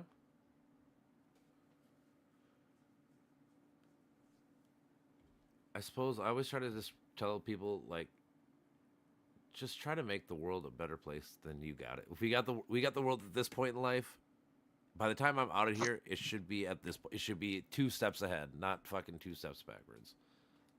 Yeah. Like Again, it's like anything. It's a fine line. Like how much personal happiness do you give away to help society as a whole? Like Yeah. Like Mel was saying earlier, like it doesn't necessarily like, make her day better to have to go fucking help at like the food shelter. Food pantry. Yeah, I'm saying like it's not gonna make her day like more fun or better, but guess what? She's helping society, which is gonna help her like like her emotional happiness and well-being, and she like it does do good, but she's also sacrificing some personal plans, whatever the fuck, like. So Yeah. it's a fine line too with that because you want to make your life better, but also you need to try to help make the world as a whole better too. I don't know. I guess if I were to think about it, it's like in a book or like if there's like a 3-4 book series, you have like each book has its plot and storyline, but there's also that overarching theme. And I'm saying like the overarching theme should be we should try to leave the world better, but you also need to make the people around you like that's the most important, like the people in your inner circle. Like you're saying, like the people you can influence and persuade, that's the people you got to try to make the world better for. Yeah. Yeah, I've been feeling like that a little bit, like that overarching feeling that it's like a hope, like knowing that, like we said earlier, there are good things that happen all the time that we're not completely aware of, but just knowing that, just that thought is comforting. And I'm not saying like I want to be stuck in comfort, but like to a certain extent, relaxation is needed more than survival if we want to understand and be aware, I guess. For sure. But it's like Mel said, it's like, how do we get there? And for me, it's usually meditation. Like I use meditation as like a cooling down the processor in a way. I just kind of accept what thoughts come by, and I'm like, that's not me, and then accept the thoughts that comes by, and then I'm like, well, that's not me either, but that might be something. That might be, that might be a good thought. That might be something to follow. And then I even try and let those go sometimes. It's been difficult recently, but I still try. Yeah. I mean, that's all you. I mean, that's, like I said, the best thing you can do for anybody is just like I said, you got to know your own negatives and biases, and then you just got to try to put them as check as best you can. Because, like I said, the first step is to be aware of. It's like anything. Like I were saying earlier, like you gotta know this is a thing. If you don't know it's a thing, you can't stop it. You're doing it. But once you know it's a thing, you can start doing it, and then sometimes you're like, oh, hold on, my bad. I really gotta outthink or think differently on this topic or issue or whatever the fuck it is. Because I mean, I've caught myself doing that shit a bunch of times. For sometimes you just gotta literally just stop. And like, I can't go on. If I do, I know what's gonna happen. It's gonna be nothing good. Yeah, how do we know what we don't know? Well, I think if I were to like break it down, I think everyone knows their own biases. They might not want to admit it. I think. Like, I don't know. Yeah. Like, do you think a racist person... The subconscious. Oh, it's like, do you think a racist person just goes, yeah, I'm racist as fuck and I know it. Like, I know I'm a piece of shit and shit. I bet they don't, I bet they think they're just good, wholesome this, whatever the fuck, like... But until you realize you have that bias, and that's when those are the people that usually break free of it, and they go, "Oh shit, I was fucked up. I should have never been thinking that way." But I didn't realize I was thinking that way. I didn't know I was thinking that way. Like they're just unaware of it. Yeah. Again, it comes down to the more knowledge you have is gonna make you the best version of yourself, and that's on everything, like emotionally, psychologically, whatever you want to call it, all that shit. Yeah, I definitely want to learn more. Like I said, I think that's one of the biggest problems with society as a whole is that we are losing curiosity a lot. We want quick and easy. That's why I don't. Yeah, I've never downloaded TikTok, and I won't because of that reason. I hate the idea of being like, oh, I'm supposed to learn all this stuff in 1 minute or whatever. It's like, dude, this thing is the most complex issue of the world. Like, what the fuck are you talking about? 1 minute. I stay away from everything social media except Facebook. Yeah, same here. I do have like a Twitter X, but I haven't even looked at it for like 8 months or so. I just don't care. It's just stupid always. Yeah, I gave Twitter like 2 days trial, and I was like, this is way too toxic. Nope. That's what I'm saying. I did it for a while, and I was just like, yeah, I don't want to do this no more. Facebook's already hard enough sometimes, but let alone this is so many more dum-dums. Like, oh my god. Okay. Completely agree. Yeah. I mean, I feel like I have Facebook curated pretty well, but then I also realize like people are afraid to be controversial too. So it's like I don't trust any of it. Well, it's like I try to tell people like when I find a meme and stuff like if it's whatever like super solids, they froze light beams in case you didn't know. Like we literally have done this.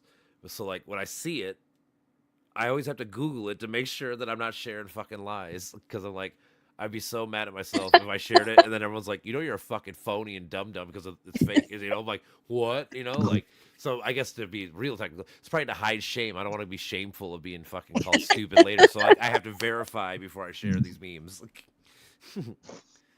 Yeah. Yeah. But it goes on. Most people just share things. I mean, that's where disinformation, misinformation spreads. People see something, they're like, "Oh, I gotta share that." It's like, did you even look to see if anything about this is true? You just shared it because it's what you wanted to hear. You know, like, yeah. I'm saying that's a big problem. It's a big problem. Misinformation, man. I know. I tell people, I think that in America, I can't remember what country it was like Norway or one of them, but like, they're literally starting to teach media literacy in class in like schools. I'm like, that is like the best thing you could ever fucking do. Oh my god, dude! I think it's how to fucking read newspaper articles and read sites and make sure which ones are valid, which ones are fake. You know, like all that kind of. That's perfect. Yeah, and then especially because journalism's in such a low ebb, this is a real good opportunity to bring like facts, history to accuracy again. True. To check all the media. The thing is also like in today's world, this is the other problem where we have short attention spans, but like everybody wants to be the first for breaking news, and the real question is it true? Like I don't care if you break breaking news, but you're giving me all the wrong information. It doesn't actually help me or anybody else. Like I'd rather you wait like a day and a half and then give me the news, but like give me the actual real story. You know, like that would be the better news system than breaking news. This happened, then everyone goes, "Oh, they're this." Like, can we just chill the fuck out and actually wait and see what like actual facts and evidence we have? Because I don't know if you have any. You know, like. Yeah, I mean, I'm older than you guys, but I was in first grade when the Challenger blew up, and so there was no like filter. I was like, "Holy shit!" I'm 6-year-old, and I just watched people die in the sky. We had 9/11. I was in 8th grade when 9/11 happened. All of a sudden, we were first classroom. It was like 8:30. They were like, "Everybody come to the library and the gymnasium," depending on your age or whatever. And then we go and like, we're watching this, and then we watch the second building get hit. We're like, "Oh, what the fuck?" And then we saw the building fall. It's like, "Oh my god!" Like this day keeps getting fucking crazier and crazier. So I mean, yeah. And then now think about this. So like we have like in our generations, we probably have like one really big traumatic moment like that. But like in today's world with the internet and everything being so worldwide. Every single day we're looking at fucking the new Challenger and the new shit, you know, like there's always a genocide going on. There's always, you know, I'm saying it's so starting to desensitize us to that shit too. Like we don't really think about it. Like we don't. And again, it goes back to when these things happen. Can you give me the real news and not give me breaking news? That's usually wrong. Like 90% of the time, you know, like I'd rather you, like I said, if 9/11 happened, I'd rather you wait a day or two and tell me it was Osama, this, than being like, oh my God, our government just killed us. Or, oh my God, it was the Canadians. Like, you know, whatever fucking outlandish story they want to come up with the second it happens, you know, like, just chill the fuck out. Let's actually get some facts and evidence before we make our decision. Yeah. I wanted to take it back to Norway for a second. You were talking about Norway, and I just remembered, like, I read something about Norway having free college, and that makes me want to move to Norway in a sense. But I think not Germany does literally. too now. I think Germany does free education too now. It's like it blew my mind, honestly. I'm like, what? Like, because if I had free college, dude, I'd go to college. I would argue. I mean, not argue, but there are stipulations. Like, I'm pretty sure you have to be getting a certain grade. Like, you can't just go there and like. Yeah, yeah. Like, you know, like I always try to preface when people say this, like, which is true. I'm all so me personally. I always say if you're a college kid and you're getting a B average, you should go to school for free. I think the government should fucking pay your money so you can make way more money later, which makes taxes and shit for the government. You know, like it's an investment. Like if you want to break it down like that. I graduated online. Like, I dropped out of high school for mental health reasons, but I graduated online with like A's and B's, but I never went to college because it's just boring. Well, it's expensive. It's expensive, and it's like you're signing up for debt in a way. Almost like not guaranteed, but like, and it's almost no way around being in debt if you go to college. True. I guess the other argument always is let's say you go into $50,000 or whatever. Let's be real. If you go into $100,000 worth of debt, but you get a job that makes you like 80, 90K a year to start because you went to college, it's worth it. But now if you get that debt, now you're starting off at like $30,000-$40,000 a year. It's going to be a lot. You know, like so, like it depends on what you're going for per se. That's kind of what I'm getting at. Yeah. I tell you what. Go ahead. Oh, I'm gonna be long-winded. Go ahead. I was just gonna say, if I went to college, I'd start with one class for sure. Like, but it's still like not in the cards because if I went to college, I would have to get the correct financial aid. I would have to be full time right away, and I don't know if I could handle it. But I'd love to like just dip my toe in and be like, you know. I would ask, do you have like a community college by you? Because they're always going to be way cheaper than like a university. Somewhat, but yeah. Because like you go on. Oh, okay. I'm gonna be a little bit, but so I have a very tricky relationship with universities. Mm-hmm. So my master's is student affairs and higher education, and it was educational psych basically, okay. But I worked at 2 different universities. I was a professor, but I also was administrative. And this is like right when wokeism was starting to come along, and it was really like nice policing when I pulled out. And I was like, this is the wrong path that we're going down, because you're not letting students be controversial and be themselves and like learn things the hard way. Yep. And it's gone like way crazy, and now they're suffering because that's not working in real life. Mm-hmm. And so like they're in a really low ebb, just like journalism is. They're in a really low ebb right now because they need to correct radically. So I would just caution anybody, like, it's in the low ebb. They've got to figure themselves out. But this is true of all of society, you know, so I can't go too hard on them. But I just know from being in that, it needed to be checked. Yeah. No, I agree. And it's really messy. It's really messy right now. Like, so I don't know if that degree is going to be real solid, but I also feel like it wasn't really solid the last 20 years either, because people cannot be themselves. They cannot be where they are in their growth because everything's so policed with the mind and the way they want you to think. A little bit more leftist too, liberal. Can't be nasty. But people are nasty. Like you gotta, especially young, especially like young men, dude. Like young men, they're fucking assholes. Like they talk shit, they do mean things. Which again, that's the other thing. People give too much power to young people. They always say like young people are like whatever, but it's like if you look back at any generation, the 60s, the 80s, whatever, young kids have been doing dumb things for fucking ever. There's nothing new. So why do we act like Yeah. this is gonna be the last time, and they're actually gonna overthrow the government? They're actually gonna do all these outlandish things. Like they're never gonna do these things. It's just their ideas. Because guess what? They're young and dumb. That's all it is. Yeah. Yeah, and you have to let them go through that. Mhm. And I don't know if it's like a helicopter parenting leftover, like a really bad side effect Mhm. that they won't even let them fuck around and find out, you know? Yeah, I don't know. But yeah, so I mean that's just my strange wrestling with higher education. Been administration, but also like now the biggest critic of it too. Mhm. Yeah. I honestly was thinking about trying to learn about psychology. Well, I have a psychology book, so that's one way, but I was thinking about taking at least intro to psychology and I don't know, going from there, but I don't know, it doesn't like I like the idea of trying to connect the idea of mind and spirit, and there's something called transpersonal psychology. Yeah, there sure is. Yeah.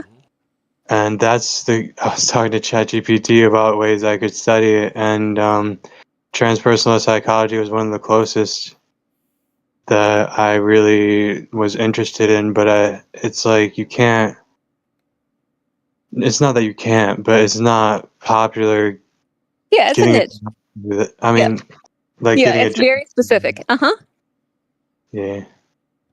Well, I mean, you have to ask yourself, what's my end goal? You know, because do I want to just be happy and maybe struggle a little bit and might have to have a second job? You know, because that's kind of, I think, the topography at this moment for transpersonal. Yeah. I don't know. Still trying to work on it and still trying to believe in myself again, I guess. Like it's been difficult doing that. But I'm finding my way. So I'm starting there, I guess. Yeah.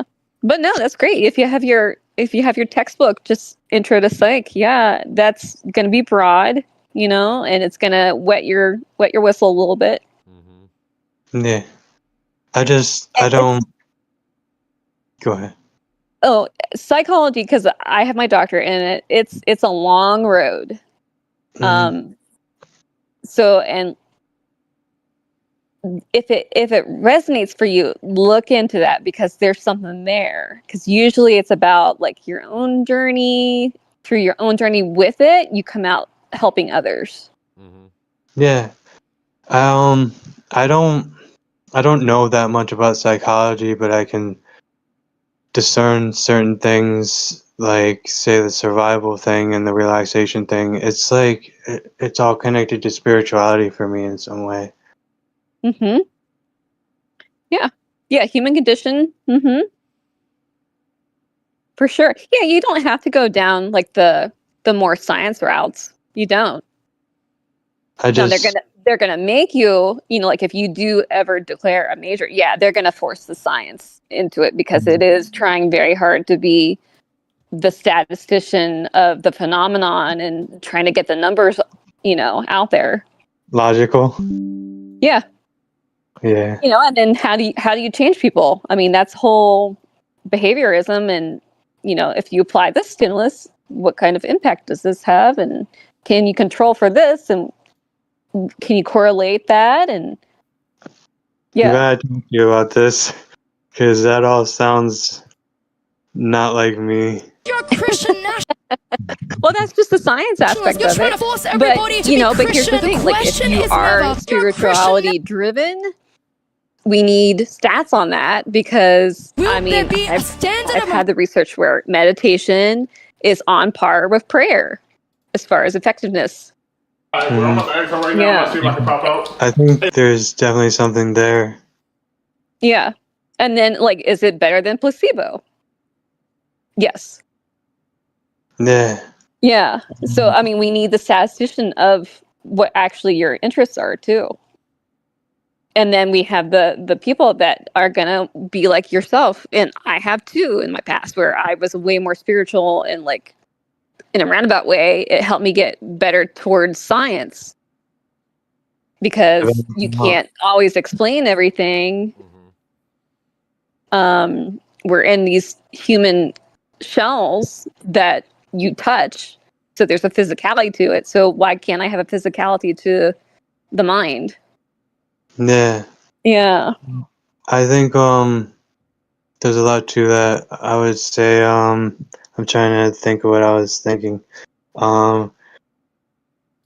Sorry, I'm getting a little tired. And, yeah, understood. Yeah, it's a broad field. I mean, yeah, I don't want to overwhelm you, but it's a journey, man. If you like journeys, psychology is a really excellent path with so many stops and so many ways that challenge you no matter what direction you go in. And I'm a huge fan of it. It came to me very naturally. And do you know what flow is? In psychology? Well, yeah, the state, it doesn't necessarily have to be psychology, but yeah. Yeah. Yeah. So when I found I was losing hours of my day just studying, I was like, this is what I'm supposed to do. Yeah. So I relate flow state to meditative states. Mm-hmm. Like would you ever want to be a practitioner of that? Flow state? Well, like if you're into meditation, you get really good at it. Do you think you could teach others? I don't know. Yeah. To be honest, I'm still learning myself in some ways because I never had a real teacher in a lot of different things. Well, maybe your job is to teach yourself. Yeah, I think so. Yeah. How do you think it's going? No, I mean, like, you had all kinds of stuff prepared for tonight. That's awesome. I didn't prepare any of it. Well, you had stuff there that you were reading to us. Yeah. Well, to be honest, I have dozens and dozens of things in my Google Keep. Yeah. Gotcha. That's a great way to do Yeah, that. but but like the mindfulness piece is there. Thanks. Yeah. Yeah, I think what it is for me is like I have the instincts of I do a lot of things out of instinct, but I try and explain spirituality with logic and then be spiritual about logic. I feel you. I try and balance it out, but I feel like not everybody, a lot of people, especially Western society, is so logical that I want to balance myself out with spirituality. Mm-hmm. Absolutely. How old are you? Do you mind saying? No, I don't mind. I'm 32. Okay.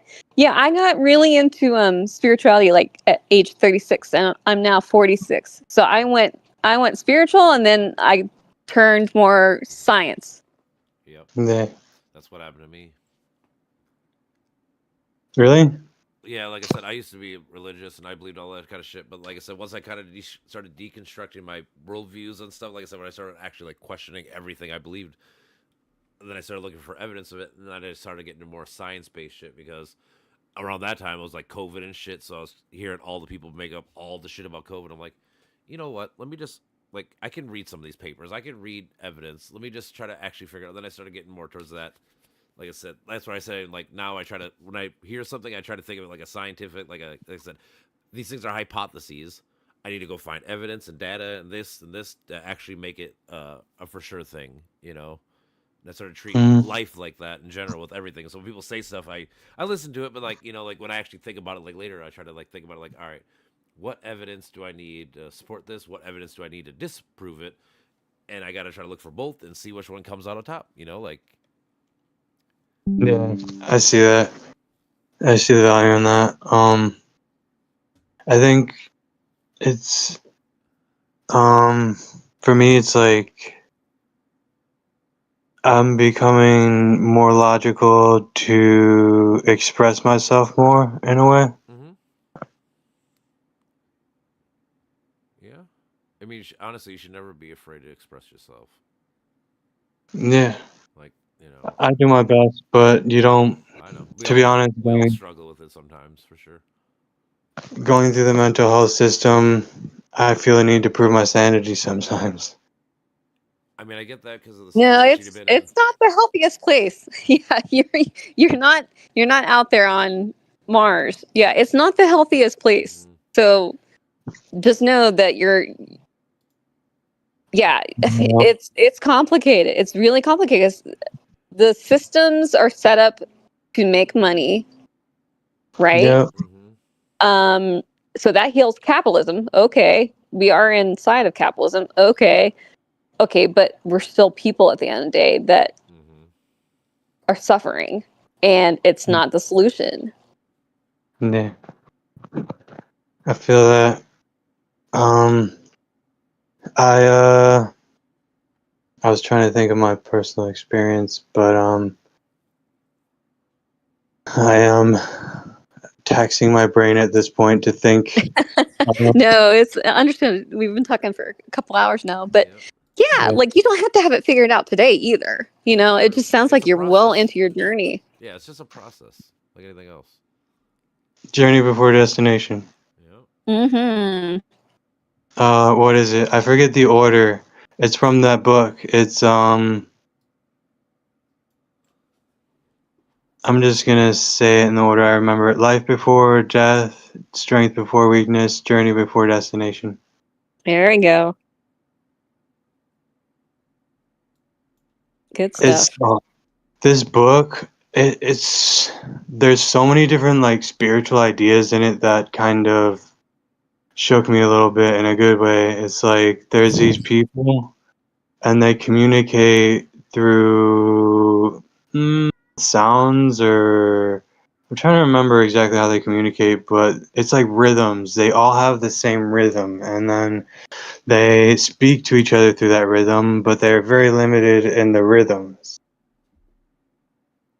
And that sounds like everyday life, though. Isn't it? And then there's this guy, one of the main characters, like I forget what they're called, light bearers, and they use stormlight, and there's this eternal storm that goes around their planet, and that it powers these crystals with stormlight, but they use that stormlight to say defy gravity in some way, and then but to become those stormlight bearers, they have to say the words, like specific words, but they to find those words they have to, for me it's like they have to reach deep inside themselves, and then the words just appear in some way. Yeah, I don't think a lot of us can find the space to reach inside a whole lot. Yeah, to be honest, I feel somewhat separated from a lot of things, but I'm trying to find value in myself and then bring that value to other people in some ways, or not exactly value, but like I don't want to be woo woo, or I don't know, but it's like love, you know? It's like trying to find that love in myself, that compassion in myself, and bring that to other people. Right. Yeah, it's like transmuting it. Yeah. Like if I can find the love for myself, why wouldn't I signal that out? Yeah. We cannot give what we do not have. Yeah.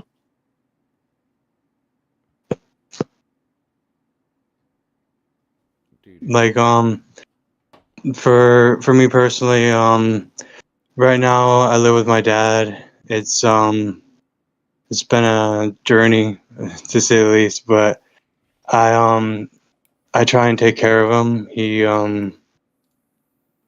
He has admitted to depression, and I do my best to take care of him every day, especially like as he gets older and as I have the energy to do it, you know? Mm-hmm.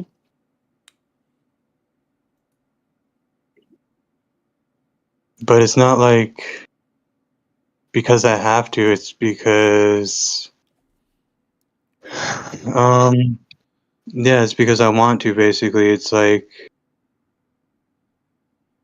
Yeah, it's honor. yeah, in a way. Mm-hmm. I just I'm trying to find a different way to word it, but I think you guys get it.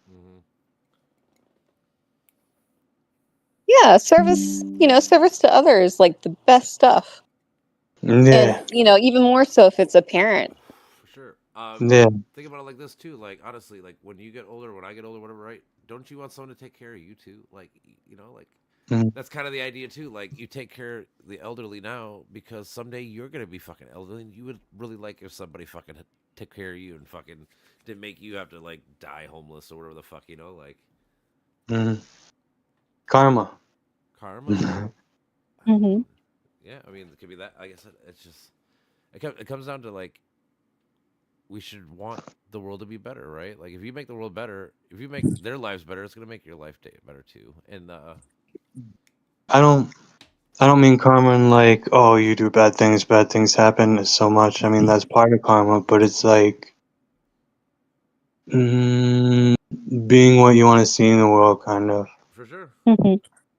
Yeah, it goes back to what we were talking about earlier, where you said like fake it to make it. Like if you want to be a millionaire, if you start dressing and acting like one, eventually you'll probably be there, right? Because you're living the life, right? Kind of thing, Yeah, I don't know exactly what I want to be other than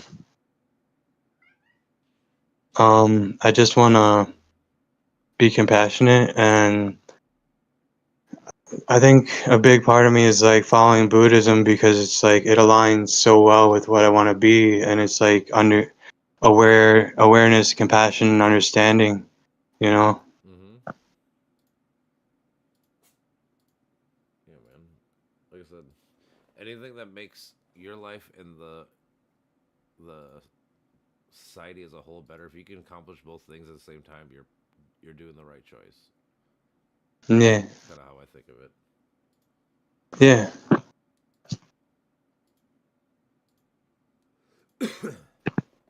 But if you guys are interested on Facebook, I posted a song that I wrote this morning. Okay. Cool. It made me really happy because it's my third song I ever wrote. Oh, wow. Now, can you read notes and stuff like that, or is it just the lyrics? So I read guitar tabs. I don't really read music, but of course I know like A, B, C, D, E, F, G on the guitar, and it's somewhat limited what I know, but I can freestyle and stuff. Just like from instinct patterns. Yep. What comes to you first? Is it what you hear, or is it the words? When I make a song? Yeah. So it's kind of like what I hear. It's what I want to hear. Mm-hmm.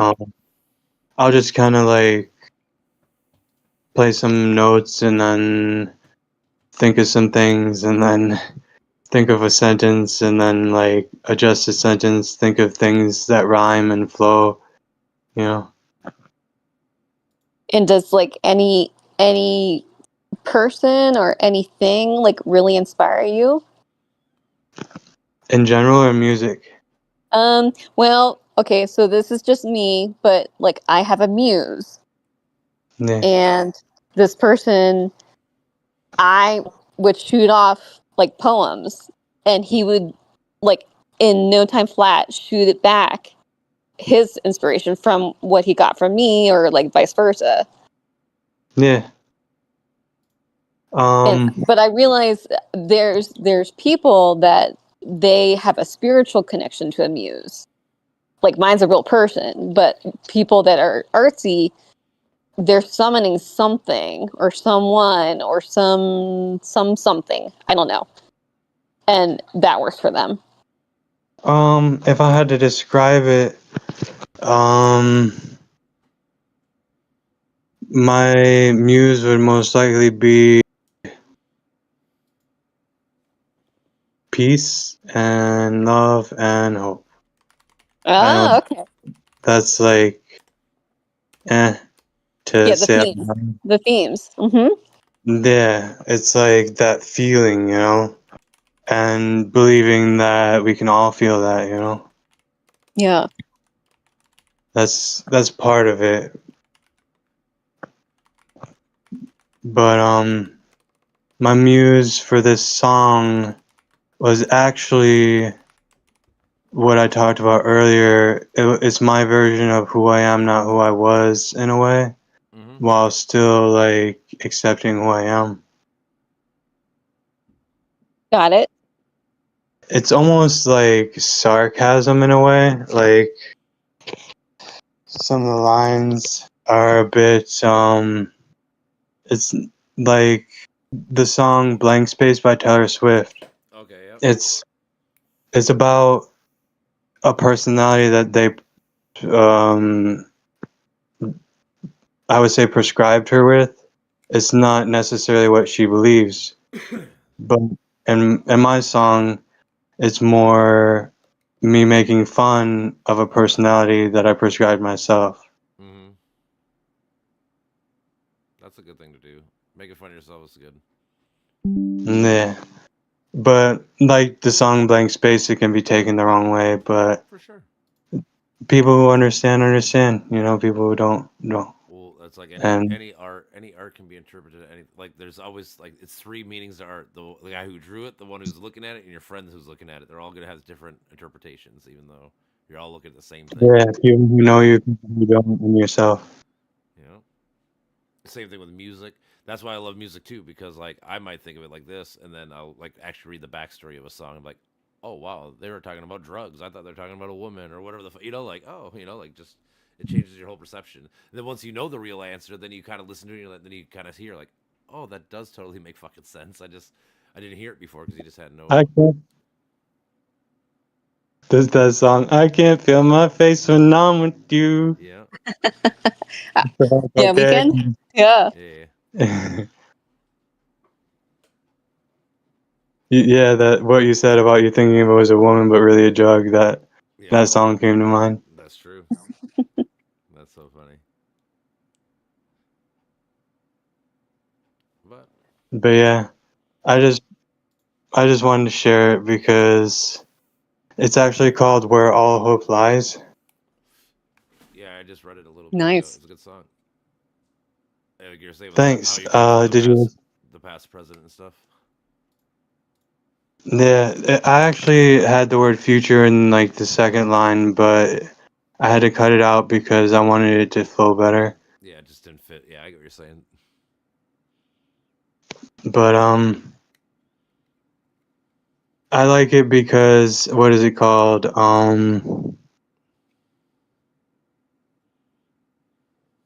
Two words meaning the same thing or something meaning two different things. Yeah, you have Christmas presents, like presents, and then presents. I like that. Yeah, and there's a word for it. Double entendre. Yeah, entendre. Yeah. Where all hope lies could be that hope lies, or where all hope is. Mm-hmm. Yeah, I know. But I mean it.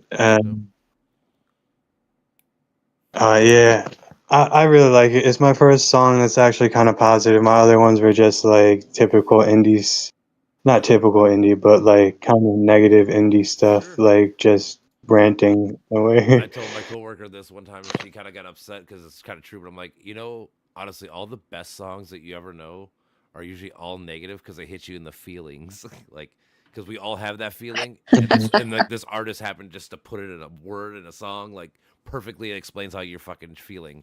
And those are the best songs, but they usually are negative based. It's like your girl cheated on you, and this guy's getting over grief, anger, whatever, you know, like that kind of shit. Because we all feel that feeling. Oh, I got a complicated one too. So when I first started my Mm-hmm. credit line in college, it was back when like you could do BMG CDs, right? Yep. You guys might be, are you guys too young for that? I know about I it. might I be. have older brothers Oh. like your age, so I know about it. Okay, so yeah, like that was the easiest way for me to start my credit line at like 18. So anyway, I ordered CDs and I was getting a bitchin' collection going. And like one day I'm looking through my collection finally, I'm like, Jesus, I don't have a single female artist in my collection. So like that told me something. Like I gravitated towards, I guess, just the male voice, like heavily. You know, I was like, oh my God, like, what the fuck's wrong with me? You know, like, because women artists are badass. Yeah. And it's like, wow.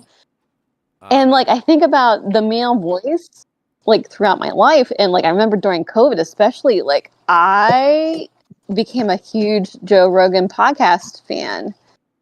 And it's not so much him or the content. I think it's his masculine voice that like really soothed me. Yeah, that's actually funny because this might sound weird, but I've always loved singing, and singing in a woman's voice or hitting the notes that a woman hits are just like, I don't know. It's just, I don't want to seem too feminine, but at the same time, it's like I was kind of raised by my mom and sister mostly, so, but it's trying to sing in those notes and those keys is just like soothing to me. Huh. Yeah.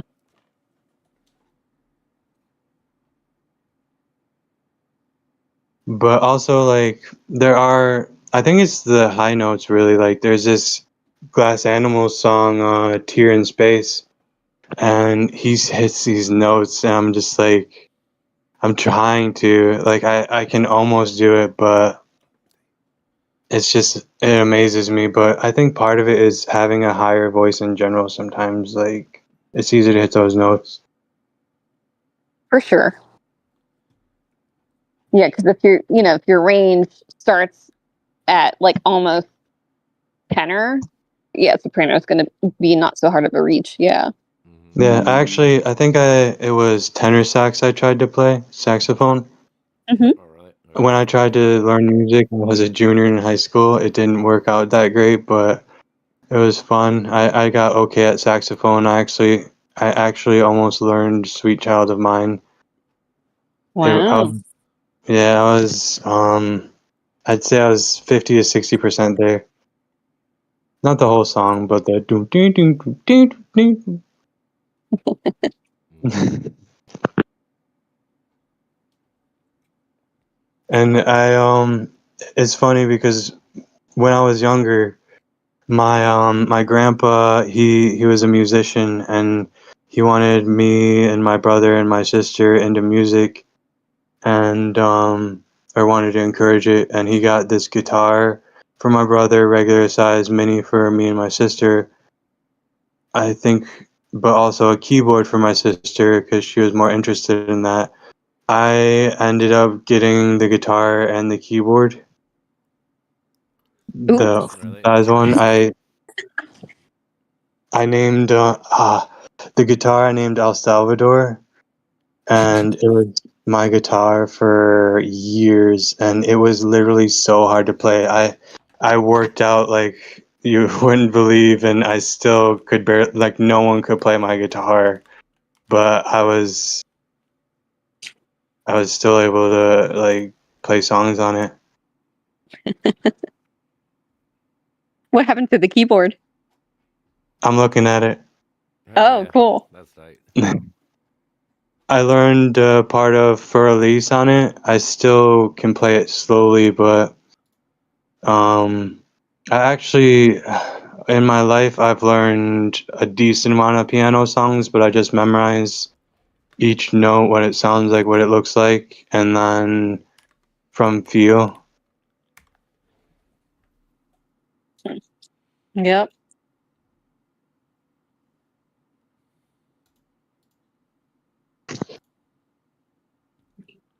I actually what happened when I was in high school is I moved in my senior year to an art school, and it was like a really good experience for a while. And then I realized that a few things, and I tried to change, and it just fell apart. And I guess now I can just like look back and realize like things that it may have taught me, but yeah.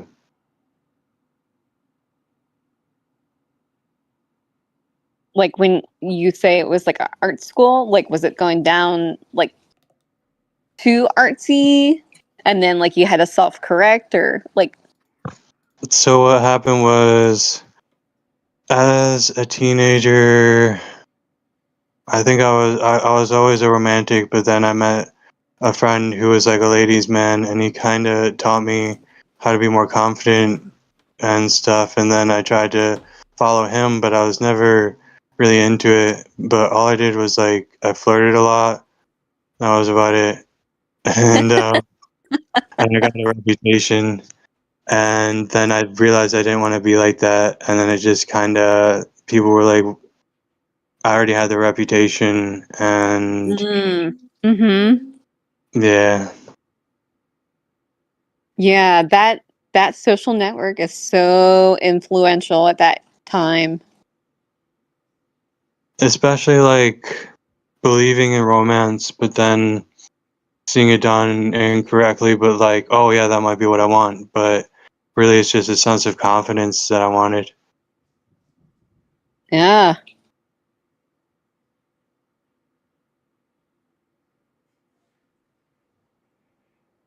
Did But you did you go make ahead. any headway with staying true to being a romantic?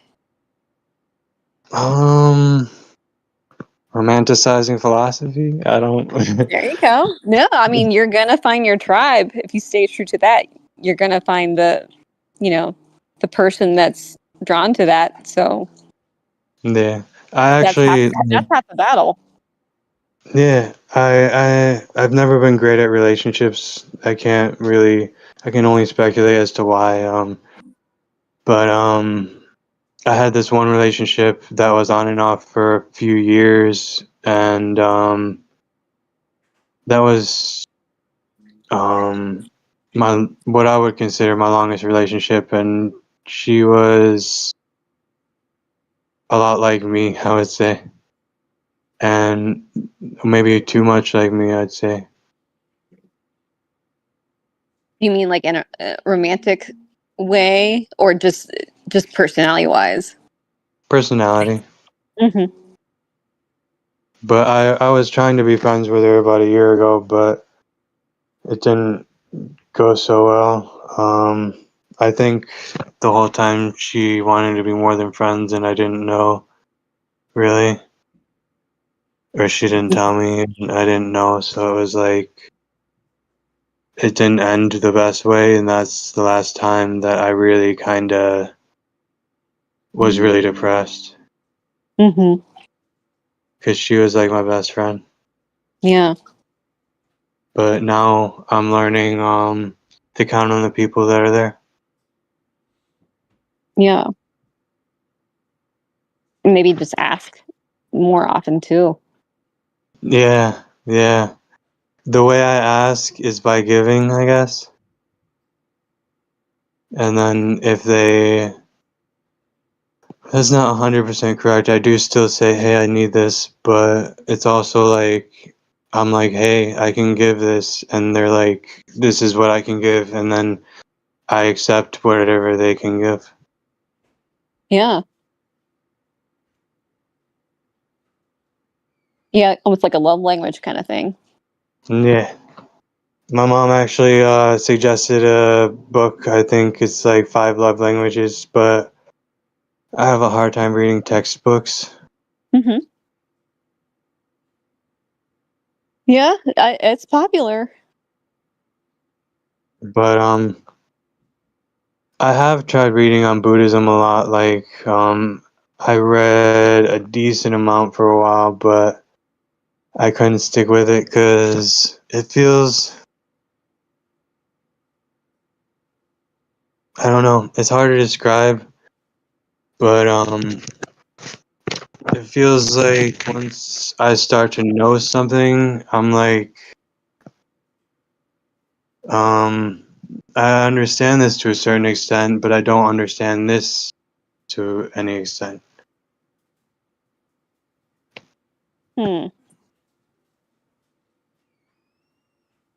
Like it's a wrestle. It's like I feel like I grasp it as much as I need to grasp it in the moment, and then there are other things that need attention almost. Mm-hmm. But I don't know. That's just a feeling. Yeah.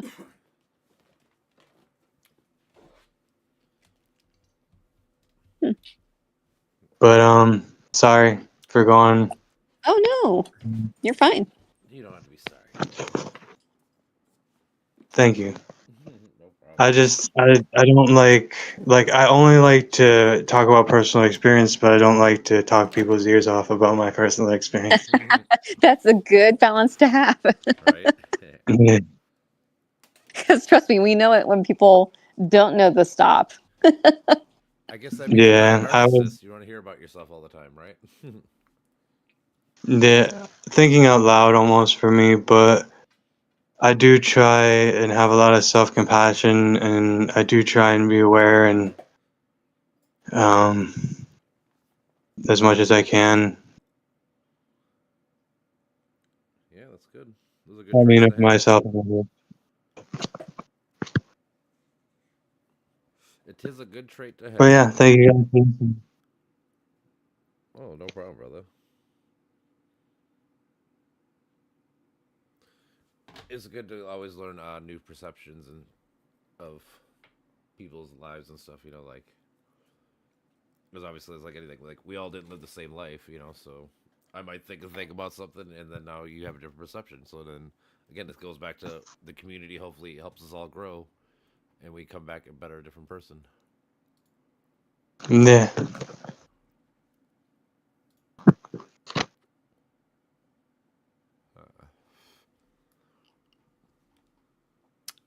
Let's see here. Oh.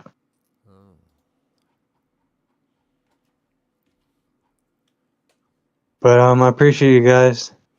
Oh, don't worry, brother. I Yeah. appreciate you too, bro. I mean, I've heard you talk with us like 4 or 5 times, and every time it's been a good conversation. So I try and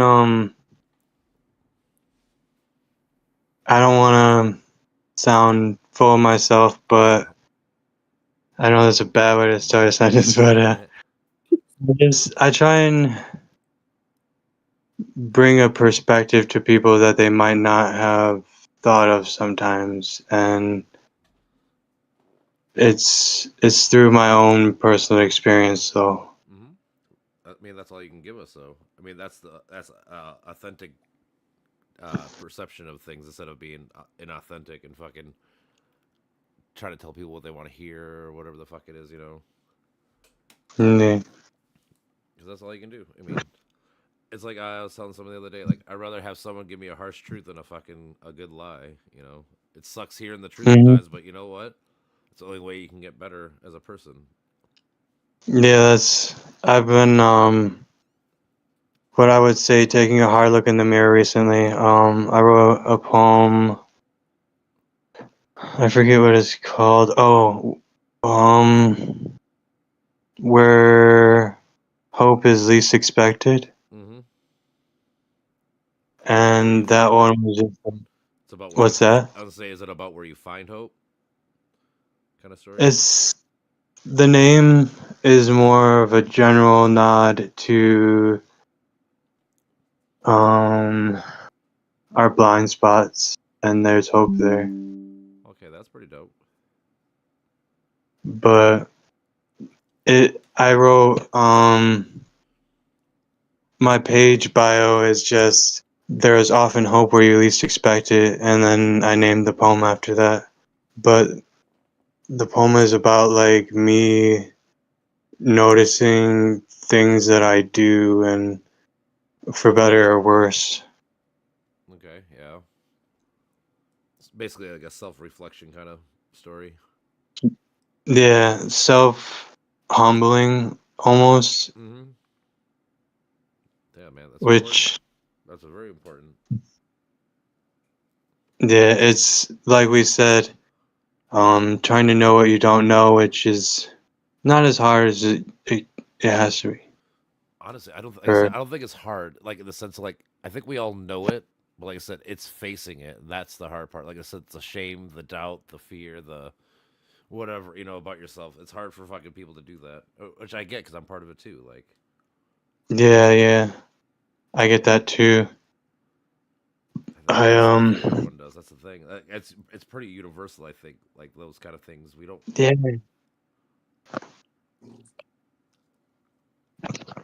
That's where I was gonna go with it too. Yeah. It's like once you like Buddhist idea is that anger is not mine, as everybody has it. So it's like it goes the same with like shame or guilt. Mm-hmm. Oh, that was the story about the boats, right? Yeah. Yeah, I read that today. Yeah. What's that poem? So many poem names running through my head. Do you remember the name? Oh, Another Steady Mirror. Yeah. I was talking to Steven. I don't know if he's Steven LaRoche. Maybe I know him. He's Yep, on I know. page. Mm-hmm. I know. Yeah, did you, Mel? Because he told me about a story on your page. Oh yeah. Yeah, but and at one point in the conversation, we kept just like, wow, we kept saying things, or he kept saying like how unnerving certain things were because he just wrote a poem about what the exact thing I just said, and things like that. And then at one point, we were kind of doing that back and forth, and I was just like, you hold a very steady mirror, my friend. Right. Nice. And then at one point, he was saying things, and I said, maybe that's just holding a steady mirror for you. Yeah. But I also related it to like, I made up a few poems in our conversation. I can't remember them, but I was talking about looking into a window on a sunny day, and I see you through the mirror, but I see my reflection more clear, basically. Mm-hmm. Yeah. Yeah.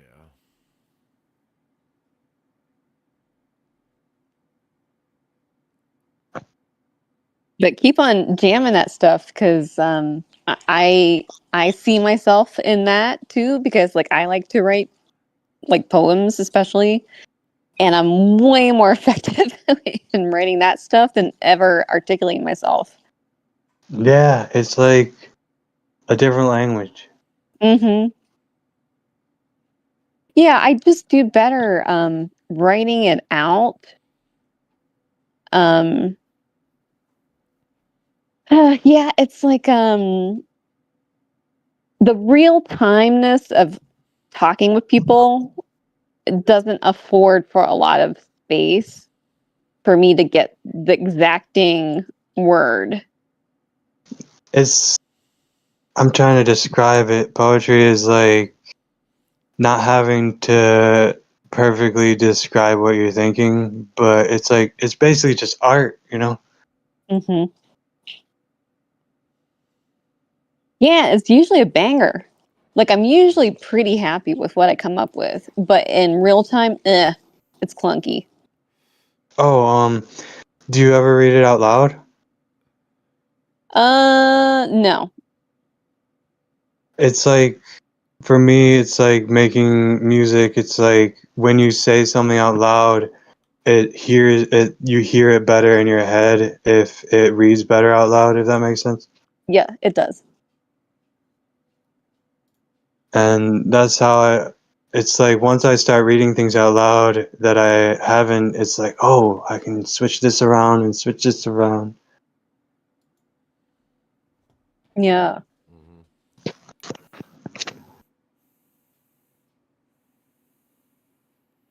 But I'm mostly self-taught with poetry, so my structure isn't the best. It just, I do it what feels and sounds good. Yeah. No, I'm the same way. One last thing, and then go ahead. I was gonna say, so for me personally, I'm more of a spitball.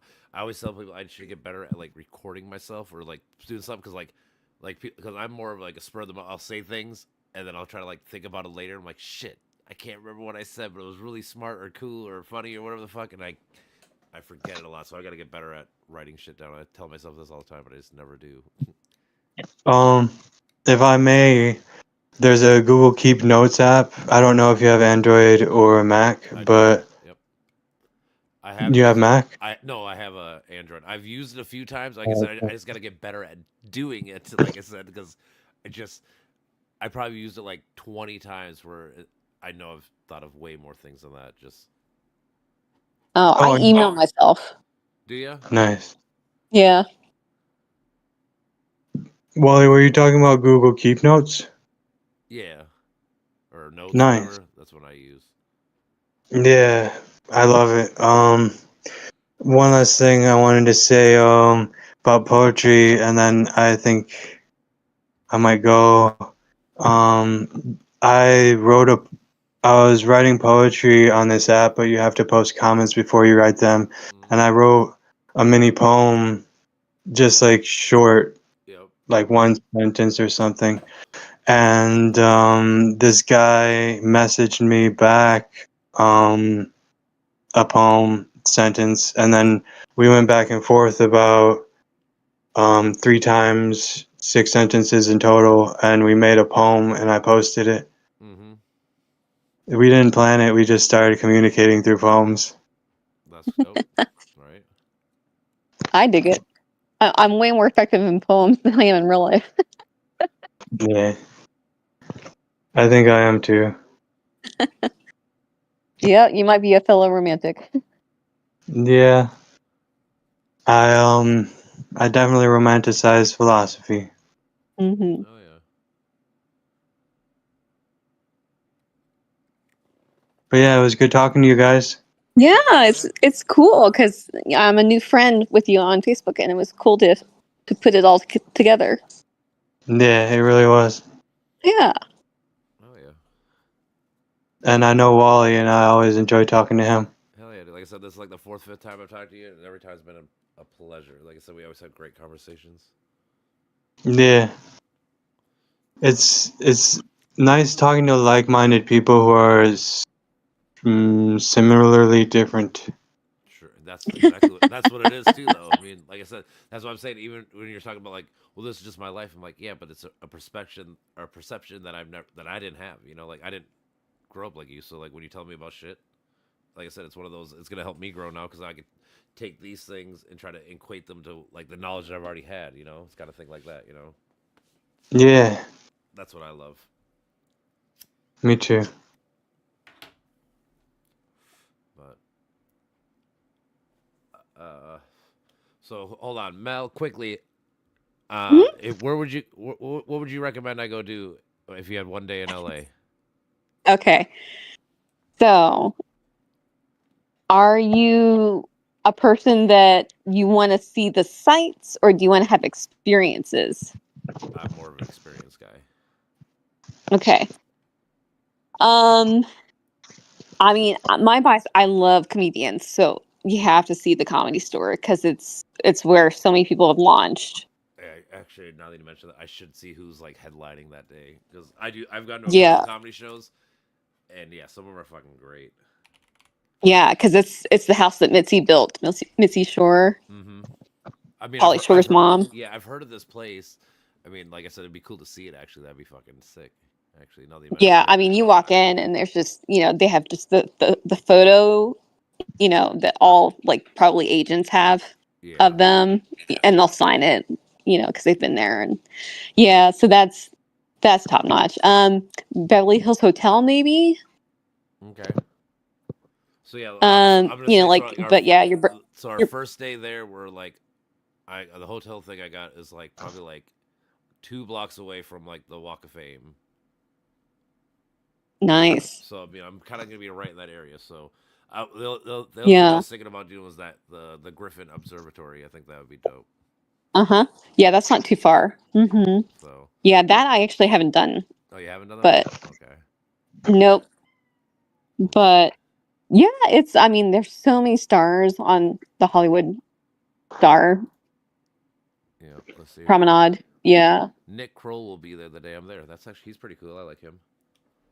Yeah. Nick Kroll with David Spade, Isa Sherling, and Andrew Satino are gonna be the people that day. Yeah. I'll have to talk to my girlfriend about this because that might be an option. Because I like at least 3 of these people. I don't know this Izila chick, but I can only imagine she's awesome. Yeah. Huh. But, you know, and the raunchier, you know, the later ones are. Yeah. This is 8 o'clock. They have another show after 8 o'clock? I think so. I think they have like 11, I would assume. I thought so. Yeah, either 10 or 11, I think, usually. Mm-hmm. All right. So But yeah, I would definitely get that in. That's an option now.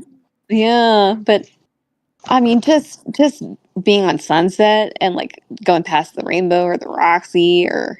Yeah, I know. Like that's the thing. I mean, This is one of those dilemmas, like you're saying. Like, so like I personally I like to go see one thing and do go balls deep into it versus seeing a lot of things but never seeing anything. Because I did so my last vacation I did one of both. So like when I went to Rome, because there's so many things in Rome, that was a place I wanted to see everything because I wanted to see the Colosseum, the Pantheon. But like when we got to like Naples, I wanted to see Mount Vesuvius. That's the only thing I fucking wanted to see is Mount Vesuvius, or like because I'm like that's cool as fuck. That's all I need. I don't need to see the whole city. I just need to see this. So it just kind of depends. But I think like in L.A., I don't know.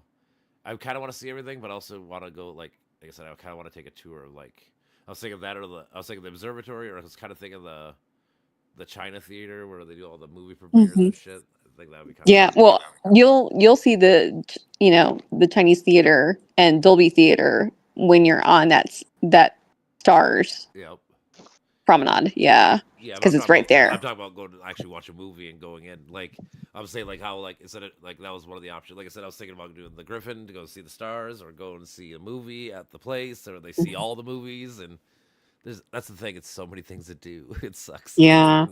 Yeah. Yeah. But I don't think you'll go wrong with any of those, though. I don't think so either. It's like anything. I'd rather just have one good choice than fucking 4 or 5 good choices, because now I gotta actually make a choice. I'm like, God damn it. Yeah. What time is it for you guys? 11. 9. 12. Ooh, you win. Yep, you're the East Coast. You're the East Coast, baby. Yeah, buddy.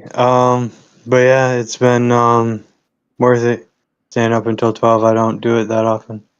Well, I appreciate it. Your time was much welcomed and loved. Yeah.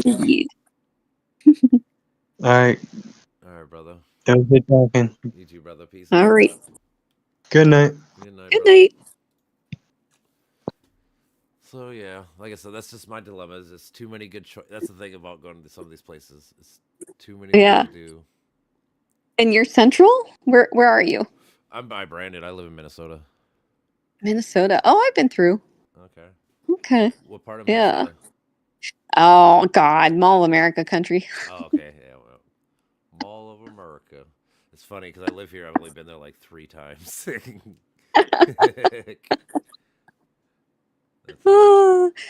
Yeah, no, I had to go for a conference like in another past life. Oh, okay.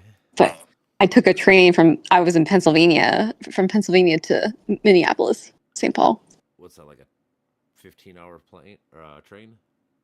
Yeah, it was an ordeal. And I remember at one point, even though I grew up, like I shared earlier, my grandfather was Mennonite. Like, I swear there was only Amish, like, once we hit a certain patch. So that was like, whoa. Yeah. Yeah. Or like, It's like they're more in Wisconsin, but they are definitely in Minnesota some. But like, Yeah. There's a the train's the way to go. Dude, I think that we should have more trains in America. I kind of, after going to Europe and seeing how their train system works and shit, I'm like, dude, why don't we do this? It's such an easy, great way of moving. Did you like the train? Yeah. When we were in Europe, Mama? Yeah, she said she liked it too. Yeah, I mean, we have the Boring Company working on a train from Vegas to California right now. Oh yeah, that'd be nice. Yeah, but the price is not good. Not a good price. They've already done this. Like it's already a train. Well, no, it's Musk. Yeah, it's Musk. So it's a bullet train, and they're saying it's gonna stop in like Victorville, which is like middle of nowhere. Okay. And I guess that's reasonable if you wanted to drive from there to Vegas and still wanted to make it to California pretty fast. But like, I think it's still like 200 some bucks. And it's like, no, I'll just drive. That's crazy. So like we took a train from like Barcelona to Girona. Let me see how far it actually is before I make a guess, because it was like a 40-minute train, 30-minute train. Barcelona to train. Let's see how far it is. But it only costs like, it was $12. Oh my God, yeah. I think that they're gonna. I was just saying, like, when I hear you saying that it costs $200 to go from like LA to Vegas or whatever, like that's so ridiculous. Yeah. Like this, I can't imagine this being much further, like distance wise. But yeah, it's. I mean, if you just kind of hit the road at the right time, like you can be to Huntington Beach in like 3.5 hours. But I tell you what, though, it's if it's Sunday afternoon, it's not good. Or Friday, it easily becomes 2 hours longer because it's not good highway. Yeah, so if you were to drive this, the one I was talking about, it takes 1 hour and 15 minutes, so it's probably like 70 miles. So probably not as far as yours, but still, like, even if you added like $5, it would cost you $25 to go there on a train. You know, like, yeah, it's wild. Yeah, it's reasonable. Yeah, very reasonable. Yeah, but 200 is not. No. I'd rather just drive. Yeah, so I don't think it's going to take off, and it's going to be billions. And plus, you have your car, so you don't got to rent a car when you're there or take cabs all the time. Ubers, I guess, whatever the fuck, so. Yeah. Ay. We can't ever get our shit together. Well, the thing is, I think it's part of it's American exceptionalism. Like, we think that we're the best, and when people have good ideas around the world, we're like, oh, they're not as good as us. Like, no, that's a really good idea. Maybe we should actually cherry pick that part of their fucking culture, or whatever the fuck you want to call it. Like, but here we are. Yeah. Ugh. Yeah, but I know people need and want, that train ride too.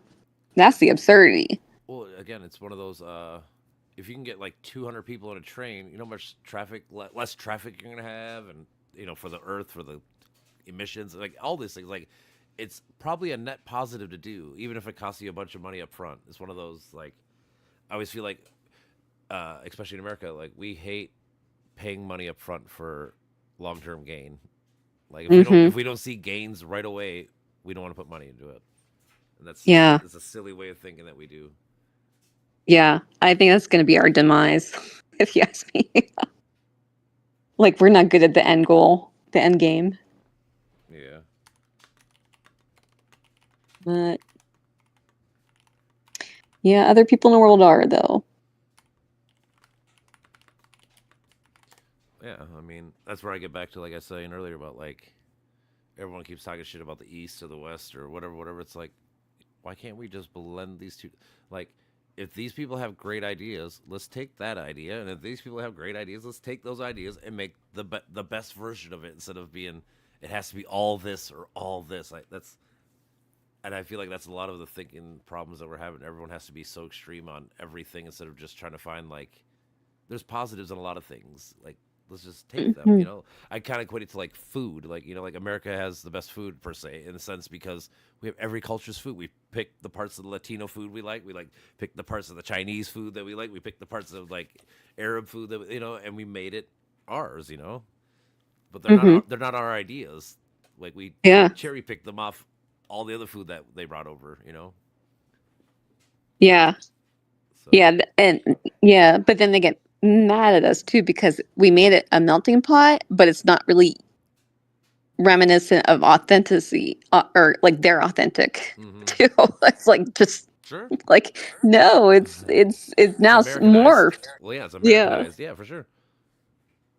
Well, yeah, I mean, like I always tell people, like if you go to an Asian restaurant, like cream cheese wontons, those things don't exist in Asia. They don't have cheese. They don't eat cheese in anything. Oh, I know. You know, like do you want better? So you go in and like they don't even eat what they serve. Like you'll see them eating rice in the back. Yeah. Yeah, it's kind of a weird journey.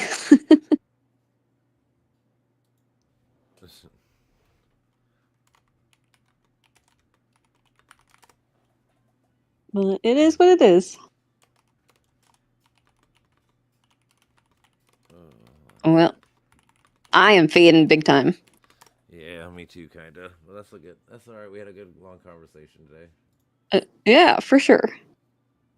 Yeah, and it was positive. Sometimes I get kind of beat up a little bit. Oh, for sure. Like the other day when I went bad for like that half hour, it was kind of all right, stressful. What happened? Like we were having a good conversation, then all of a sudden just derailed. Like, oh, okay. And then it went back to good after. But it was just like, what happened in that little section? Like, yeah. Which it's. I'll say you can go. Yeah, well, no. The sad part is, like, we need to go through that though, because obviously people, you know, we're all needing something socially that we're kind of missing in our day, and you know that's just part of like a group forming process where you're gonna have some bumps, and especially because like the one night, like the guy was just brand new to us too, and you know, like he had a different style than us, like. You know, we kind of feel each other out. We have lots of relationships that are already built a little bit.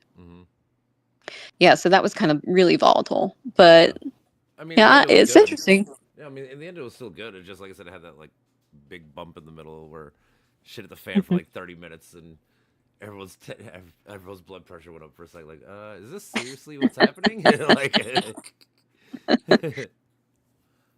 yeah. But I don't know. I just hear a lot of anxiety sometimes too. Yeah, that's true.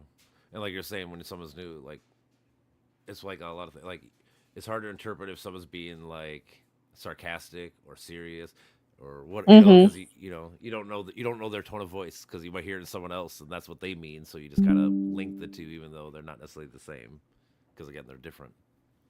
Yeah, tones. Yeah. That's why I prefer talking like this to people instead of like on Facebook and texting, because texting's the worst because you can never read. Like you read something, you're like, did this motherfucker just say something like I'm stupid or whatever? Like, no, that's not what I meant at all. Like I was just talking like this. Oh, you know, like, and it's so hard to tell when you're actually reading a typed. That's, you know, I can at least I'm much easier to catch something with a tone of voice versus reading it. I suppose. Yeah, for sure. Yeah. Yep. Agreed. Well, I'm TKO. All right, babe. Have a good one. All right, you too. And yeah, let me know what you think about LA. And like, I can definitely ask my guy too, like, because he's gonna have great insight. What he thinks you should definitely not miss too, if you're like experiential. Yeah, I mean, if you text dude and have give me something, I'll probably take it because I have no clue and I'm all for fucking trying to have good times. Yeah. Oh, I mean, it's so beautiful. And like, if you're from a different region, this whole coast is a mind trick because it's beautiful at a cost. And like, there's something that's always a little bit rotten underneath the surface. Yeah. And like, I wrestle with it and I like it. And it's true of Vegas too, because like everyone that's here is fleeing from something. Yeah. But there's always something rotten, like right under the surface, and that makes it super, super interesting out on this coast. Yeah, I just equate it to as good weather. So like, if you were to be like a homeless person or whatever the fuck, you want to go where it's warm. You don't want to fucking stay where it's cold as shit. Yeah, yeah, yeah, and yeah, you'll see that. Yeah, you have your wits about you because LA can get really rough really quick. And even where those stars are, it's not as nice as we would like. Yeah. Yeah. Yeah, it's not that it's bad, like, but yeah, just have your P's and Q's. Oh yeah, I mean it's like going to any major city. You can't just fucking go to hood areas or whatever the fucking think it's gonna be fine. You gotta, like, even in Barcelona, the guy that where we stayed at, the guy was like, "Oh, if you're gonna go walk the cities, like put your backpack on your chest, put your thing here, like this pickpocket. Like they're not gonna mug you with like knives and shit, but they might pickpocket you if you don't fucking take care of your shit. You know, you're gonna deal with it, right? Yeah, and be really careful too about like watching yourself too, because like I swear to God, it's easy for the TMZ bus to hit you. Oh, I can only imagine. I can see that. Like you're trying to take pictures of like all the buildings and shit, just walking and getting hit by a cab or something stupid. Yeah, the literal TMZ bus. Oh man, that would be crazy. I guess hopefully I could sue them and make a bunch of money. Anyhow, okay. Well, yeah, just you have 2 weeks yet.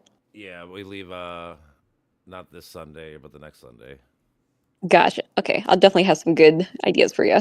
Oh yeah, let me know. Appreciate it. Okay, don't be a stranger. Yep. Will not. All right, have a good night. All right, take care. Bye. You too. Bye-bye.